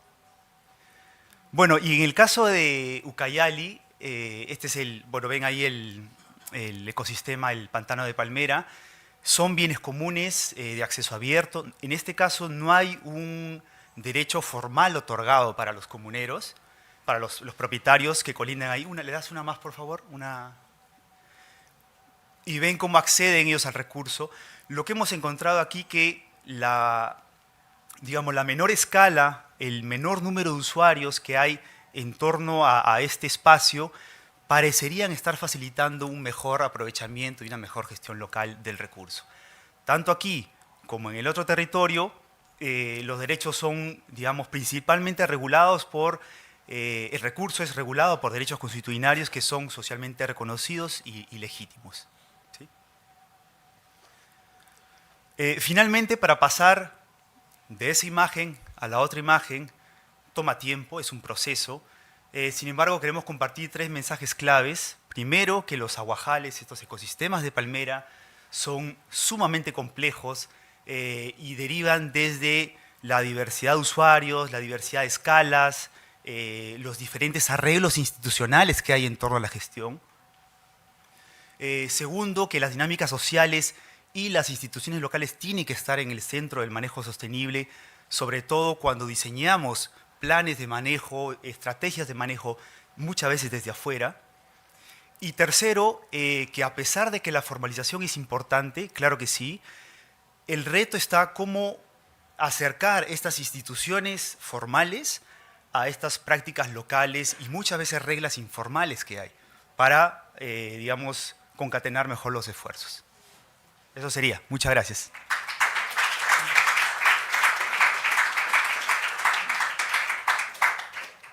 Ahora invito a Marcelita Ponce de León de Alinea International.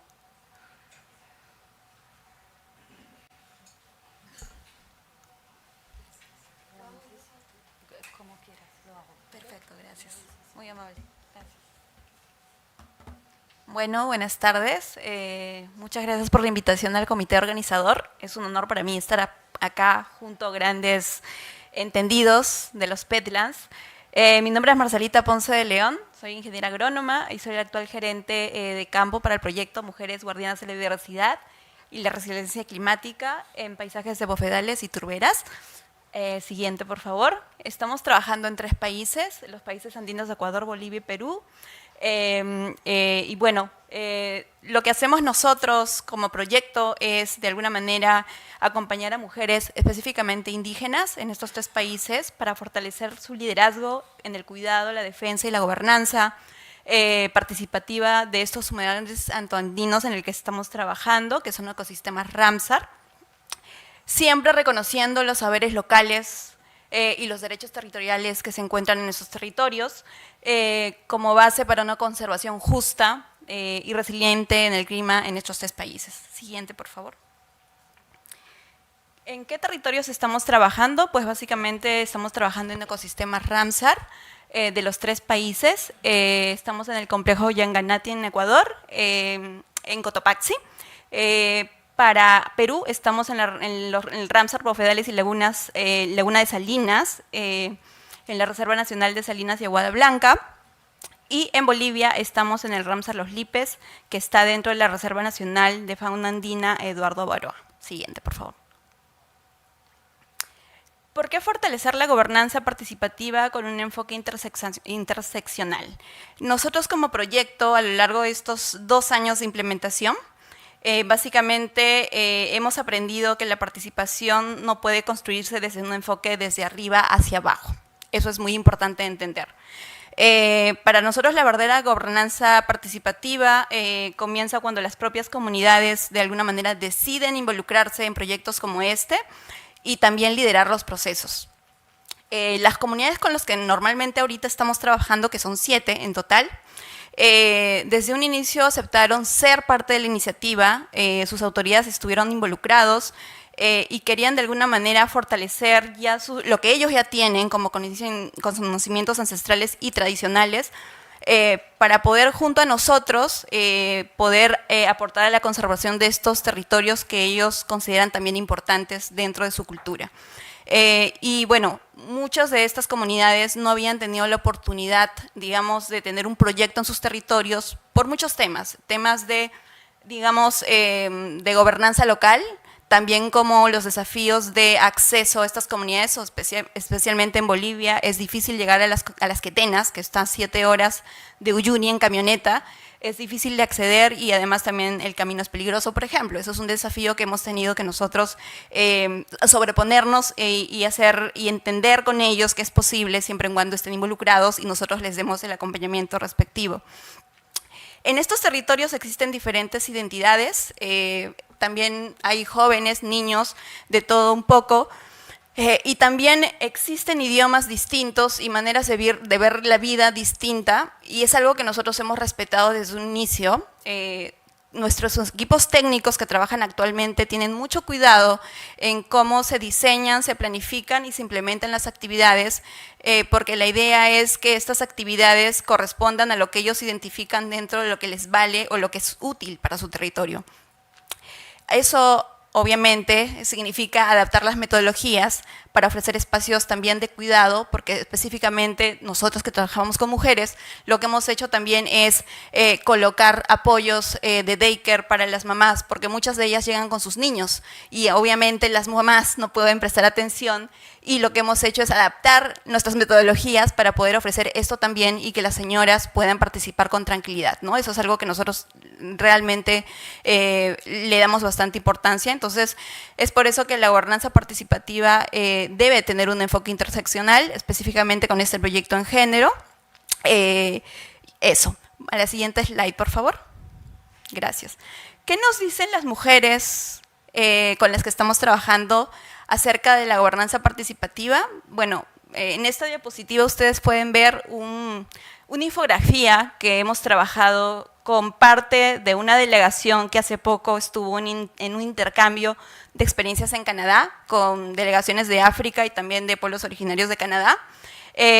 Con las mujeres hemos trabajado en unas sesiones de reflexión y de discusión, en donde ellas de alguna manera nos han dejado una especie de 3 mensajes, ¿no? El primero es que ellas, a pesar de enfrentar ciertos desafíos, por ejemplo en Bolivia con el tema del turismo, que todavía no es muy ordenado, en el tema de Arequipa, la minería, y en el tema de Ecuador, que básicamente son las sequías y los incendios, ¿no? A pesar de todo eso, ellas continúan viéndose como las principales cuidadoras de estos peatlands, de estos ecosistemas, y lo consideran su territorio y su hogar, ¿no? Eso es en el primer bloque de acá. En el segundo es que las voces de ellas, digamos, quieren participar en espacios de toma de decisión o de consulta, a pesar de muchos desafíos que se tienen, como son el machismo y también el adultocentrismo en temas de mujeres jóvenes, ¿no? Porque quieren dentro de esos espacios compartir sus conocimientos y ser escuchadas también desde su perspectiva como mujer y como mamás, que es otra perspectiva más. Y en el tercer bloque de acá es un poco, ellas nos hablaron acerca de su futuro, ¿no? Cómo se veían ellas siendo parte del agente de cambio, del agente conductor de actividades para poder preservar y participar directamente en la conservación de estos humedales, porque básicamente no solo significa conservar el espacio en sí, en físico, también tiene mucho que ver con conservar sus conocimientos y con sus mecanismos de desarrollo social entre mujeres y entre intercomunidades también, ¿no? Entonces, esa visión para nosotros, digamos, trabajar este material con ellas ha sido muy reconfortante para nosotros como equipo técnico y como proyecto, porque nos recuerda definitivamente que la conservación también es una apuesta por el futuro, quienes en estos momentos, por lo menos en nuestro proyecto, las protagonistas son las mujeres, ¿no? El siguiente, por favor. Bueno, para ir un poco compartiendo con ustedes los aprendizajes de este año, de estos 2 años que venimos implementando el proyecto, hemos identificado estos 4 puntos importantes que quisiera compartir con ustedes. La primera es que la autonomía económica y política, digamos, son barreras que definitivamente se presentan, sobre todo cuando de alguna manera limitan su participación, ¿sí? De alguna manera, estas barreras que pueden ser oficiales y extraoficiales, porque dentro de las comunidades donde trabajamos, muchas de ellas, en los estatutos comunitarios se dice que las mujeres pueden participar, pero en la práctica no lo es así, ¿no? Entonces, lo segundo sería el tejer de las memorias colectivas, que es promover espacios de diálogo para que ellas puedan compartir entre ellas también y con otros actores acerca de la importancia del Ramsar. Pluralidad de conocimientos, que hay que ser muy, digamos, ver con 2 visiones, la visión científica y técnica, pero también reconocer que los conocimientos ancestrales y tradicionales son importantísimos para poder aterrizar esto que se trae a los territorios en temas de conservación. Lo último, pero no muy, digamos, ya necesario de mencionar, es que no necesitamos empezar desde cero. Ustedes se han visto durante estos días que somos muchas organizaciones trabajando en la conservación de estos ecosistemas. Solo tendamos puentes, abrámonos las puertas y ojalá podamos de alguna manera converger en algunas actividades a futuro. Lo último que les quiero dejar en la siguiente diapositiva es básicamente compartir el intercambio del que les hablé hace un rato. En Canadá estuvimos mujeres andinas, representantes de las áreas de reserva de Ecuador y Bolivia, junto con representantes del lago Chad, que es un proyecto importante que Línea también maneja en África, y comunidades de Winnipeg, donde tuvieron el espacio para dialogar y reflexionar sobre qué les había funcionado y sobre qué perspectivas tienen como comunidades que preservan estos ecosistemas. Y bueno, voy a dejarlo por acá porque creo que el tiempo ha corrido y tengo que ir terminando. Muchas gracias por su atención, muy amable. Lo siento. Gracias, Marcelita. Ahora voy a invitar a Aldo y Camilo para la copresentación del The Nature Conservancy. Y después tendremos una presentación un poco especial de Jean-Jacques Bambuta, del Gobierno de la República Democrática del Congo. Gracias. Cuidado con el cable.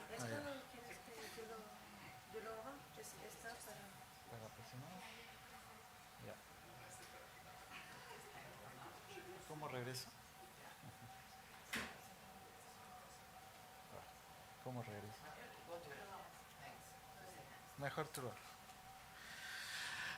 Bueno, muchas gracias. Yo soy Aldo Cárdenas, de Nature Conservancy Perú. Bueno, yo quiero compartirles la experiencia que venimos trabajando también en la Amazonía, en turberas amazónicas.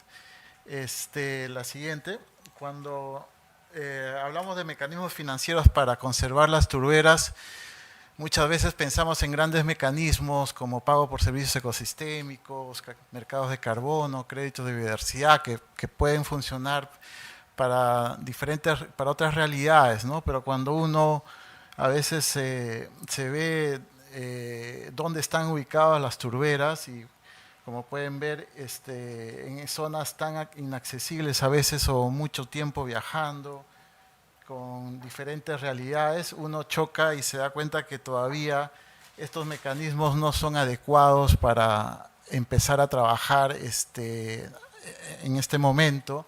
Entonces, lo que vimos por conveniente es diseñar otro tipo de mecanismos que permitan, digamos, ser bottom-up, no top-down.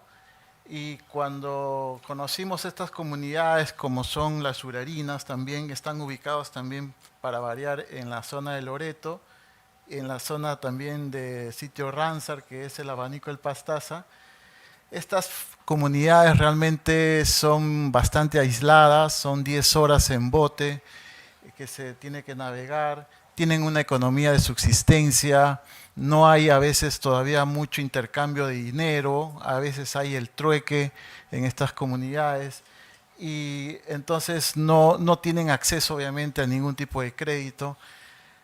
En este escenario, pues, introducir algún mecanismo de mercado se vuelve todavía no viable, ¿no? Entonces, hay que entender bien el contexto donde nos vamos a enfocar para no correr riesgos. Siguiente.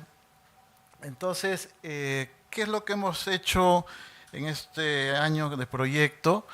Es desarrollar algún tipo de asociatividad, ¿no? Estas comunidades, como les dije, todavía están poco asociadas, y dentro de Nature Conservancy hemos trabajado un mecanismo que ya viene promoviendo el gobierno peruano, el Banco de Desarrollo COFIDE, que son las únicas.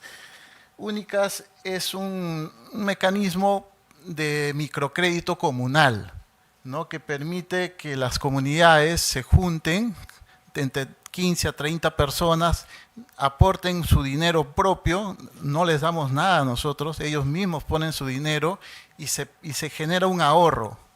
Y de este ahorro hacen préstamos entre ellos con una tasa de interés que vendría a ser el profit o la ganancia. Entonces, digamos que esto ha sido un mecanismo que hemos empezado a trabajar y ya se ven ya algunos cambios en estos 3 últimos meses, donde ya han visto oportunidades, ¿no? Para ver, no solamente pensar en el aguaje, como todo el mundo habla, sino ver otras oportunidades, ¿no? Se han hecho ya varios préstamos, ¿no? Están cada vez creciendo cada mes. Y algo interesante también fue la participación de las mujeres urarinas, porque cuando llegamos ellos no participaban, pero después de varias capacitaciones se ha visto que ya la mujer ha crecido en pedir préstamos, por ejemplo, ¿no? De 6 a 27% en solo 2 meses. O sea, ya las mujeres también prestan para su alimentación, para su pesca o también para alguna necesidad, ¿no? Entonces, el siguiente, por favor, y con esto termino. Las comunidades urarinas estamos viendo de continuar con este mecanismo. Necesitamos ver que este capital que se crea a futuro puede ser invertido en otras actividades también, como mejora en la cosecha del aguaje, en artesanías. También estamos ayudándoles a postular a otros fondos no reembolsables que está promoviendo el Profonampe. Y finalmente quería decirles que las únicas, como pueden ver ahí, las comunidades lo ven como una oportunidad para no depender mucho del aguaje, ¿no? Porque el principal cultivo obviamente en toda esta zona se ha visto que es el aguaje, el plátano también, pero hay que diversificar, ¿no? Cosa que no dependan mucho de los peatlands. Ese es el mensaje, esperamos continuar avanzando para otra vez contarles cómo nos ha ido. Gracias.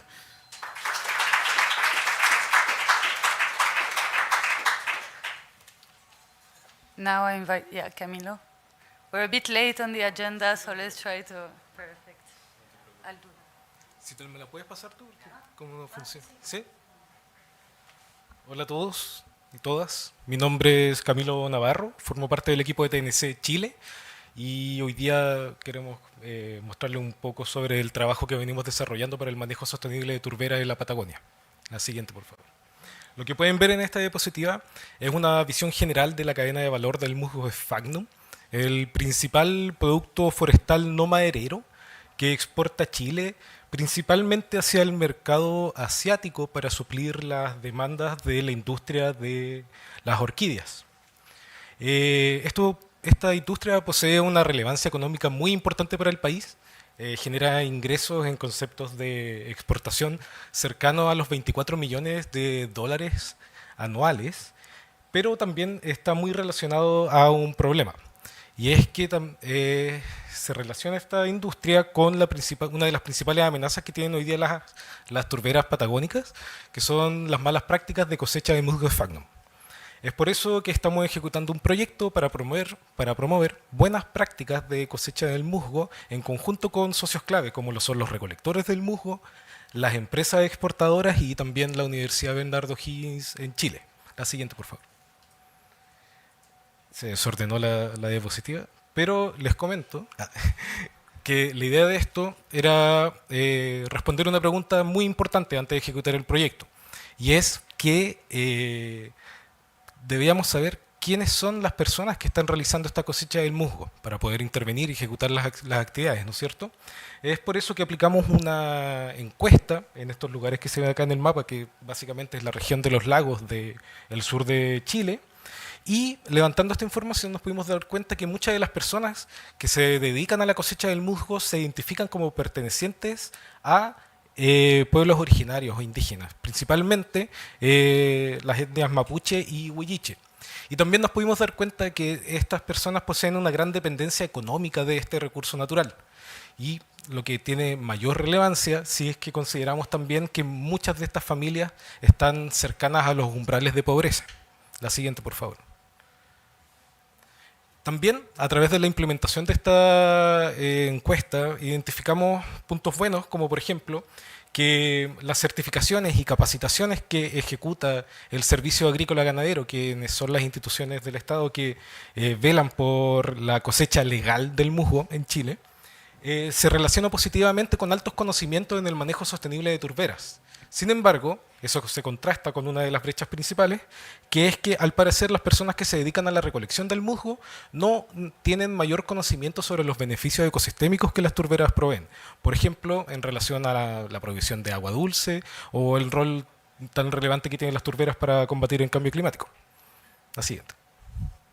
Y aquí, para cerrar, a la vez que estábamos levantando toda esta información, también este proyecto posee muchas actividades relacionadas al involucramiento comunitario.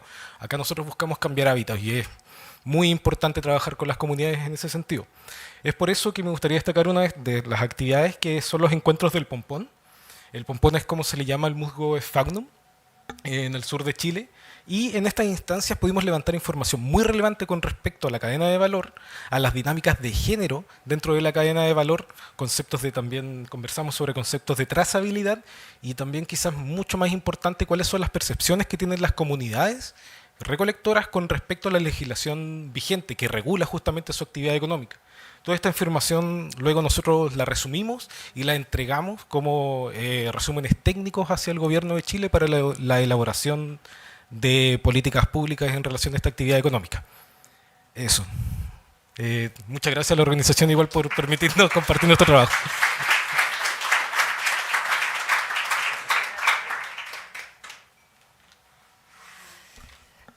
Okay, so I'll switch to French, so everyone can put their little headphones. On va finir cette session avec un segment un peu spécial. Il s'agit d'une activité de sensibilisation des communautés par leurs chefs coutumiers et traditionnels sur l'importance des tourbières. La scène se déroule en République démocratique du Congo, dans la province de l'Équateur, dans les villages de Lokolama, occupés par les peuples autochtones pygmées, et le village de Penzele, occupé par le peuple bantou. Pour sensibiliser la population sur l'importance des tourbières, le chef coutumier passe au milieu de deux villages qui sont collés. Il est encore 5 heures du matin, donc l'heure du réveil du village, pendant que se tient cette sensibilisation.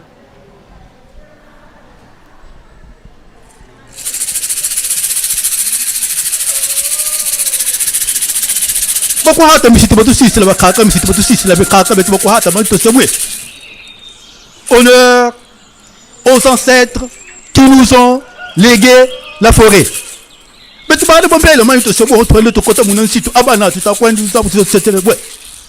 Honneur aux ancêtres qui nous ont légué les rivières. Honneur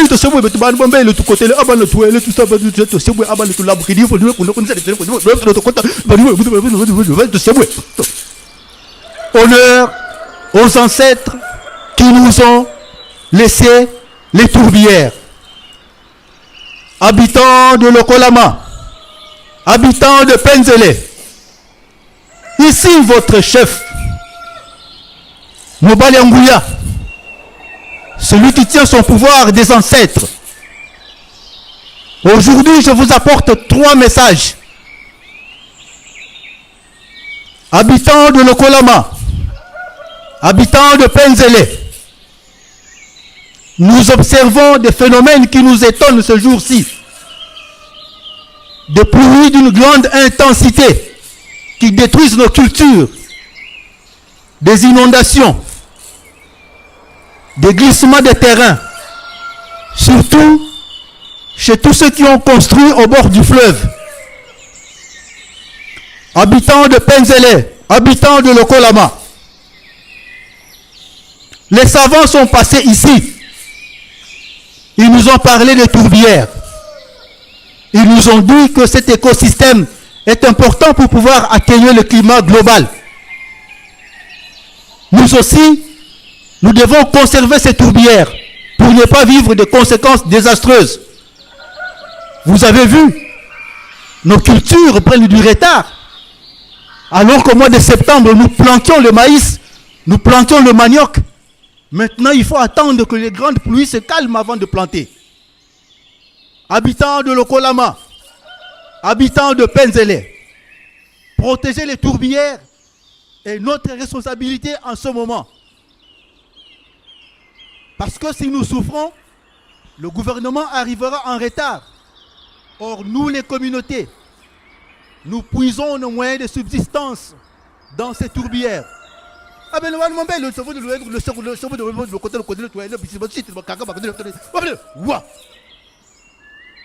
Habitants de Penzele, habitants de Lokolama, j'attire votre attention sur les pratiques qui détruisent la tourbière. Certains parmi vous, comme Moutaluvunzu là-bas, Moutaluvunzu et votre femme, calmez-vous, il ne faut pas vous chamailler quand le chef est en train de parler. Moutaluvunzu et son équipe, ils partent en forêt pour pratiquer la pêche par écopage. Ils barrent les rivières pour pouvoir ramasser le poisson. Ils dévient le cours des rivières. Tout cela va avoir des conséquences sur les tourbières, habitants de Penzele, habitants de Lokolama. Faisons attention à ce genre de pratiques. Habitants de Penzele, habitants de Lokolama. Le toilette tout côté là, si vous voulez tout côté là, tout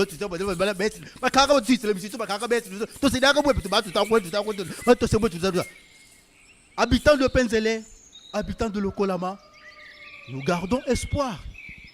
Nous pensons qu'un jour, nous vivrons des efforts de la conservation des tourbières.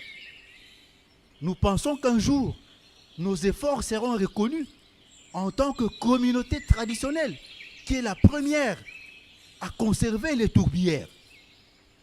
Habitants de Penzele, habitants de Lokolama, tel est le message que je vous apporte en ce jour.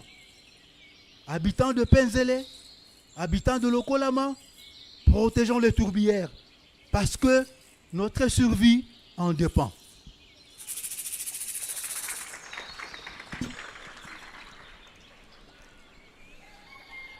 Yes, it is done. Wow, what an ending, right? So we'll move now to the discussion.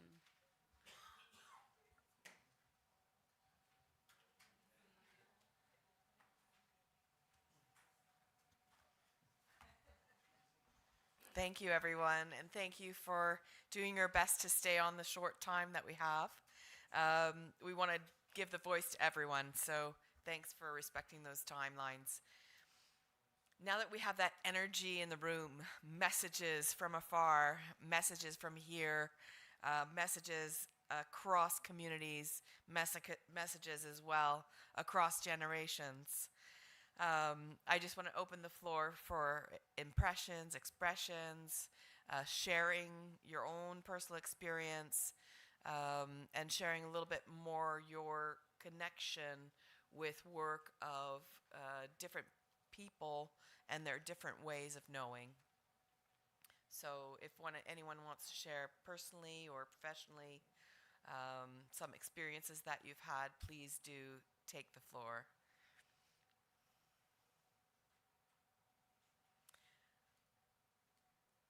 If not, I want to give a little bit more time then to our colleague who was sharing about the from Alania on the exchange between the women and indigenous leaders of the mountain peatlands around Bolivia and Peru with the far north people, the First Nations people in Canada.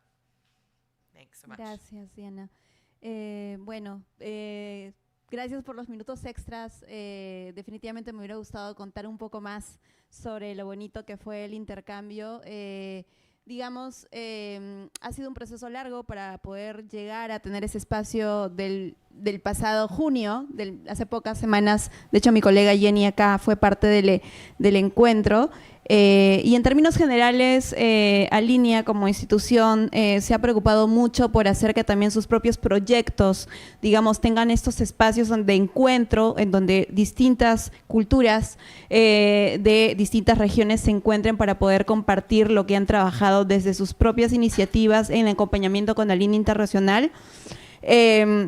Y básicamente la idea de este encuentro era que nuestras mujeres, nuestra delegación andina de los 3 países pudieran compartir su proceso con nosotros, ¿no? El proceso de poder de alguna manera fortalecer sus liderazgos desde el hecho de sentirse capaces para poder compartir su opinión, que muchas de ellas han ido generando esa confianza para poder hacerlo. Poder también explicar desde ahora, desde el acompañamiento que tenemos con ellas y obviamente también el CERNAP incluido, cómo ellas han cambiado la mirada a los peatlands, ¿no? Antes eran lugares de repente desérticos que sabían que los usaban para sus camélidos, por ejemplo, ¿verdad? Pero no sabían mucho de lo que en realidad significa tener un peatland o un wetland dentro de sus territorios y no sabían cuál era la función ecológica o en el ecosistema y los servicios que estos dan a las grandes comunidades y no solo a sus comunidades, sino digamos cuenca abajo, ¿verdad? Entonces, con nuestro acompañamiento ya han entendido mejor cuál es la importancia, cuál es su función y esto es lo que han compartido con nuestros colegas de África que vienen de un programa del lago Chad, que es un gran lago que se está secando por el cambio climático y que también obviamente han encontrado algunas similitudes como es que el cambio climático está haciendo que los ciclos hidrológicos cambien. Y hay mucha, dificultad en incluso programar sus actividades relacionadas a la pesca en el lago Chad o, digamos, al tema de la alimentación de los camélidos en la zona andina. Y bueno, el pueblo, las comunidades que nos recibieron en Winnipeg, básicamente ya tienen una larga data de trabajo con el gobierno de Canadá y otras instituciones en conservación desde el enfoque indígena. Y ha sido interesante que efectivamente ellos puedan recibir y contar su experiencia de hace muchos años y cómo han tenido que también pasar todo un proceso de fortalecimiento comunitario, pero también de entendimiento con, digamos, algunos gobiernos que les acompañan, ¿no? Porque en realidad es una cogestión indígena en la cual los actores distintos solo acompañan y ellos son los que toman las decisiones sobre estas comunidades. De repente, si me permites un minuto, Diana, yo le voy a dar la palabra a mi colega Jenny, que es quien estuvo allí y puede hacernos un breve cierre de lo que les estaba contando. Adelante, Jenny.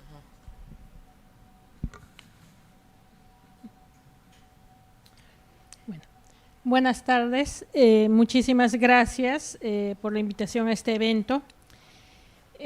Bueno, yo hablo desde el campo, siempre hablo desde el campo.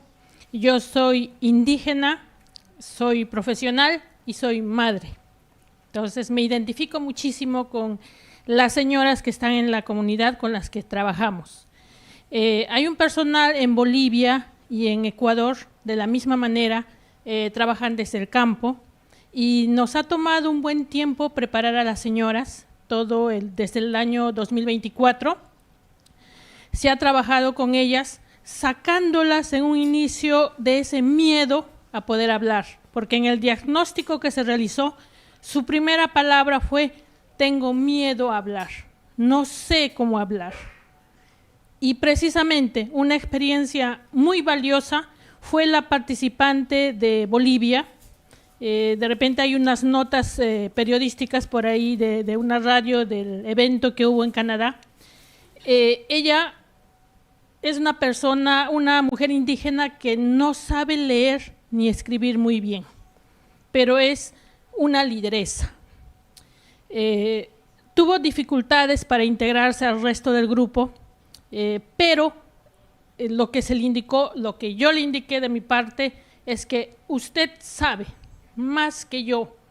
Yo estudié, pero yo no sé de su comunidad. Yo no conozco nada de lo que usted ha vivido. Usted es la experta, usted es la especialista.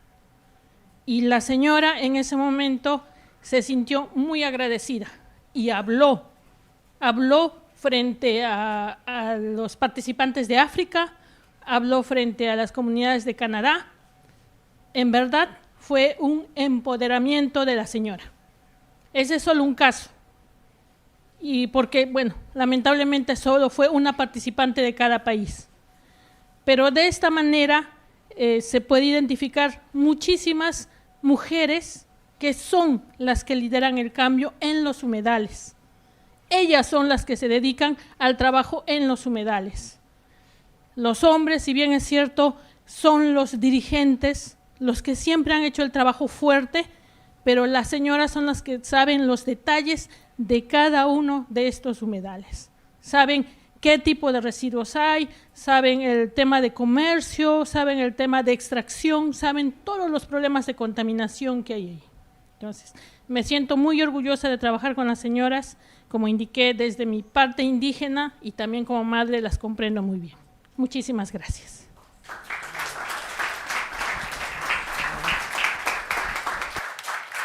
Yes, thanks. Thank you so much. It's a very innovative and exciting project. It was actually inspired by the Global Peatlands Initiative approach, as well, bringing together people around the world with a shared language and a great opportunity to also learn new technologies. So not only are the women of these communities working together to share their experience and their observations, they're also learning how to use drones, empowering them to know more, to also add another layer of knowledge into their own ways of knowing. Thank you, Carla. Buenas tardes todas. Soy Beatriz Fuentealba. Llevo trabajando muchos años en turberas altoandinas desde diferentes instituciones. Yo quería comentarles a todos el caso que tenemos en Perú en relación a las turberas altoandinas. Gracias a los arqueólogos se han encontrado evidencias que los antiguos no peruanos, porque no había nación, desde las culturas incas y preincas, en la sierra de estos países andinos siempre se ha criado alpaca, y la alpaca depende íntimamente de las zonas de turberas altoandinas. Y lo que hacían estos pobladores era regar las áreas alrededor de las turberas para ampliar el área de turberas y poder tener una capacidad de carga mucho mayor de lo que se tiene ahora, y se estima que la población de alpacas en los tiempos pre-españoles, prehispánicos, eran alrededor del doble de lo que tenemos ahora. Y había toda una serie de manejo del ecosistema, evidentemente sostenible, porque si no, no tendríamos turberas el día de hoy, que permitía hacer un manejo apropiado y obviamente la producción, porque tanto las alpacas como las llamas eran la base no solo de la dieta, sino incluso de la vestimenta para estos pobladores.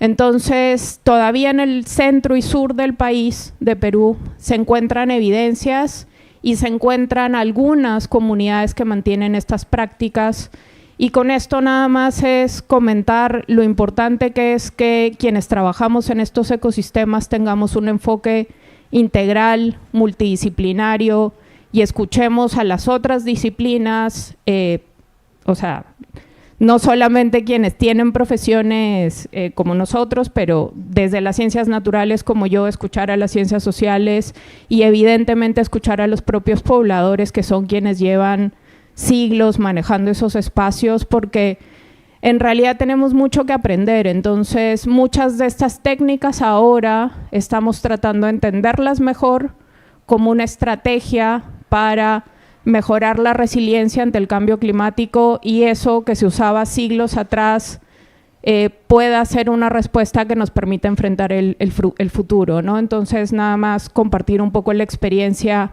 no mía, sino de muchos profesionales que trabajan en estas zonas, como un mensaje que creo que aplica a todos nuestros países. Gracias. Absolutely. Yes, absolutely. Thank you so much. And from the communities, that convey messages across multiple stakeholders, we know that storytelling is absolutely effective. And what I want to just share with you is that through our Global Peatlands Initiative work, we've gone beyond writing things down in a report. At the moment, the exchange of this entire session, just as we did at the COP 26, is recorded. It will be available on YouTube.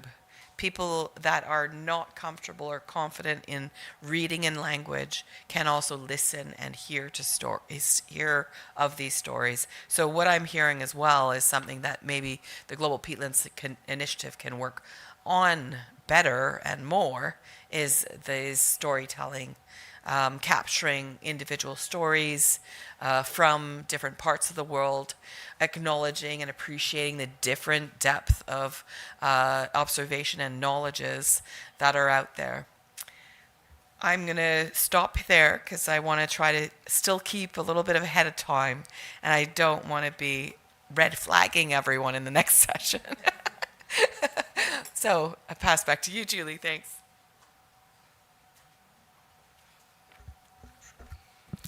Okay, thank you very much. We're going to start the last session of our event, which is the Conservation, Restoration, and Reweighting Strategies session.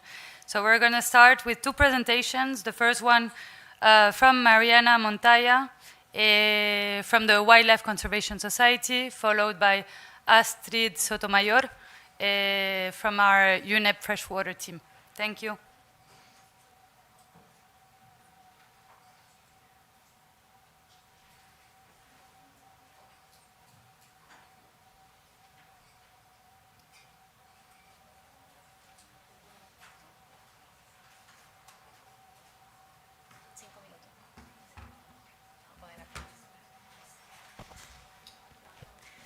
Buenas tardes con todos, con todas. Gracias por seguir hoy con nosotros. Mi presentación está en inglés, pero voy a hablar en español. Voy a tratar de hacerlo despacio para que me puedan traducir. En realidad les voy a hablar un poco del trabajo que hace WCS a nivel global. Como saben, WCS trabaja felizmente todavía muy en territorio, en más de 60 países. Hacemos trabajo directamente con las comunidades en los diferentes lugares donde estamos. Seguro que en muchos de esos 60 países hay turberas importantes de diferente tipo, pero hay países como Canadá, Perú, Chile, Argentina, en la cuenca del Congo y en Indonesia, donde las turberas dominan el paisaje. Y por eso en estos paisajes, en estos países, tenemos un enfoque especial en la conservación de nuestras turberas. Y como ven un poco en las fotos y por la ubicación de los países, nos da esto la oportunidad de hacer diferentes cosas y aprender también entre nosotros, porque tenemos turberas como desde el sur de Chile, en Caruquinca, que ayer Nicole les contaba un poco de la experiencia allá, donde son lugares donde hay mucha investigación, donde sirve para poder aprender cosas y llevar esa experiencia a una escala más grande a nivel de país, a nivel de la región patagónica. Lugares como en el Perú, donde son turberas totalmente distintas a las que hay en Caruquinca, pero que tenemos esos bosques inundables. Hemos hablado mucho en estos días del aguaje. En Perú también trabajamos con aguaje, aunque creo que la parte más diferente, digamos, de lo que hemos escuchado estos días es que ya venimos trabajando, además de toda la parte inicial de la investigación y el trabajo con las comunidades, es que ya estamos trabajando desde la empresa privada, en alianza con la empresa privada, para que puedan ellos ya generar ese mercado directamente con las comunidades y buscar esa sostenibilidad a largo plazo. Y así en Canadá también informando políticas públicas, igual que desde los otros países. Entonces este trabajo desde el territorio nos permite movernos en diferentes temas. Y le das a la siguiente, por favor, Julie. Que son las diferentes estrategias que en cada país implementamos a diferentes escalas, ¿no? Y con diferente intensidad. Todos los países hacemos, y el corazón, digamos, de nuestro trabajo se basa en no solamente generar información científica, sino utilizar esa información y a partir de ahí identificar los retos, las necesidades, temas de restauración salen también de, acá en Perú, por ejemplo, hemos hecho las evaluaciones de los aguajales, hemos podido identificar dónde falta restaurarse y trabajar en función de esa información y así sucesivamente en los otros países. Esta información se usa para hacer trabajo en campo, pero luego también poder ver qué reformas políticas se tienen que hacer. Se han construido hace poco, para la cuenca del Congo se ha publicado una nota, una policy note para poder dar recomendaciones de manejo, desde lo que hacen en Chile y Argentina igual. Y todo esto también para que podamos buscar catalizar este financiamiento efectivo, por ejemplo, como les contaba con las empresas privadas, ¿no? En donde hay comunidades, tratamos de trabajar buscando esas alternativas económicas, como lo que hemos venido escuchando de aguaje, pero algo que quería resaltar también es que las turberas nos dan una oportunidad de trabajar no solamente con un producto, sino deberíamos de estar viendo un espacio mucho más integral con otros recursos que también puedan ser gestionados, ¿no? El tema de capacidades y alianzas es importante y comunicaciones también lo hemos visto ya en sesiones, pero yo quería terminar con esa parte de alianzas porque creo que igual el trabajo que hacemos desde WCS, pero también varios de lo que hemos visto en estos días, es que debemos de buscar ese trabajo colaborativo también, y no solamente con las comunidades, sino con otras organizaciones. Creo que en estos días también hemos visto cómo varios estamos haciendo cosas similares y tener a un GPI nos permite también, nos debería de permitir tener esos aprendizajes conjuntos. Para terminar, en mi último medio minuto, es una cosa que estamos también trabajando desde la cuenca amazónica, es que hemos liderado hace 10 años, la construcción de la Alianza Aguas Amazónicas, que si bien no dice peatlands, es una alianza que busca la conservación de los humedales, finalmente también de turberas, y es una alianza en la que el objetivo es mantener esa conectividad de los ríos, pero la conectividad entre los ríos y el bosque, y mantener esa dinámica de inundación que Eurídice más temprano mencionaba, la importancia de esto para que se mantenga la integridad de los ecosistemas, la integridad de las turberas. Finalmente, cerraría con que el objetivo de WCS de trabajar en turberas es mantener esa integridad justamente. No estamos, si bien hacemos algunas actividades de restauración, el foco es mantener eso que existe aún. Mantener espacios que aún tienen una funcionalidad importante y concentrarnos en eso, generando beneficios para la gente. Eso, gracias.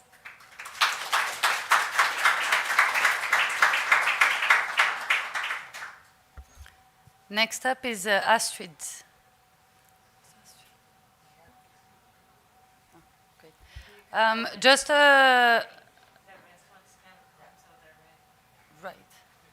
Just to say, I will do that after. Just to say that you all have 5 minutes in this session and we need to continue moving quite fast. Sorry for that, but so we're going to be the bad guys. Please. Okay, I'll do that. Yeah, I'll let you know. Thank you. All right. Hola, ¿qué tal? Buenas tardes con todos. Y bueno, como comentado, mi nombre es Astrid, soy parte también del PENUMA, pero dentro de la unidad de aguas. Y bueno, antes de comenzar quería también agradecer al GPI, ya que yo formé parte también del GPI por 4 años, entonces esto es muy especial también para mí, presentar estas experiencias aquí. Y bueno, hoy quería centrarme precisamente en algunos de los servicios ecosistémicos que presenta las turberas, pero más al enfoque del agua, ¿no? Ya que es algo muy importante y que algunas veces no se le da tanta relevancia. A través del proyecto Protección y Restauración Sostenible de Ríos, Humedales y Lagos mediante la gestión sostenible de cuencas hidrográficas en Brasil y en India, estamos trabajando precisamente para proteger los procesos hidrológicos de estos ecosistemas de agua, ¿no? Este proyecto está liderado por el PNUMA y también está financiado por la Comisión Europea junto con otros socios locales y nacionales. Entonces, en este caso, por ejemplo, tenemos el piloto que es en India, proviene del humedal Kalewala en Uttar Pradesh, y como ocurre con muchos humedales, su estado de conservación no depende únicamente de lo que sucede dentro del propio humedal, ¿no? Sino que también de cómo se gestiona toda la cuenca que lo alimenta.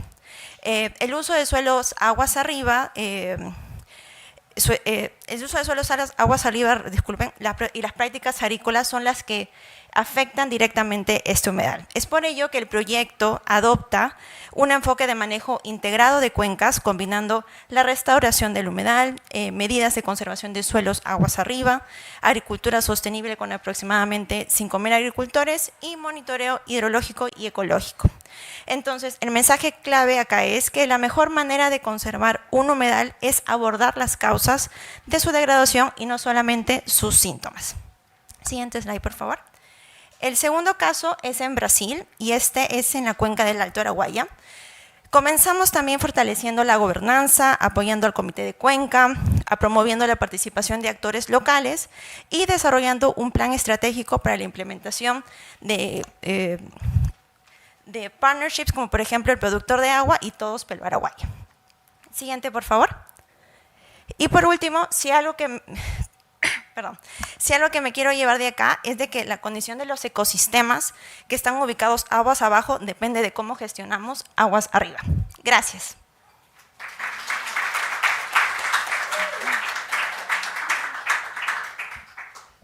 Thank you very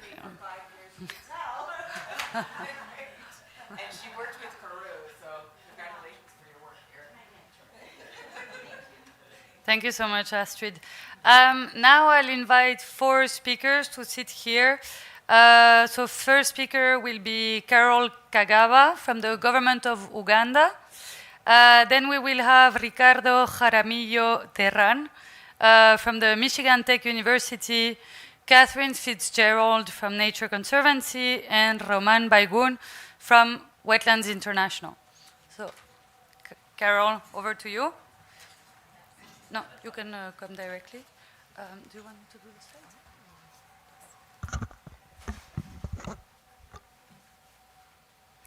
slides? Good afternoon, everyone. I've been introduced. I'm Carol Kagawa. I work with the Ministry of Water and Environment under the Wetlands Management Department. That's the department that is charged with peatlands management and wetlands management as well. So in the country, we manage our peatlands as part of wetlands, since they're a type of wetlands. Our story, sorry, I missed the memo on the PowerPoint, so I prepared talking notes. Yes, so our journey on peatlands is not a very long one. It spans about 10 years, the proactive journey of peatlands management. But before the 2000s or the mid-2000s, we had a lot of research going on within the academia, both foreign and within Ugandan universities. However, that information remained with academia and researchers and did not get to the policy group of government. So around 2015, we have a group of researchers from University of Aberdeen that came to do some greenhouse gas emissions. We were barely involved, but at least we got some information and started the discussion. From 2015 onwards, we have more proactive discussion about peatlands, majorly supported by the government of Germany, which we appreciate very much. We had a project under the Nile Basin Initiative, which we call the Diapol CE, and that project supported the mapping of peatlands in the Nile Equatorial Lakes region. So from that mapping process, we got information on our peatlands, and it influenced our inclusion of peatlands in the NDC. The very same project also did a bit of capacity building, both for national staff and the local government staff. But also, importantly, about that project, it started the community of practice, peatlands community of practice. And from that community of practice, we've been able to come up with a definition of peatlands in the country. It's still very vague, based on the information that we have, but at least we have a working definition moving forward. We've had a number of other collaborations. We're working with the University of Exeter, doing research on one of our peatland ecosystems where they've installed an eddy covariance tower, and it's generating timely and quite interesting information. Some of the publications are already out, but at least we believe it's very good for us moving forward. Currently we have a project which we call the Sustainable Peatland Management for People, Climate and Biodiversity, funded by the government of Germany and a collaboration with FAO, MSF, and GIZ. This project is looking at the sustainable management of peatlands, basically looking at the technical as well as the financial management. So far, they've supported some of the young scientists to develop a low-cost chamber for greenhouse gas measurements. So at least we are beginning to do a bit of research in terms of our greenhouse gases using that low-cost chamber that was developed in Germany. But most importantly, from that project, we are looking at sustainable value chains. There's been testing of some of the papyrus fiber to make board, to make disposable plates, and we believe there are many other products that can come out of these polyculture processes. Another interesting value chain that we've looked at is making of sanitary pads from papyrus fiber. And it's a group of young Ugandans who are doing that. And we think some of these innovations can be able to generate income that can support peatland conservation. Through all those studies and processes, we've been able to get data, just like I mentioned, to include peatlands in our NDC 2, but also in the NDC 3 that is being updated. We have more information in that. But most importantly, our national development plan for the country has peatlands. So at least we see we are moving forward in a good direction. And we also have a national wetland strategic plan that was launched this year that clearly includes peatlands and how we want to manage them. We've used a number of approaches. I will not delve a lot into them, but most importantly, remote sensing and GIS. Every 5 years, we do map our wetlands, and this information helps us to look at the trends, to look at areas that we can target for restoration, and also it informed the gazettement of our wetlands. We have had a number of challenges. There is encroachment, and encroachment from agriculture.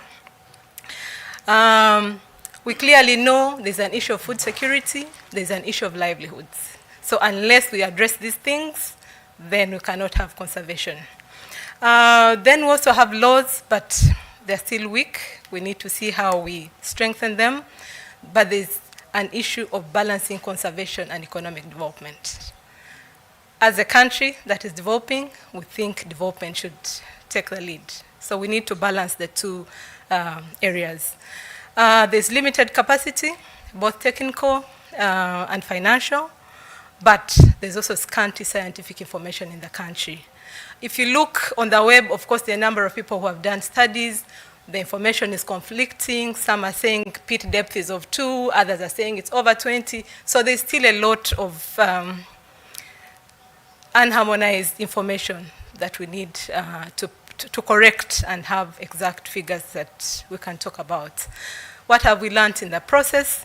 That we need partnerships. We are where we are because of the partnerships we built over time, and we still need more of those. We need the private sector on board, we need the communities on board, we need governments, we need ministries, all working together to ensure that the peatlands are conserved.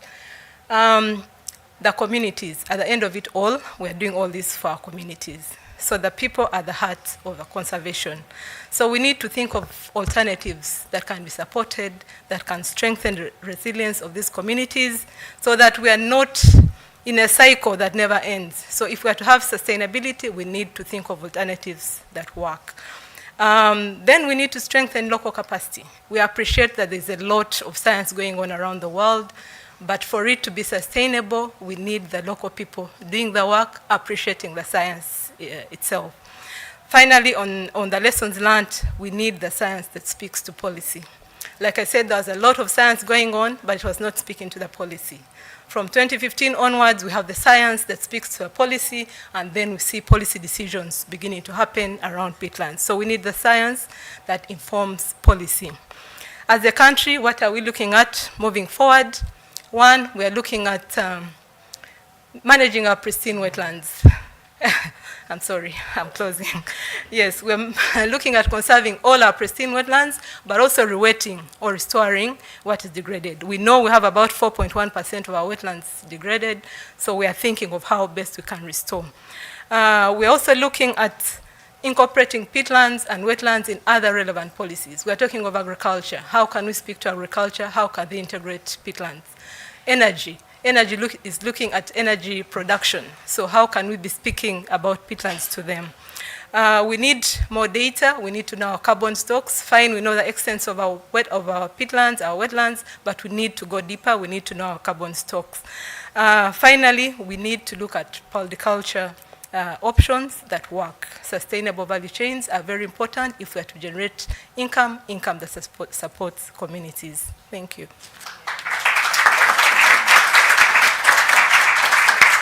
Thank you, Carol. Over to you, Ricardo.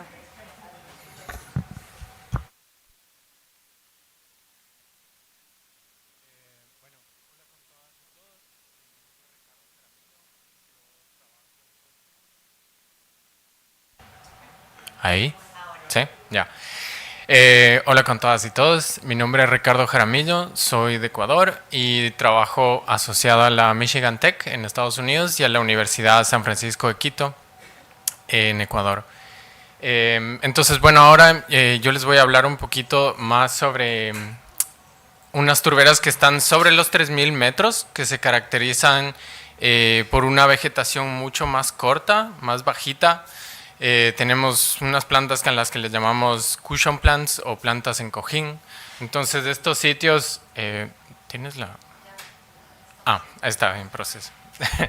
Bueno, estos sitios se caracterizan por tener este tipo de vegetación mucho más bajita a lo que hemos visto, la anterior a eso, a lo que hemos visto en las otras presentaciones, ¿no? Entonces no tenemos un canopy, no hay un dosel. Nuestro dosel es ese, como a la altura de la rodilla. Y bueno, son humedales que se encuentran en toda la región de páramo y que bajan hasta acá, hasta la puna, ¿no? Yo les voy a hablar hoy de este proyecto de restauración que lo hemos llamado que está basado en las comunidades. Esto responde a una necesidad muy clara de la comunidad de Calwa, que se trata sobre la necesidad hidrológica, ¿no? Entonces, esta comunidad depende mucho de esta turbera que se llama Chinguilagua, ya que ellos consumen el agua que baja directamente de este sitio. Entonces, nosotros hemos tratado de responder mediante la restauración directamente a esta necesidad. Siguiente. Entonces, ¿cómo se construye esta colaboración? Inicialmente, la comunidad se comunica con el gobierno local, comunicando esta necesidad, ¿no? Y mediante relaciones que ya teníamos la universidad con el gobierno local, entonces podemos entrar en contacto con ellos y iniciar esta conversación, ¿no? Entonces hay tres partes que son la comunidad Calwa, el gobierno local y nosotros como Universidad San Francisco. Y aquí se da esta primera conexión en octubre del 2023. Entonces, durante este y el siguiente año, 2024, tenemos una serie de reuniones en las que básicamente conversamos con ellos y abrimos un poco nuestros oídos a escuchar esas necesidades, ¿no? Nos enfocamos en entender su preocupación sobre el tema del agua, en compartir experiencias de restauración que tenemos en el país y contarles un poco cómo funciona, trabajar mucho el tema de las expectativas también que se tienen a la restauración y de sus limitaciones y beneficios. Adicionalmente, y este es como un momento muy clave en todo este proceso, es que les llevamos a representantes y líderes y lideresas de la comunidad a que conozcan otro proyecto de restauración. Y es aquí donde hay este momento súper clave en el que ellos se dan cuenta de que la restauración sí puede funcionar, ¿no? Para ellos. Y bueno, se hacen además múltiples, como ven en las fotografías, múltiples reuniones, visitas en campo donde se explica lo que es la turba, como desde una visión más técnica, ¿no? Siguiente. Y entonces, yendo un poquito más allá de la restauración, la restauración la realizamos por medio de la participación activa de la comunidad. Obviamente se hizo mucho capacity building, entonces se entrenaron 3 personas en temas de métodos de restauración, de bloqueo de las zanjas y de monitoreo también. Siguiente. Entrando un poquito más a los resultados de la restauración, podemos hablar luego como más específicamente, pero lo que logramos es rehumedecer mucha área de la parte de la cuenca. Bajamos la velocidad del agua que corría en las zanjas, lo cual ayudó al rehumedecimiento. Y también, como vemos en el último gráfico, está un poco pequeño, pero lo importante de ese gráfico es que muestra que aumentamos en 2 litros por segundo la cantidad de agua que bajaba del sitio hacia la comunidad en la época seca, que era lo que más les preocupaba, ¿no? Porque mientras llueve, pues tienen agua, pero es la época seca en la que todo esto se vuelve más crítico. Sí. Adicionalmente, tuvimos ciertos retos que luego se convirtieron en oportunidades de entender un poco más la importancia de estas 3 partes, la comunidad, la universidad y el gobierno local, ¿no? Encontramos fugas en el sistema de tuberías que ellos utilizaban, encontramos que también habían ciertas como tanques que no estaban siendo utilizados para reservar el agua, entonces rehabilitamos mucho de esto, que ayuda a que ellos tengan el agua durante la época seca, y esto se logró gracias a que teníamos esta relación activa con el gobierno local, que ellos facilitaron mucho este proceso. Siguiente. Y como, bueno, lecciones aprendidas, tenemos que este proceso de participación y también de activo de la comunidad y de estas 3 partes nos ha dejado primero como el aprendizaje y el contexto histórico del proyecto, ¿no? Entonces, no solo del impacto en la turbera, sino también de la comunidad y esa relación que para nosotros era importante entender para delinear el diseño de la restauración y que responda hacia esas necesidades.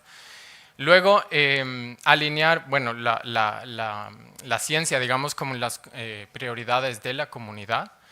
Y también cómo identificar distintas maneras de ver la restauración, el éxito de la restauración. No solo es el rehumedecimiento, no solo es los números, ¿no es cierto? Sino también es que, por ejemplo, ellos tuvieran acceso a agua mucho más limpia, que esto significó menos uso de químicos, y también que esta participación y esta unión entre las 3 partes es ya un éxito, que exista eso y que funcione, ¿no? Y bueno, de esta manera como asegurar la continuidad de esto a largo plazo, ¿no? Y que ellos también se empoderen de ese proyecto y lo sigan luego de que nosotros tal vez tengamos otras cosas más, ¿no? Otros proyectos a futuro. Así que bueno, esas son las 3 personas que hemos capacitado y que siguen activamente tomando datos todo el tiempo. Eso, muchas gracias. Thank you very much. And now giving you the floor, Catherine from the Nature Conservancy.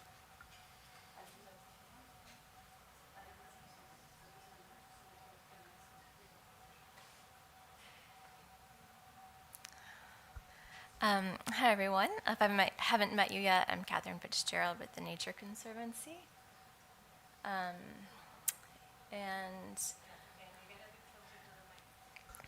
Thank you.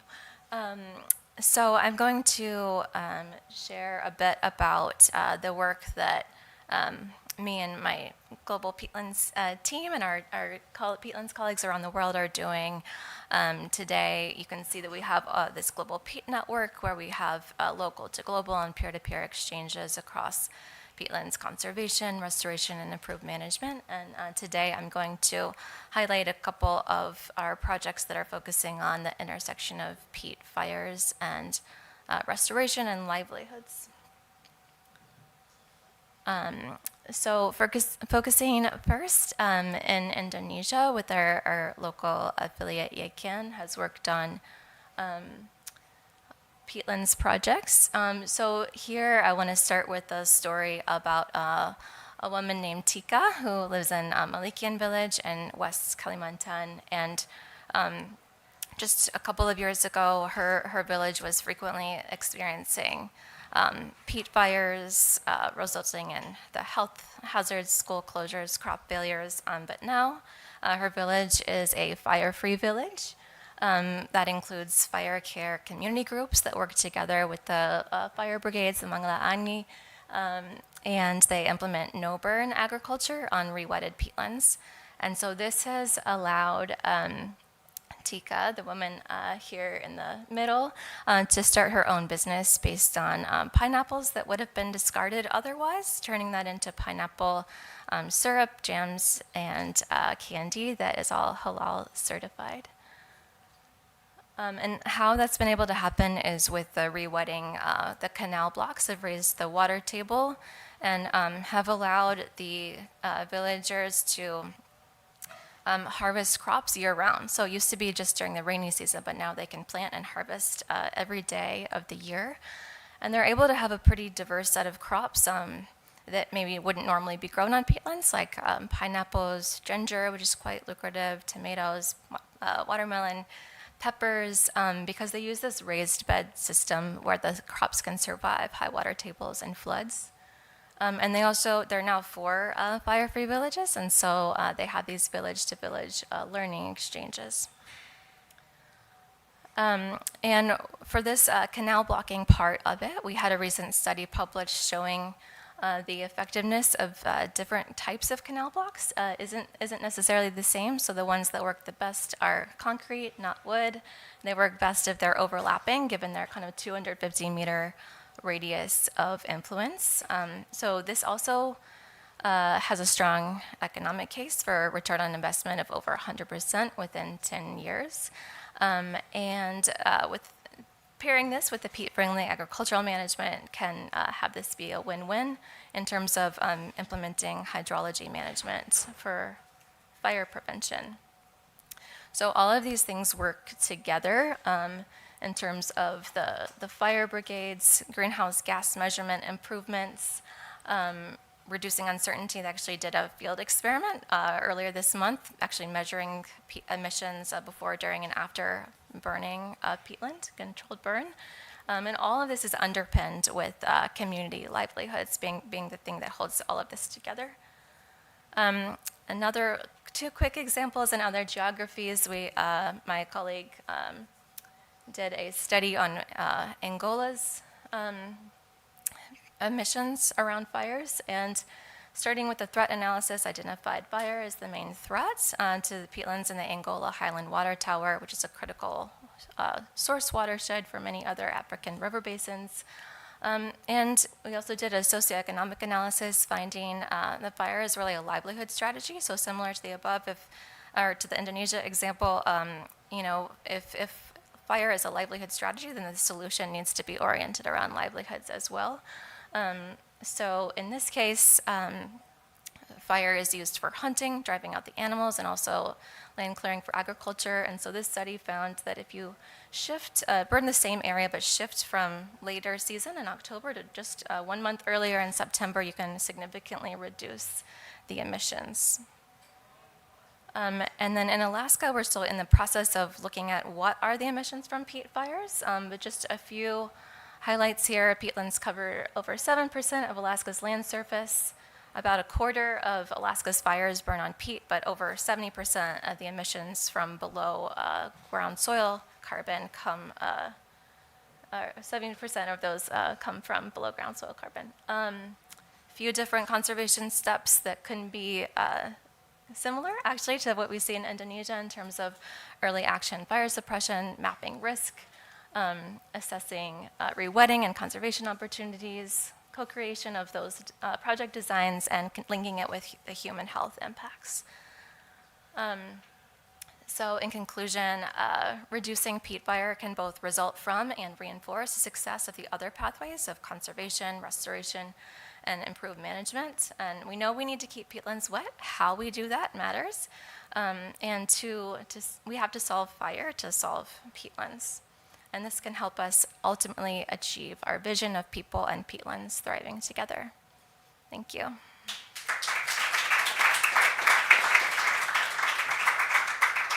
Thank you so much, Catherine. And now to Roman from Wetlands International. Yes, please. Thank you very much. Sorry to everyone, because I will speak in Spanish. No, I will speak in English, so that's why I'll be confusing. Thank you for the organization, for having me today, and withstanding this 1700 title, Successful Conservation and Restoration Experiences in Peruvian Bofedales using a nature-based solution approach and engaging local communities. That's it. I'm working with Wetlands International. We've been with this program since 2017. The aim is to conserve these very valuable wetlands, including the peatlands that are in them. And these wetlands are also very important for the communities, not only for the biodiversity point of view, but the thriving communities that live beyond that. And I'd like to correct, this is not done by Roman Bayún, but Alan Chamorro and Jorge Bonet and a big team that works with us there. Please, the next one. Okay, and I will say nothing new to you today. This is just one more example on how to work with communities. I think this is all common sense. We are working at very near here, 7 hours from here, 250 kilometers, but 4,000 meters above the sea level in Junín Lake, which is also a Ramsar site. It's 53,000 hectares, but let's say 30% it's peatlands. And there are people from the Quechua origin, has been living there forever. And now, in the last decades, they have mining pollution from the main mining area of Peru since the colonizers came, overgrazing because there's a huge pressure that we impose in the market, drainage to supposedly fill the lake, Chinchaycocha Lake, to produce energy for the mining companies. And I see many nodding heads because there are experts here, so I'm so ashamed. The champeo, which is taking the peat for burning, for heating, because as you see, there are no trees here. They even burn the dung of the cattle, and also fire for more tender grass for the animals. And in Marcapomacocha, which is a system of lakes and lagoons, not far from here either, there we've got few people, 1,000 persons, but now we've got a new problem, which is deriving the water from the Atlantic basin to the Pacific basin to have water that we are drinking here today. 30% of Lima's drinking water comes from that system. And there, of course, we've got our grazing pressure and drainage to have supposedly better production for the animals. The next one, please. I'll be short. Yeah. Okay, we've been working for many years. We've got 4,000 more hectares under improved livestock grazing management that involves rotation, that involves being careful of the flowering season, the relationship between the animals, the number of animals, and the carrying capacity. Of course, everything is obvious, yeah? And we implement restoration actions directly, like small dams or weirs to increase the level and retain the water. But the important thing is that we respect the way the communities join and the meetings at the times when they want to decide what to do. We do not impose anything at these communities. And I think that's the only message I would like to bring here. We have seen that there are very needy people, structural poverty all around this area. That's why I was so hard on that yesterday. That makes them take sometimes the wrong decisions, and they have to recover the traditional behavior of their ancestors, because they did thrive before, as we heard in the other presentations. So with manuals for better practices, with meetings, trainings. We are changing the reality of these people, so new communities are calling us to go on working. And that's why we think that we need to, with this initiative for the whole Puna region, eco-region, to go on reducing the carbon emissions and conserving biodiversity and promoting the community well-being with the many endemic species that we've got in the area, such as the Junin grebe, the Junin frog, the Junin rail, okay? It's not just by chance. And we've got David Valderrama here, who's with a new project, the Clima Chinchaycocha, which is focused on the carbon content of the pits. So this will continue in the area. And the next one to finish. Before I say thank you, that cow, wait. That cow over there, maybe the sister, I don't know, is owned by a lady. This lady has been working with us since 2017, and she came with a smile because she had 4 cows now in a place where she could only have maybe a couple of thin sheep. And she gave us cheese made with this, the milk of these cows. I want you to just picture her smile and the pride of this lady and take away that with you. I'm a grown-up old guy, but I want to cry because I was so happy to see that. And I hope everybody can take that away with you. Thank you.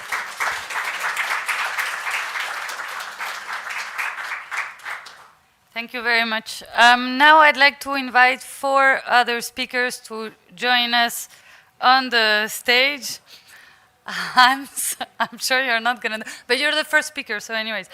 Hans Jussen from GMC, Beatriz Fuente Alba from Corbidi, and then we have Suelma Silva from the Chico Mendes Institute for Biodiversity Conservation in Brazil, and finally Ben Geary from the University College Cork. Over to you, Hans. Yes, thank you. Do you want me to do it? Yeah, you can do it. Yeah, we have heard it over the last half century. Thousands of peatland restoration projects have been undertaken, and I myself have been, my first dams I made 47 years ago. And a few years ago, the Ramsar Convention invited me. Who has to sing? Julie. A few years ago, the Ramsar Convention asked me to summarize all these experiences and knowledge over the entire world in global guidelines, and I should not write more than 30 pages. That is, of course, an enormous challenge, but accidentally, there are a lot of unifying principles in all peatlands of the world, and these are summarized here. The most important thing is, of course, that you get your concepts clear. Concepts are relevant for formulating targets, for allowing clear monitoring, and also after the evaluation to get it clear. I want to share some of the necessary concepts in this short talk. Yes. So conservation are all deliberate actions that protect the environment and the natural resources, including biodiversity. Ecosystem services are the benefits that ecosystems provide to people, and degraded is lowered or altered in quality or character as compared to the original condition. Next one. Drainage include all deliberate actions that aim to lower the water table in a landscape, and specifically in a peatland. Rewetting include all deliberate actions that aim to bring the water table of a drained peatland back to that of the original peat-forming peatland. If this goal is reached, the peatland is rewetted. The next one, restoration are all deliberate actions that contribute to the recovery of a degraded ecosystem. If this goal is reached, the ecosystem is restored. Regeneration includes all spontaneous processes leading to the recovery of a degraded peatland. And recovery is the arrival at the former, better state or condition of an ecosystem. And then we also have rehabilitation. all deliberate actions that return a degraded ecosystems to a more beneficial conditions in terms of delivery of ecosystem services, but unlike the ones before degradation. It is important to think about these concepts. The terms that you associate with that are less important, but it is clear that we have need a clear link between the content, the concepts, and the terms. And in this respect, it is interesting that rewetting has been twice defined by IPCC. The UNFCCC Kyoto Protocol states that rewetting is the direct human-induced partial or total reversal of drainage. The IPCC wetland supplement that appeared in the same year states that rewetting is the process of changing a drained soil into a wet soil. If we look at the stories of Indonesia today, it is very clear that Indonesia uses restoration rewetting in the sense of the first definition, not in the sense of the second definition. 40 centimeters, which is the aim of Indonesia to call an area restored or rewetted, is not sufficient to make a peatland wet and to stop degradation. Yes? Restoration is the process of bringing something back what you have lost. In order to restore, you have to know what you want to have back, whether you can have it back, because a lot of irreversible changes may have happened, and what you have to do to get it back. Next. The first question relates to values. Which valuable products or services did the damaged ecosystem formerly provide? The second question relates to disturbances. Which relevant properties of the ecosystem have been possibly irreversibly disturbed? And the third question relates to methods. Which techniques must be applied to restore the relevant ecosystem functions? Thank you.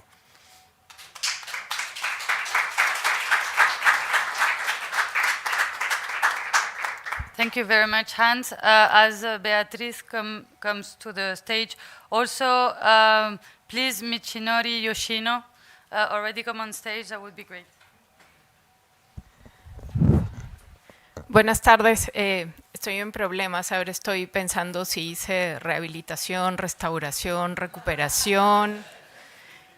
Todavía no había salido el suplemento de Hans, afortunadamente. Vengo representando a Corvidi, pero voy a presentar una experiencia que trabajamos con una ONG que se llama el Instituto de Montaña, en colaboración con la Universidad Tecnológica de Michigan, con Rod Chibner, y con financiamiento del US Forest Service. Esto fue en el Parque Nacional Huascarán, que es un parque nacional protegido. Ahí tienen un mapa del Perú en la esquinita para que vean es la parte de Sierra Norte. Esto nuevamente son humedales altoandinos. En Perú tenemos la fortuna que las comunidades le han puesto el nombre a este ecosistema.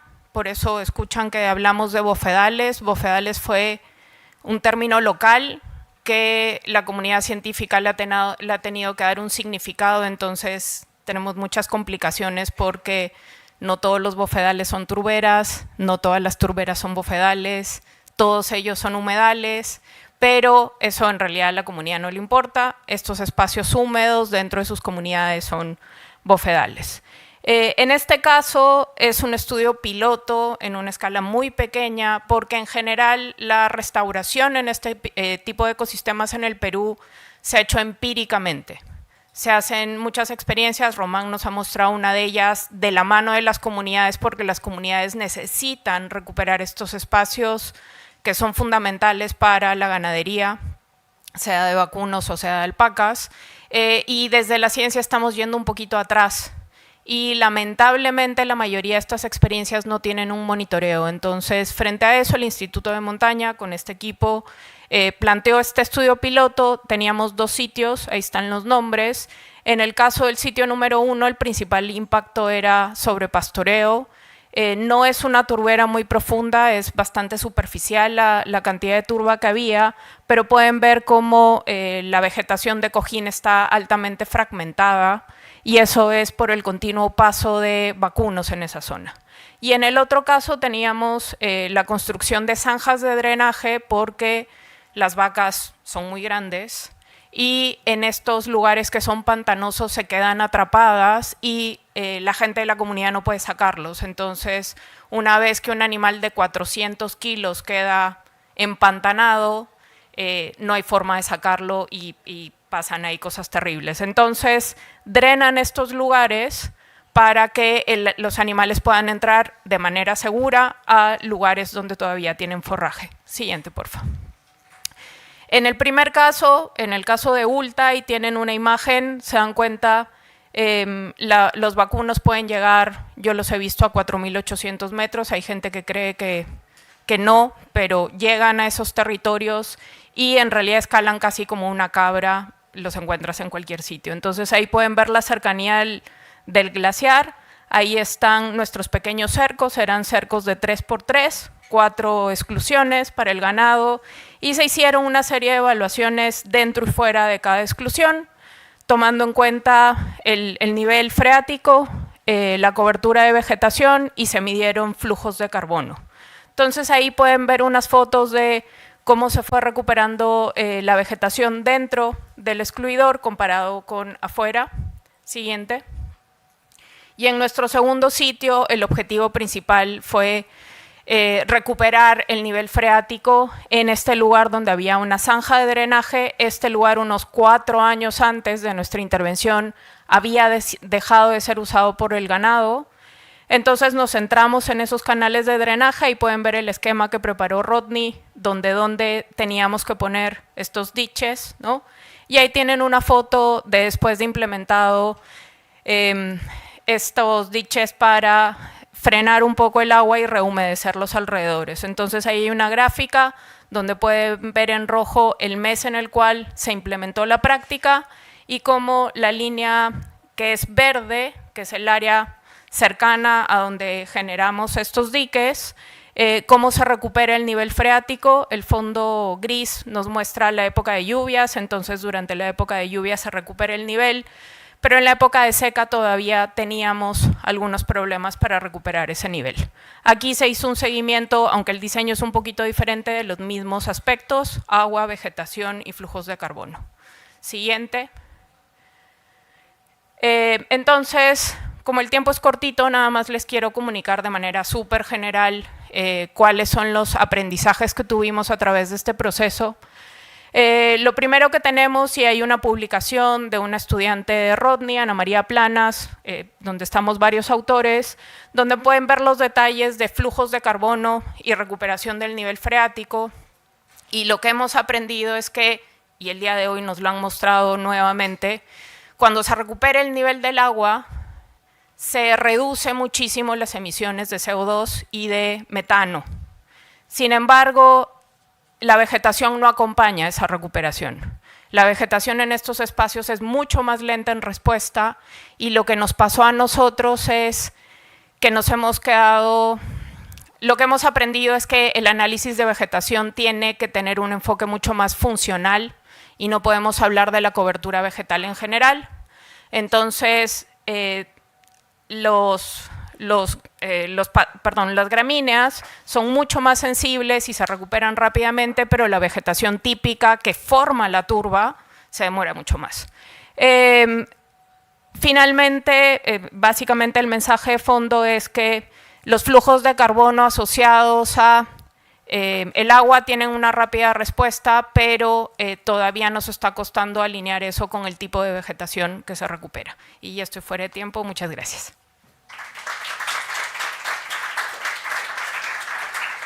Thank you very much. Now inviting Suelma to join us. Thank you.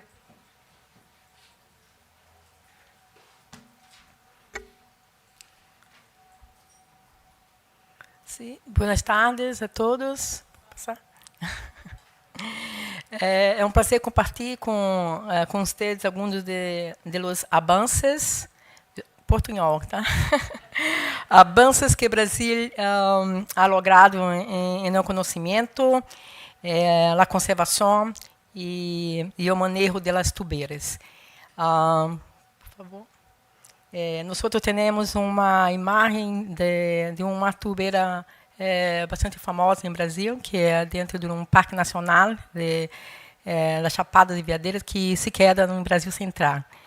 E me gostaria de começar apresentando uma visão general da distribuição destes ecossistemas no país. Aunque a Amazônia concentra mais de 65% das turberas brasileiras, também estão presentes no Bosque Atlântico, no Cerrado, no Pampa, que é uma vegetação em sul do Brasil, e turberas, e também temos as turberas montanhosas. Então, Brasil é muito grande, são muitas turbeiras distribuídas ao longo do nosso território. Ademais, as turbeiras não se encontram unicamente como ecossistemas aislados. Também formam parte de outros humedales, como veredas, campinaranas, igapó, as próprias manglares também podemos encontrar, e demonstrando uma grande diversidade ecológica das turbeiras brasileiras. Esse conhecimento inicial é o resultado de um importante esforço científico realizado nos últimos anos e que irá permitir ampliar o inventário e o mapeio desses ecossistemas. Um mapeio que ainda está sendo desenvolvido. Pero conhecer onde estão as turbeiras no Brasil foi só o primeiro passo. O seguinte desafio foi organizar esse conhecimento para apoiar ações de conservação e manejo, que é a nossa principal ação no Brasil agora. Nesse contexto, por favor, dos principais avanços foi o desenvolvimento de uma classificação específica para as turberas brasileiras, integrada ao Sistema Nacional de Classificação de Áreas Humedales. E essa classificação representa uma base científica sólida para orientar os inventários, o mapeio, o monitoreio, a restauração e a definição de estratégias de conservação adaptadas aos diferentes tipos, né, de turbeiras presentes em Brasil. Ademais, põem, e é muito importante, de manifesto a grande diversidade destes ecossistemas, desde as extensas turbeiras costeiras, turbeiras no Brasil Central, que nós outros conhecemos como as veredas, fluviais e de montanha, cada um com características ecológicas e desafios de manejo particulares. Então, com essa base científica mais consolidada, o seguinte passo é transformar o conhecimento em ações de conservação e manejo.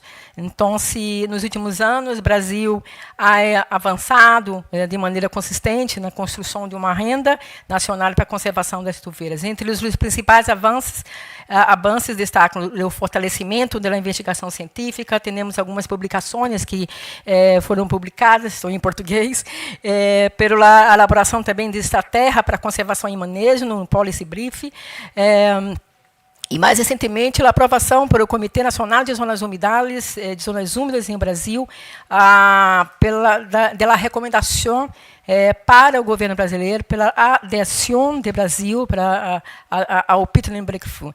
Então, como próximos passos, nossas prioridades são, por favor, fortalecer a cooperação internacional, e aqui nós estamos, né, trabalhando para essa cooperação, e essas prioridades serão parte de um plano de ação para as tubeiras, então ampliação de monitoreio de largo prazo, restauração de tubeiras degradadas, fortalecer a cooperação internacional. E tudo isso para ser consolidado dentro de um plano de ação para as tubeiras que nós outros estamos organizando em novembro de 2026 e que vocês são invitados a participar. E também esse plano de ação tem que refletir a importância da biodiversidade, das tubeiras para a conservação da biodiversidade, que é uma prioridade do Brasil, e para a mitigação do câmbio climático e restauração. E, por fim, creemos que o Brasil está, sim, conta hoje, por favor, com uma base científica institucional interessante, consolidada, para avançar nessa direção, nessa agenda, e esperamos fortalecer aún mais a cooperação internacional para enfrentar esse desafio comum que é proteger as turberas brasileiras. E gostaria de deixar aqui para o GPI um livro que nós outros publicamos sobre um tipo de áreas úmidas do Brasil Central que tem muitas turberas.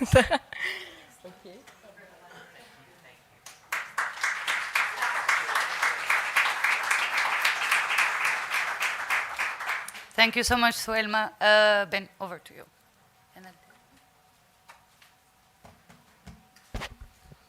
Good afternoon, everybody. Can you hear me? Is that close enough? Good.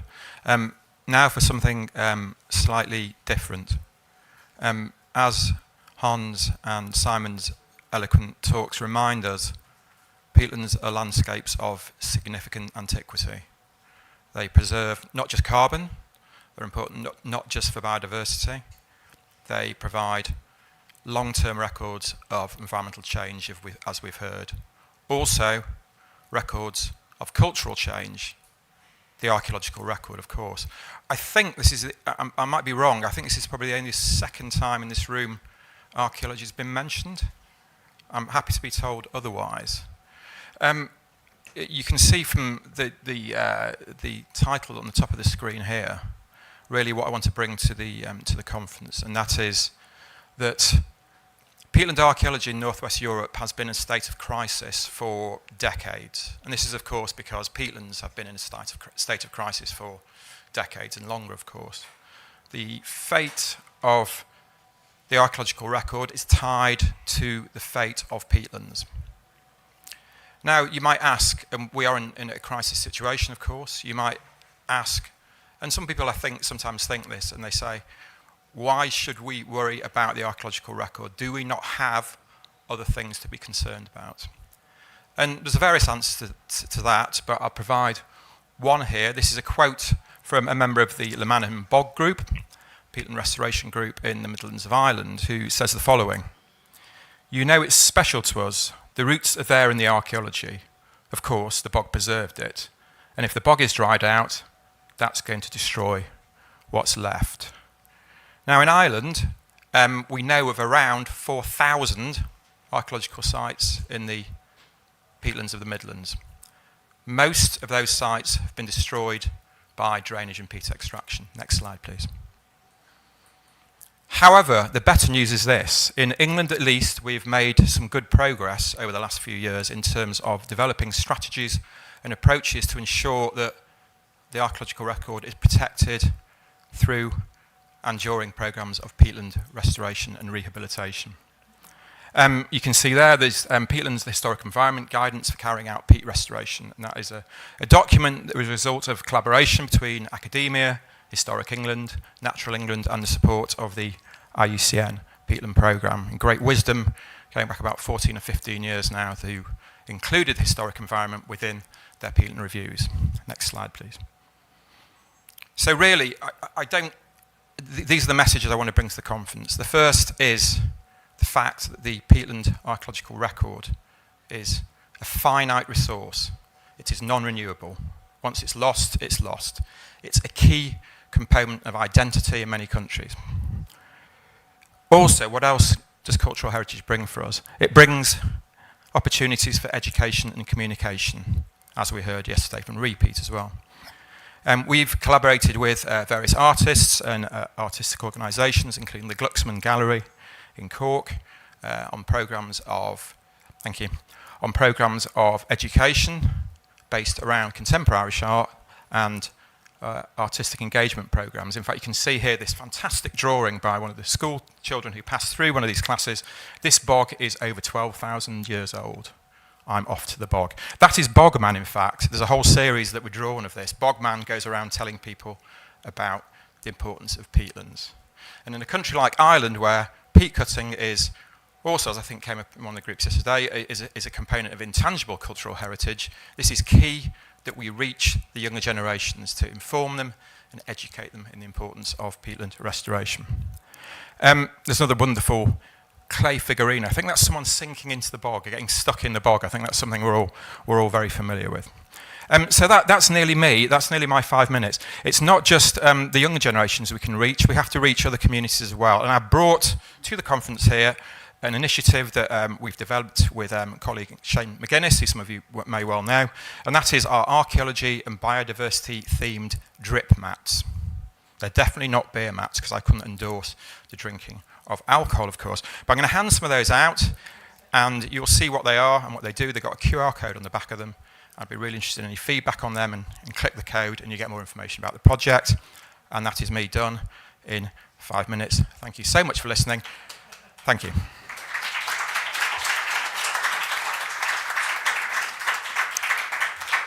Beautiful. I see 4 minutes 59. Right on. So now I'll invite Michinori Yoshino from the Nippon Koi Lac. Sí, perfecto. Bien, bien pronunciado. ¿Quiere que lo haga? Ajá. ¿Sí? Yo soy último. No. Entonces, 2 minutos atrasados, ¿no? Entonces voy a hablar un poco rápido. Ok, mucho gusto, mi nombre es Yoshino, soy experto de un proyecto de conservación de humedales, ¿no? Es proyecto por el gobierno japonés, también es el gobierno peruano. En este caso estoy trabajando con Minam y Serhor, también WCS, ¿no? ¿Qué tal? ¿Cómo está? Entonces, ok, nuestro proyecto tiene 3 componentes. Este primer componente es mejoramiento de metodología de mapeo de humedales, en este caso aguajares. Y segundo, el fortalecimiento del sistema de cambio de bosque. Y componente 3 es mejoramiento de gobernanza de humedales, ¿no? Pero hoy nosotros tenemos 5 minutos nada más, entonces voy a explicar solamente componente 3. Esta actividad sobre fortalecimiento de bosque húmedo. Entonces, esto es como mapa de ubicación de nuestra comunidad. Creo que ya todos conocen, ¿no? Porque ahora yo conocí a muchos vecinos de la conservación de humedales que por alguna razón habían sido ocultados, ¿no? Y mucha gente se está trabajando acá. Okay.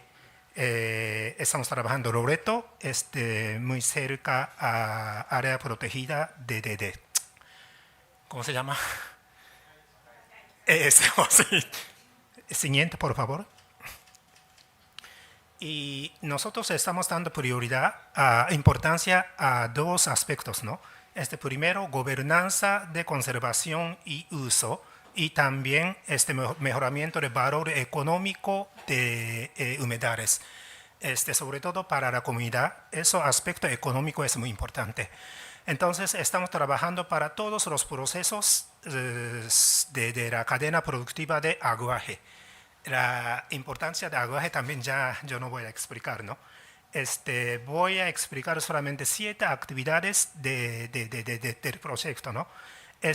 Gobierno peruano ya tiene una serie de sistemas de gobernanza de humedales. Ya tiene, por ejemplo, qué tipo de organización debe tener y también qué tipo de actividades deben hacer, ¿no? Entonces, nuestro trabajo es como buscar alguna manera más fácil para obedecer estos como procesos, ¿no? O sea, no hay ninguna cosa nueva. Primero, actividad 1 es como, en español está malo, pero es una actividad para analizar la situación de comunidad. Por ejemplo, desarrollo de mapa y también preparación de zonificación, esas cosas, ¿no? Y después de zonificación, nosotros hemos preparado como reglamento de cada zonificación. Y actividad 4 es vigilancia de los bosques comunitarios. En este caso, nosotros hemos desarrollado un aplicativo bien sencillo, ¿no? Para facilitar esta actividad también para que puedan compartir información de taras ilegales entre comunidades y gobiernos. O sea, es aplicativo que una vez que comuneros ingresan datos de tara ilegal, ese dato automáticamente llega al gobierno. El siguiente. Y, entonces, utilizando el resultado de la actividad 1 a 4, nosotros elaboramos este tema, es plan de manejo, y ganamos como aprobación de gobierno.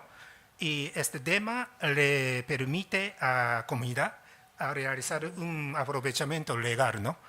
En realidad hay muchos comuneros que están cosechando aguaje con manera ilegal, ¿no? Pero también es real de que mercado maduro, por ejemplo, el mercado en la zona urbana, también internacional, ellos requieren DEMA. Entonces esperamos que el valor de DEMA se aumenta con moderación de mercado local también, ¿no? Y actividad 7, estamos trabajando para articulación comercial, ¿no? Por ejemplo, hemos realizado un seminario para articular productor, también compradores, y ese fotocentro, esa es foto de concurso de menú de aguaje, conjuntamente con una escuela de gastronomía, para mejorar o aumentar este consumo de aguaje, ¿no? Y además de eso, nosotros tenemos un plan de realizar un estudio de cuantificación de biomasa de turberas, finalmente para tener un material promocional hacia consumidores, ¿no? O sea, un dato para que los consumidores entiendan esta importancia de turberas o aguaje en términos de cambio climático, ¿no? Hace 15 años yo soy agrónomo, hace 15 años yo trabajé en Indonesia para desarrollar el sistema riego en Swampiland, área pantano, ¿no? Pero en ese momento yo no sabía nada de turbera, lamentablemente estaba dañando, ¿no? O sea, muchas personas que fuera del sector ambiental no saben. Entonces yo pienso que ese tipo de actividad promocional también es muy importante. Es todo, ya. Creo que 5 minutos. Gracias. And now we will play a recording from Meng Guang from China's Northeast Normal University and the International Peatland Society. Good afternoon, everyone. I'm Professor Meng Wang from Northeast Normal University. I'm also on the board of the International Peatland Society. Today, I'm honored to present our work on the vegetation restoration of degraded fens in northeast China. We all know that natural regeneration is the best approach, as it is time and cost effective, and the restored community are more sustainable. The restoration of the dominant species is crucial for the restoration of peatland functioning, as agricultural reclamation destroyed all native species. Therefore, the first question we are concerned is which species should we select and how we can restore them. In this project, we assessed the natural regeneration potential of fens dominated by Carex schmidti and Carex murina, by evaluating soil seed banks to determine the recovery potential. This site has been growing for rice for over 30 years. We compared the soil seed banks between the two Carex species in natural and reclaimed fens in northeast China. We also tested seed banks germination under moist and flooded conditions.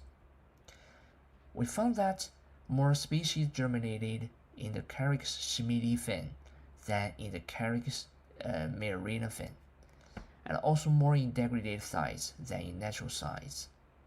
We also observed that in both types of Carex fens, moist conditions gave higher species richness and seed density in the seed bank than flooded conditions. So These results can help us decide which species to use and how to manage water levels when we rely on seed banks for restoration. Very interestingly, when we surveyed the soil seed banks along peat depths, we found that right after the surface foreign mineral soil, the peak of seed density appeared at the depths of 10 to 20 centimeters, which suggests that if we remove the topsoil and restored a proper water level, the carex vegetation may come back. Then we adapt this topsoil removal technique in a few degraded sites. You can see that the site with the topsoil removed performed much better than those sites restored naturally. Here is another successful case of fen restoration just by removing the topsoil layer. It worked quite well after 5 years. Except for seed germination, we have also tried propagule transplantation. We have assessed how different water levels influence the early growth. Water tables were controlled at 5 different levels from below to above the soil surface. We observed different optimal water levels for different carex species. Then we applied this technique to some heavily degraded fens. This approach also worked quite well. However, a big concern is how to find sustainable sources of propagules. Then we decided to test different sizes of propagules. We divided the tussocks into different sizes, and we found that these small propagules actually showed rapid clonal expansion. The results are very promising for vegetation restoration in heavily degraded fens. Okay, to wrap up, we all know that a 1,000 miles journey is made up of single steps. I hope these restoration works we have done can make the world a better place. With all that, I would like to thank you for your attention.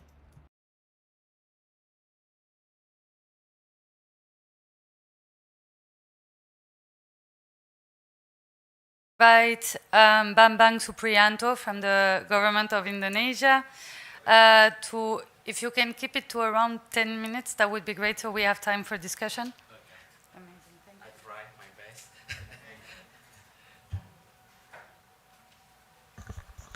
Okay, hi everyone. So good afternoon. So I'm going to give a share learning to you about the adoption of the new concept of integrated area development in Indonesia in social forestry in the peatland area to achieve conservation, protection, and also the wise use. It takes into consideration, of course, the upstream, downstream integration and the value of the carbon and also collaboration among the government, communities, and the private sector. This collaboration is strengthened through key partnership, thanks to the USAID Sustainable Landscape Program, who provide technical and financial support for the peatland restoration and low emission development. However, since 2025, the USAID is terminated because of the political decision from Uncle Trump, of course. But we are lucky because we have a new partner, the GGI, the Kibar project, stand off for the landscape investment partnership, support for the integrated landscape planning, capacity building, and also investment facilitation at the district level. This partnership are currently operating for the through a pilot project that are underway.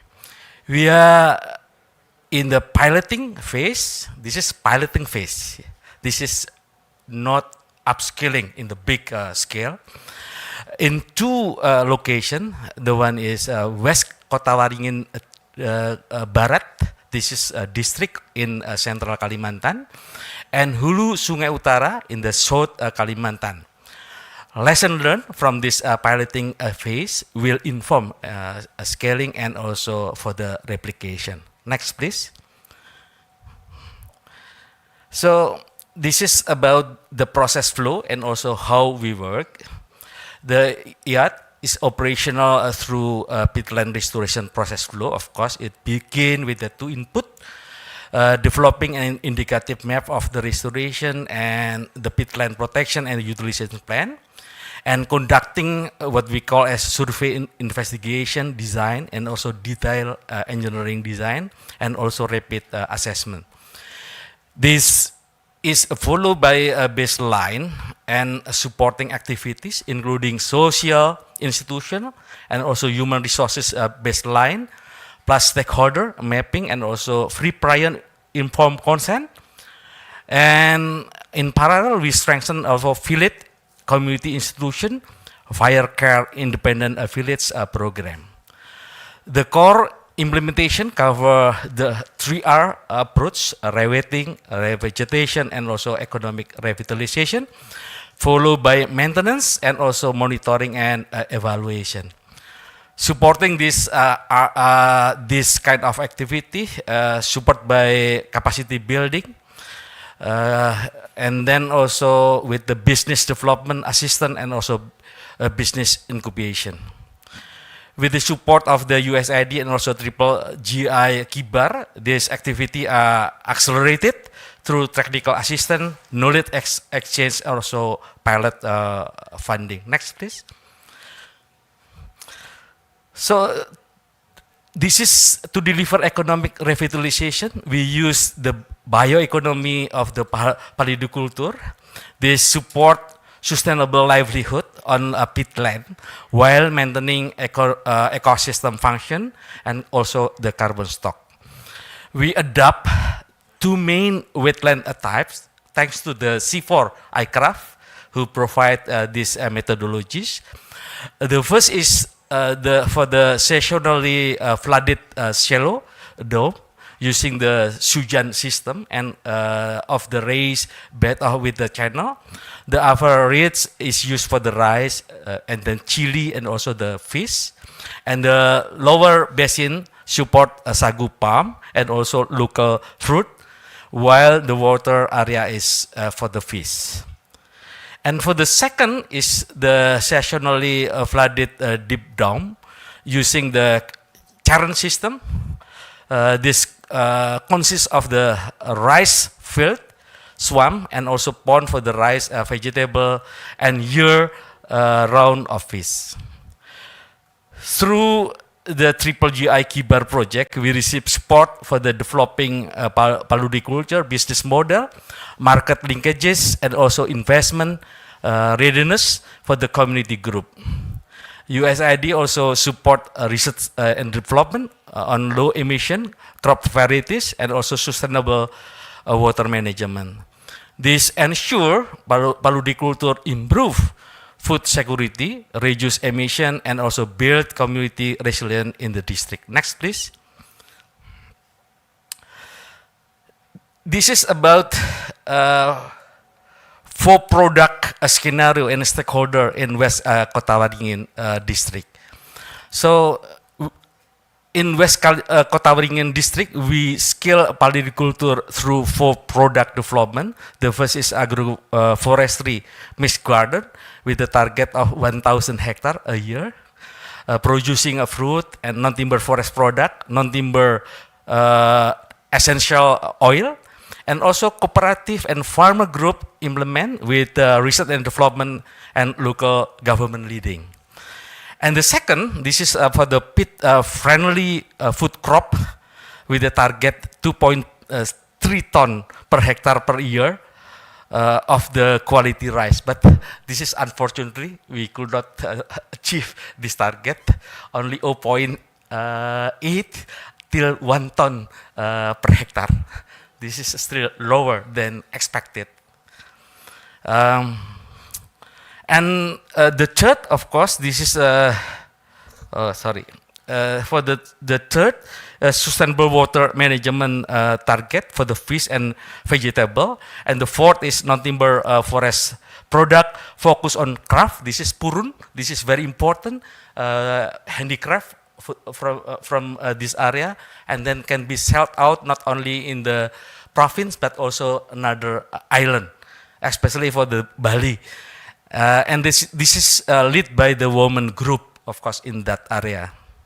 So Triple GI Kibar facilitate a stakeholder platform and investment dialogue across this development cluster, and USAID also provide support for the cooperative strengthening and business incubation.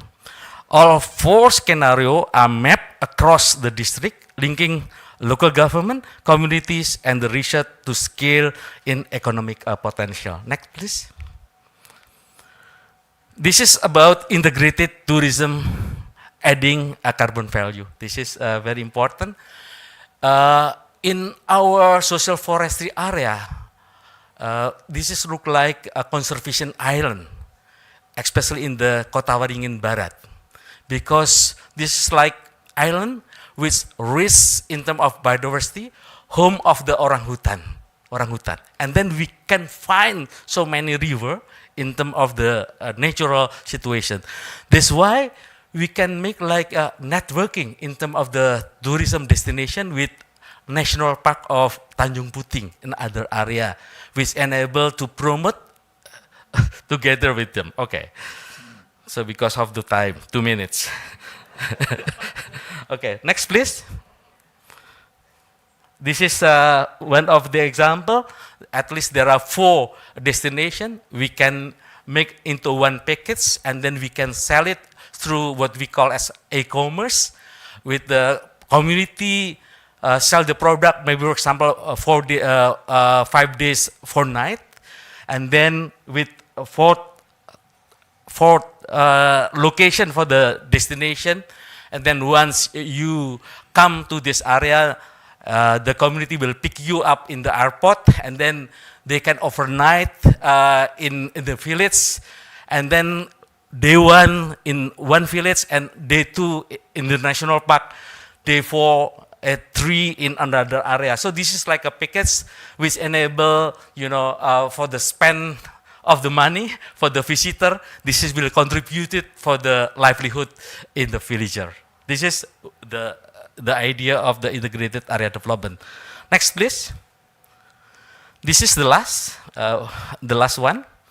This is about to justify our target. We use also data from Kota Waringin district for 2021 to 2024. So based on this explanation, we can say that there is emission from the peatland area. We, even we have a social forestry approach, but we realize that there is still deforestation occur in that area. This is, I tell the truth, of course. And then we also find in some area like a critical land to be restored. At least by having this information, and then we also adopt the concept of 3R, we can find in which area the mitigation will be in the future. And then if there is like a project, carbon project will be developed over there, then of course this is also will be beneficial. So we can have the sustainable forest management in the peatland, also for the livelihood, while we are also like having incentive for the carbon market for the future. So this is my presentation. In summary, the integrated area development approach connect policy, process, and practice from the 3R restoration flow, to polyculture and also ecotourism on the ground to the measurable carbon result.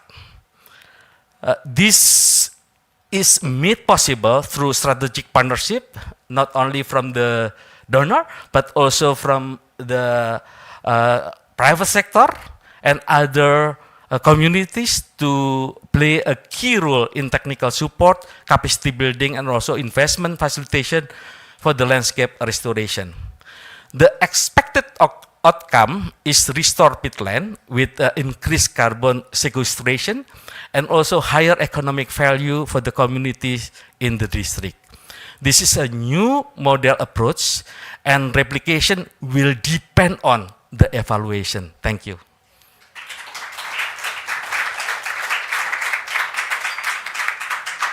Thank you so much, Bambang. Last presentation, I'm inviting Annie-Claude and Somzamo to present.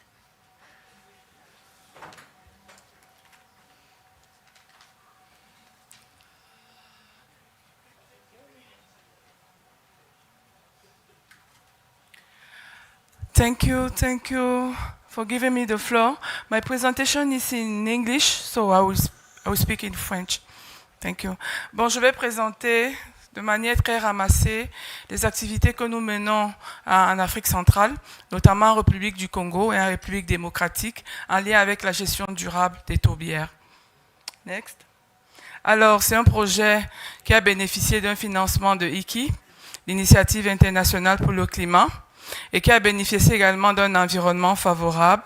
Nous en avons déjà parlé, la création de l'Initiative mondiale pour les tourbières, la production de la première carte des tourbières de la cuvette centrale, la déclaration de Brazzaville et enfin la résolution de l'UNEA. Alors, c'est un projet de 5 ans. Next. Quickly. Donc, notre objectif, l'objectif de ce projet globalement, c'est d'accompagner les deux pays à prendre en compte les tourbières dans leur stratégie de développement. Next. Next. Alors, nous avons un ensemble d'activités que nous menons au niveau national et surtout au niveau local, des activités en lien avec la mise en place des plateformes de gouvernance pour que la gouvernance soit plus inclusive. Nous avons des activités en lien avec le développement des outils pour faciliter la prise de décision. Nous avons des activités dont a parlé Simon aujourd'hui, c'est-à-dire la production d'une carte des tourbières du paysage. Alors, toutes ces activités-là se font en menant de manière transversale le renforcement des capacités des communautés, le renforcement des capacités des parties prenantes, aussi bien au niveau national qu'au niveau local. Next. Alors, ce projet bénéficie d'un partenariat suffisamment fort. Nous avons au niveau institutionnel les ministères en charge de l'environnement de la RDC et de la République du Congo. Nous avons des institutions qui participent à la mise en œuvre. Et ici, dans la salle, nous avons la FAO, qui est un partenaire de mise en œuvre de ce projet. Mais nous avons également l'Initiative mondiale sur les tourbières, le GPI, qui va nous accompagner dans les activités de renforcement de capacité, dans les activités de gestion de connaissances, dans les activités de production de politique. Nécessairement, le lien devra être fait entre les productions scientifiques et les stratégies politiques qui pourront être développées. Et enfin, l'engagement du secteur privé. Mais ce projet ne peut être next, et ce projet ne peut être durable, ne peut atteindre ses objectifs que s'il prend en compte un certain nombre de points. L'alignement avec les politiques nationales, l'engagement effectif des partenaires nationaux et locaux, une mise en œuvre adaptative, parce que nous sommes dans un contexte suffisamment difficile, l'implication des parties prenantes dès le début, c'est-à-dire dès l'identification de l'idée de projet, et puis la prise en compte des connaissances indigènes et l'implication des communautés locales dont on a parlé. Et sur ce, je vous remercie.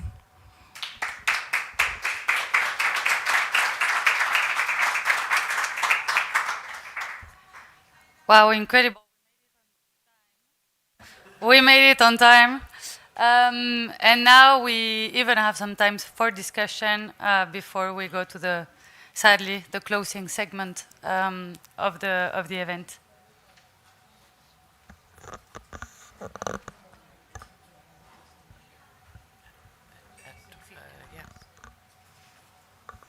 Thank you everyone for sharing all your dynamic projects and programs.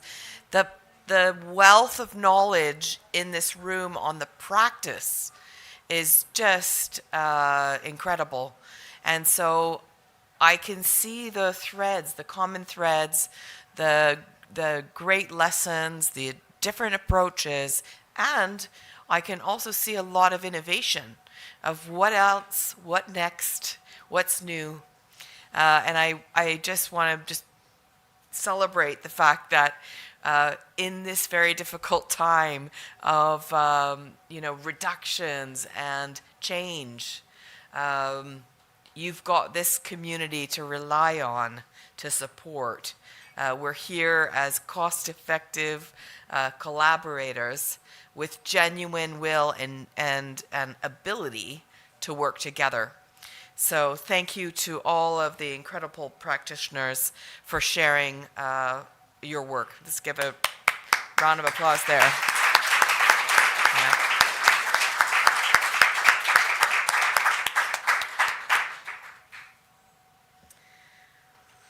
So with that, we heard some quite interesting, innovative new things. Does anyone want to spark some ideas about how the Global Peatlands Initiative and our community can help to connect practitioners better across places, across topics? We mentioned that we have a collection of some of the best practices. There's a resource, of course, from the Ramsar Convention guidelines. We also have a collection under the UN Decade on Ecosystem Restoration, on peatlands restoration, and we have the collection from FAO and our upcoming collection. But would anyone else like to share a little bit of ideas about how we could maybe work together and have a new collaborative work stream for specifically for this practice area, which is how we're going to accelerate, how we are scaling, how we are seeing pockets. And it was quite interesting as well, if we want to map out all of the work that's happening just in one section of Peru, in one ecosystem, on one type, how many of the partners in this room or connected to partners in this room are working on that same space? And how can we get to be working together? So any ideas? Any ideas, anyone? What would you need from the Global Peatlands Initiative for you to be able to do your jobs better, make your practice more effective, scaling, or is it just this platform that you're appreciating?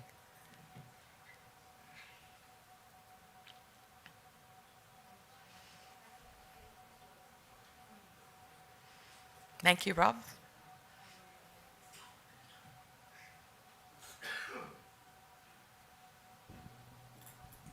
Yeah, I think what's interesting is that all around the world you've got collections of good practice being written down and documented. So you mentioned 4 then just now, but there's other, if we go into the temperate world in the north, we have similar things on websites and so on. But I think they're kind of hidden away, they're a bit sort of grey literature. So I think what GPI could possibly do is a sort of metadatabase of all of those sources of good practice and start collecting that up together so that actually you can just go to one place and then get directed to the sort of geographies and typologies, ecosystems that are relevant to your particular project. Thanks for that. Mm-hmm. Matt?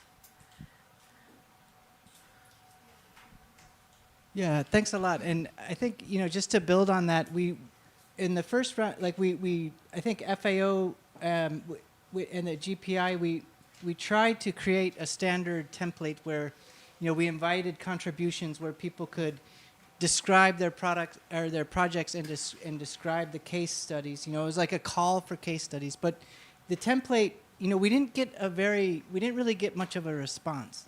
And I think maybe it was because the template was too complicated or too much information, or everybody is super busy. It takes a lot of effort. So I'm wondering, we could just revisit that process and see if we either, reinvigorate or relaunch the template and invite people, or modify the template and have a different format. But I do think it would be, that's an interesting idea. And also, maybe something like an encyclopedia of peatlands, because we have the atlases, we have a lot of information that's fragmented across many sources. And the idea of an encyclopedia is a little bit different than an atlas, because it could include all of these different peatland typologies from around the world that we're working in, plus some case study, a summary of information, just, to throw an idea out. Thanks. We have definitely had that work ongoing already. Our colleague who is in Nairobi, Siska, had started to look at adapting, because we did get that feedback it was maybe too complicated or comprehensive. At the same time, we also are looking at how, if you fill this one form out, we can use it many times, because as I mentioned, we are also able to put all of your projects, programs, and cases onto our UN Decade for Ecosystem Restoration website. So you will get further and more reach through those tools and methods. Any other ideas? Jean-Jacques, I see you. Thanks. Merci Diana de m'avoir encore repassé la parole. Au début, lorsque vous aviez lancé l'idée de tenir cette 4e réunion de l'IMT, nous avions cru comprendre que les ministres seraient invités. Par après, on a reçu l'explication que voilà, on allait se focaliser sur une session technique.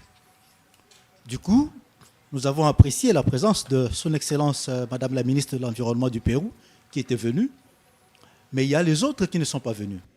Effectivement, nous, techniciens du Pérou, Indonésie, République du Congo, ainsi que tous les autres pays, nous allons faire un rapport. Mais il serait bon que vous, l'IMT, que vous fassiez une petite lettre expliquant un peu les grandes lignes. Ne leur envoyez pas le rapport parce qu'ils ne vont pas lire. Envoyez tout simplement une petite note, une lettre en une page, où vous dites, bon voilà, on a fait ceci, voilà, voilà, voilà. Parce que nous devons continuer, en fait, à attirer l'attention des décideurs sur les tourbières. Parce que les priorités des pays varient extrêmement. Merci beaucoup.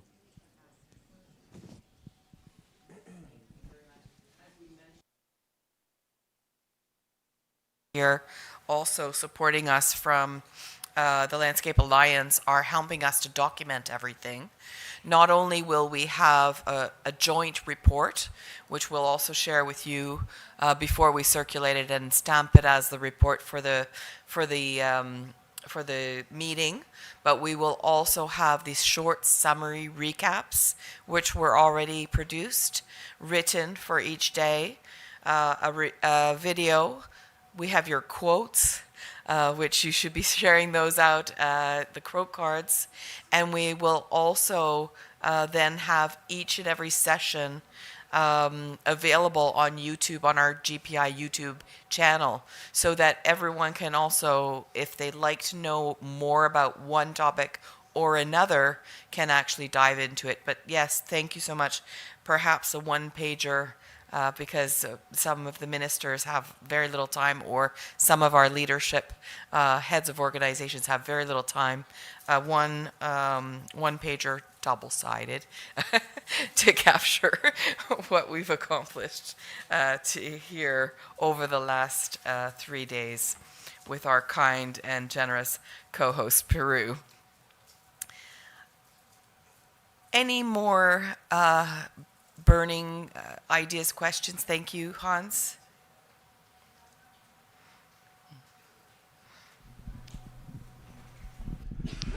Yes, we have heard here again an entire variety and a big bunch of interesting projects, hopeful projects. As I said, we have meanwhile thousands of projects, and while I was evaluating that for Ramsar Convention, I noticed that actually the somewhat longer-term monitoring of these projects and the evaluation, also on the longer term, of the effects is actually totally missing. In Europe, we have several programs where we have spent billions of euros, and we get reports after the end of projects. They are all hopeful, they are all enthusiastic, but we have no idea what happens on the longer term. And we must learn from these things. So I can imagine that GPI could stimulate that big funders, I look at UE, for example, also includes evaluation programs to really learn on the longer term. We know that a lot of evaluation data are not anymore available, but several things can be reconstructed, and we can only learn when we evaluate on the longer term what has happened and what has been successes and what not. Because we are always in a wave of enthusiasm, etc. Every project comes with its good practice guidance, but it's really good practice on the long term. And these things have to be evaluated, probably for different regions, different peatland type, different targets. Whether you reconstruct biodiversity or polyculture, that are different targets. I think it is necessary to evaluate these things much better, to learn more from all what we have done. Indeed, we definitely have that challenge all the time with programs and projects that end, but they take a long time to start. Indonesia shows their long journey. I wonder if anyone really knows how many resources, manpower, woman power, person power, go into building that incredible story of monitoring. I think it is definitely a long-term investment, and something that I think all of our groups would find valuable. Also, one of the things we did was through the research working group, try to also create some sort of core common outcome sets for anyone doing any work on peatlands. I think that although may be interpreted as a pure scientific approach, is actually something very important for practitioners to look at. Maybe we need to also think about how to digest that and transfer that over. So what sort of areas are we going to be looking at for the long-term impact of these projects and programs? And who else can we hand over to next? Sustainability of these projects and programs. It's a responsibility of the partners, because we're working hand in hand with communities that create great expectations, but then this is the what next. One more final response here. ¿Qué tal? ¿Cómo están? Mi nombre es Francisco Medina de INAIGEM. Voy a hablar en castellano porque lo que voy a decir de repente es un poco más complicado.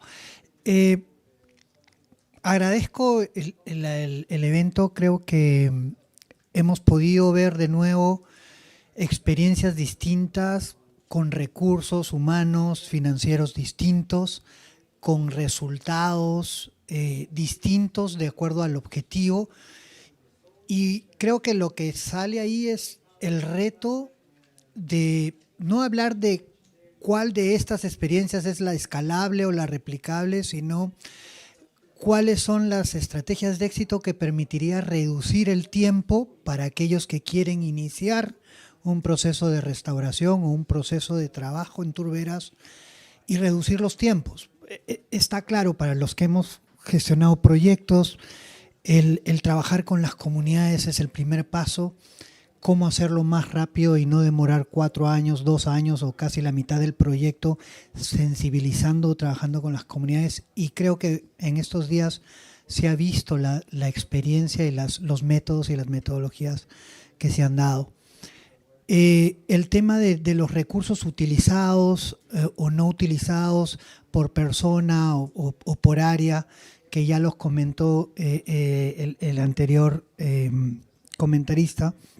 Creo que es importante también porque estamos en un proceso en donde se busca validar, evaluar la eficiencia, la eficacia, la pertinencia de la intervención. Y entonces, también ya lo habían mencionado, muchas de las experiencias, por ser iterativas, por ser de intercambio con la población han tenido que adaptarse y los indicadores duros que podríamos hablar han tenido que adecuarse a los resultados y a las condiciones. Entonces creo que hay que retomar también esa parte cuando hablamos de eficacia y eficiencia de las intervenciones.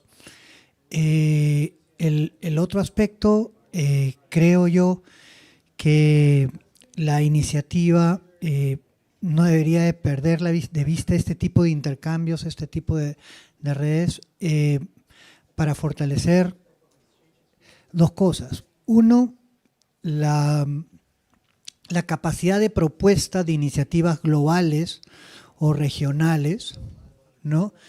Entender de que en los territorios hay iniciativas que se están dando y entonces cómo se articulan a esas iniciativas territoriales, nacionales o subnacionales, independientemente de iniciativas locales exitosas, que sabemos que no van a ser la receta o que sabemos que no van a ser la única experiencia replicable o escalable, ¿no? Entonces, porque si no vamos a seguir siempre en un estado de pilotos, ¿no? De proyectos piloto y sitios piloto, y en el territorio lo que se ve de estos 3 días es que la población necesita cosas tangibles y cosas reales en cuanto a su beneficio o a su pertenencia, ¿no? A ese sentido de pertenencia del recurso natural para ellos. Entonces creo que ahí hay un reto. Y el otro nivel es cómo los gobiernos, las entidades de gobierno, empiezan a tener estrategias de largo plazo, como la de Indonesia. Creo que es algo interesante de evaluar, guardando las diferencias de espacio, territorio entre los países y los recursos financieros que tienen los países para desarrollar, o las prioridades nacionales para desarrollarlo, ¿no? Pero creo que esa posibilidad de pensar en largo plazo una estrategia que se financie, que considere los distintos actores con respecto a las turberas es importante, y habría que evaluar cómo se ha trabajado.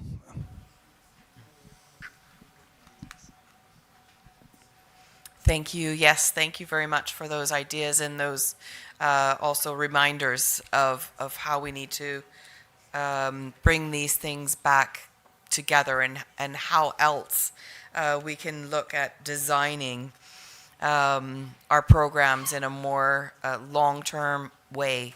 Maybe not one agency, one partner, one donor, but a continuity.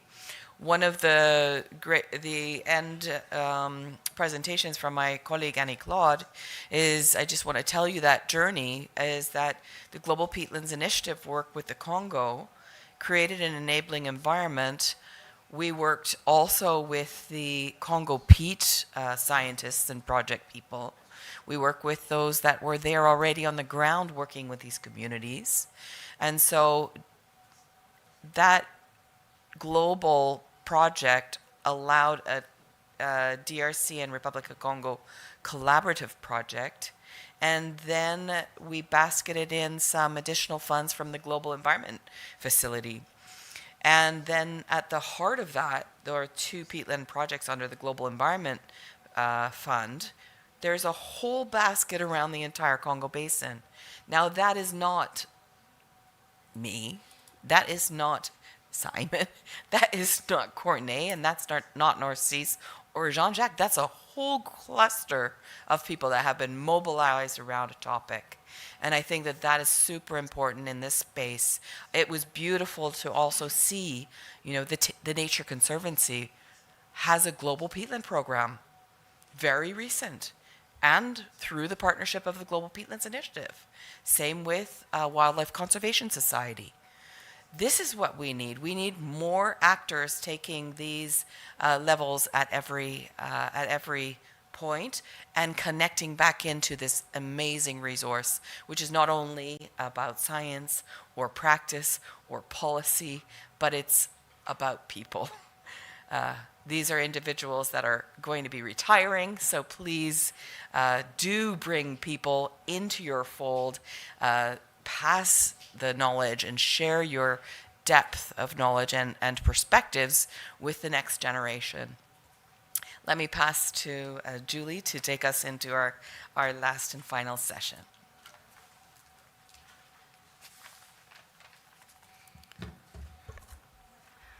Yes, so thank you, Diana. Don't go too far. So very sadly, now we're going to pass to the closing remarks. So first we will hear from Diana Kopansky, Global Peatlands Initiative Coordinator from UNEP, and then la señora Joanna Fischer, jefa del Gabinete de Asesores del Ministerio del Medio Ambiente del Perú. Gracias. So back to you, Diana. I had a moment. I didn't know I was first. Sorry. Sorry. With all of those details, I missed that one key thing. Thank you so much, everyone, for being here. To the Peru government, to all of the colleagues that we've been on this journey toward, from the Ministry of Environment, from both directorates, from the Directorate for Biological Diversity and Land Degradation, and the Directorate from Climate Change, working hand in hand, including with the Ministry of Foreign Affairs. This is a tried, true, and tested journey that we've been on for the last 10 years together, because of course Peru was one of the first starting countries with the Global Peatlands Initiative.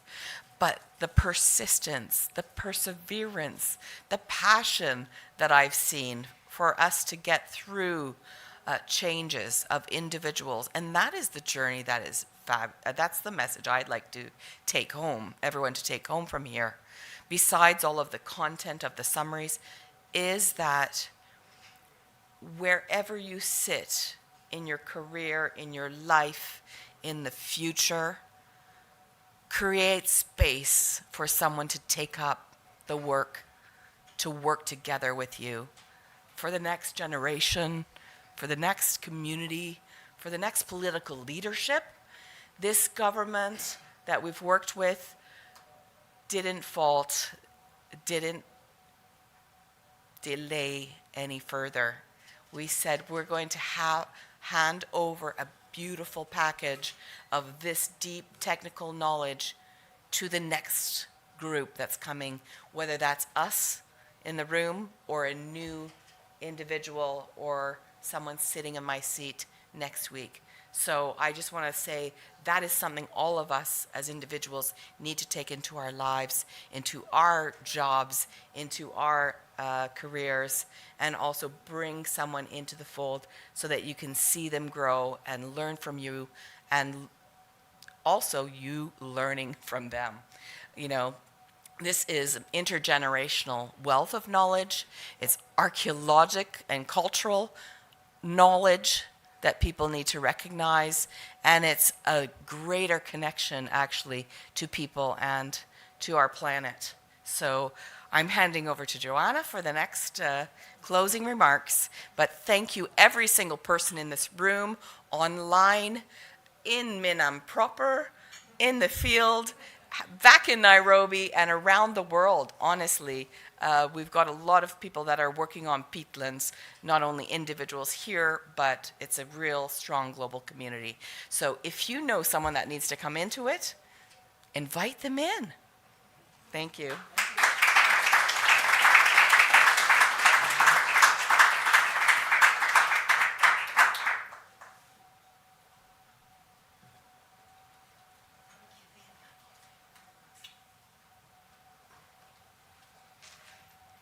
Bueno, muy buenas tardes con todos, con todas.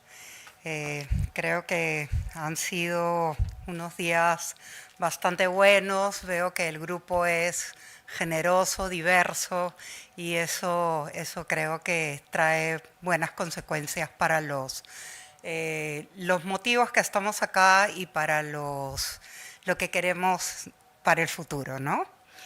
La verdad que es un honor dirigirme a ustedes.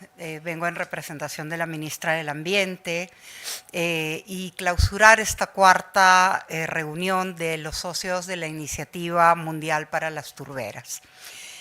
Permítanme de verdad expresarles nuestro más sincero agradecimiento al Programa de Naciones Unidas para el Medio Ambiente, a la Secretaría de la Iniciativa Global de Turberas, GPI, a todos los países, organizaciones y socios que han hecho posible este encuentro. Este tipo de encuentros no es fácil, lo sé porque alguna vez los he organizado y la verdad que no es nada fácil traer a tanta gente que le interese el tema medioambiental, que le interese el tema de turberas y que sobre todo se den el tiempo para venir hasta nuestro país a ayudarnos y alimentarnos de los conocimientos que ya y experiencias que ya han tenido en lo suyo, ¿no? Para el Perú realmente es un honor recibirlos. Espero que de verdad esta primera edición presencial de la GPI en América Latina y el Caribe haya sido un reconocimiento a este valor estratégico de nuestra región y al compromiso que compartimos todos con la conservación de las turberas. Durante estos días sé que, como les decía, han compartido conocimientos, experiencias, ideas, seguramente ideas nuevas, ideas locas, ideas que se puedan poner en práctica, ideas que se puedan ir mejorando en el camino. Pero creo que todos tenemos una convicción y me uno a esa convicción, aunque no haya podido estar presente los días anteriores. Pero lo que tenemos en común es que las turberas no pueden permanecer invisibles, ¿no? Hay que visibilizarlas porque lo que no se ve no existe y lo que se ve sí existe. Entonces tenemos que hacer que esas turberas existan, ¿no? Aunque cubren ellas solo una pequeña fracción de la superficie de nuestro planeta, ellas almacenan más carbono que todos los bosques del mundo juntos y por ello son fundamentales para la regulación del clima, ¿no? Creo que todos estamos siendo testigos de que el clima en todo el mundo está cambiando. Acá en este mes no andábamos como estoy ahorita, estábamos bien abrigaditos y en Europa no se morían tanto de calor, sino que era un calor un poco más de repente soportable, ¿no? Pero creo que estamos siendo testigos presenciales de que hay un cambio en el clima y de que debemos preservar lo poco que nos queda para que ese cambio no se llegue a realizar más, ¿no? La ciencia y las políticas públicas y la gestión en el territorio y obviamente el financiamiento no son caminos paralelos, son los 4 pilares sobre los que debemos construir soluciones duraderas. Eso es lo que queremos acá en el Perú y creo que en todas partes del mundo, ¿no? Por ello, la verdad, considero de que este paseo y esta visita que también vamos a hacer más tarde y el viernes y sábado nos va a ayudar a que las ideas y esas imágenes que tenemos las pongamos en ¿cómo se llama?, en la realidad y podamos ver en realidad qué más podemos hacer unidos, ¿no? Es como un equipo de fútbol, ¿no? Un equipo de fútbol, los equipos que vemos que ya van quedando para octavos de final, son esos equipos que han jugado unidos. aquellos equipos que no jugaron tan bien y que no jugaron de repente con una estrategia unida entre todos, fueron los que ya se van yendo a su casa, ¿no? Y nosotros no queremos irnos a nuestra casa, queremos permanecer en este ambiente, en este espacio que nos invita a pensar, a seguir pensando, pero también a poner en ejecución muchos de los proyectos que queremos. Así es que muchísimas gracias por estos días, declaro clausurado este evento y obviamente vamos a seguir comunicándonos en la medida de nuestras posibilidades. Saben que hay un cambio de gobierno, pero como decimos en el Ministerio, las personas pasamos, pero las políticas y lo que queremos hacer, las acciones quedan. Entonces, el Ministerio del Ambiente es un ministerio que desde los años que tiene de haberse constituido, siempre ha seguido adelante, nunca ha retrocedido, ¿no? Soy testigo presencial de eso también, así es que seguramente que nos va a seguir yendo muy bien y nos vamos a ver próximamente. Gracias.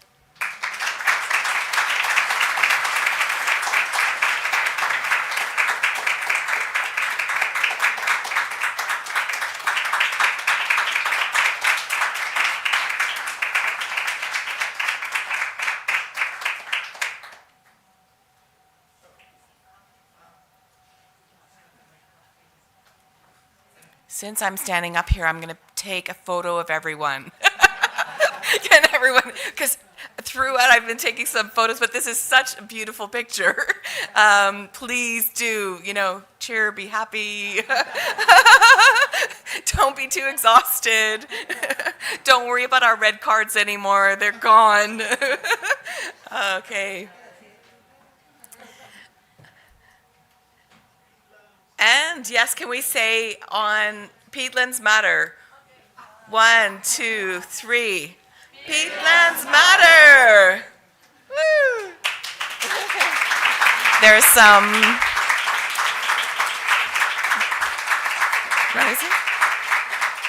There's some coffee outside, snacks for people that are not rushing off. Please do make sure that you do not leave the devices, the headphones, in your pockets as you leave. Travel safe wherever you are and reach out.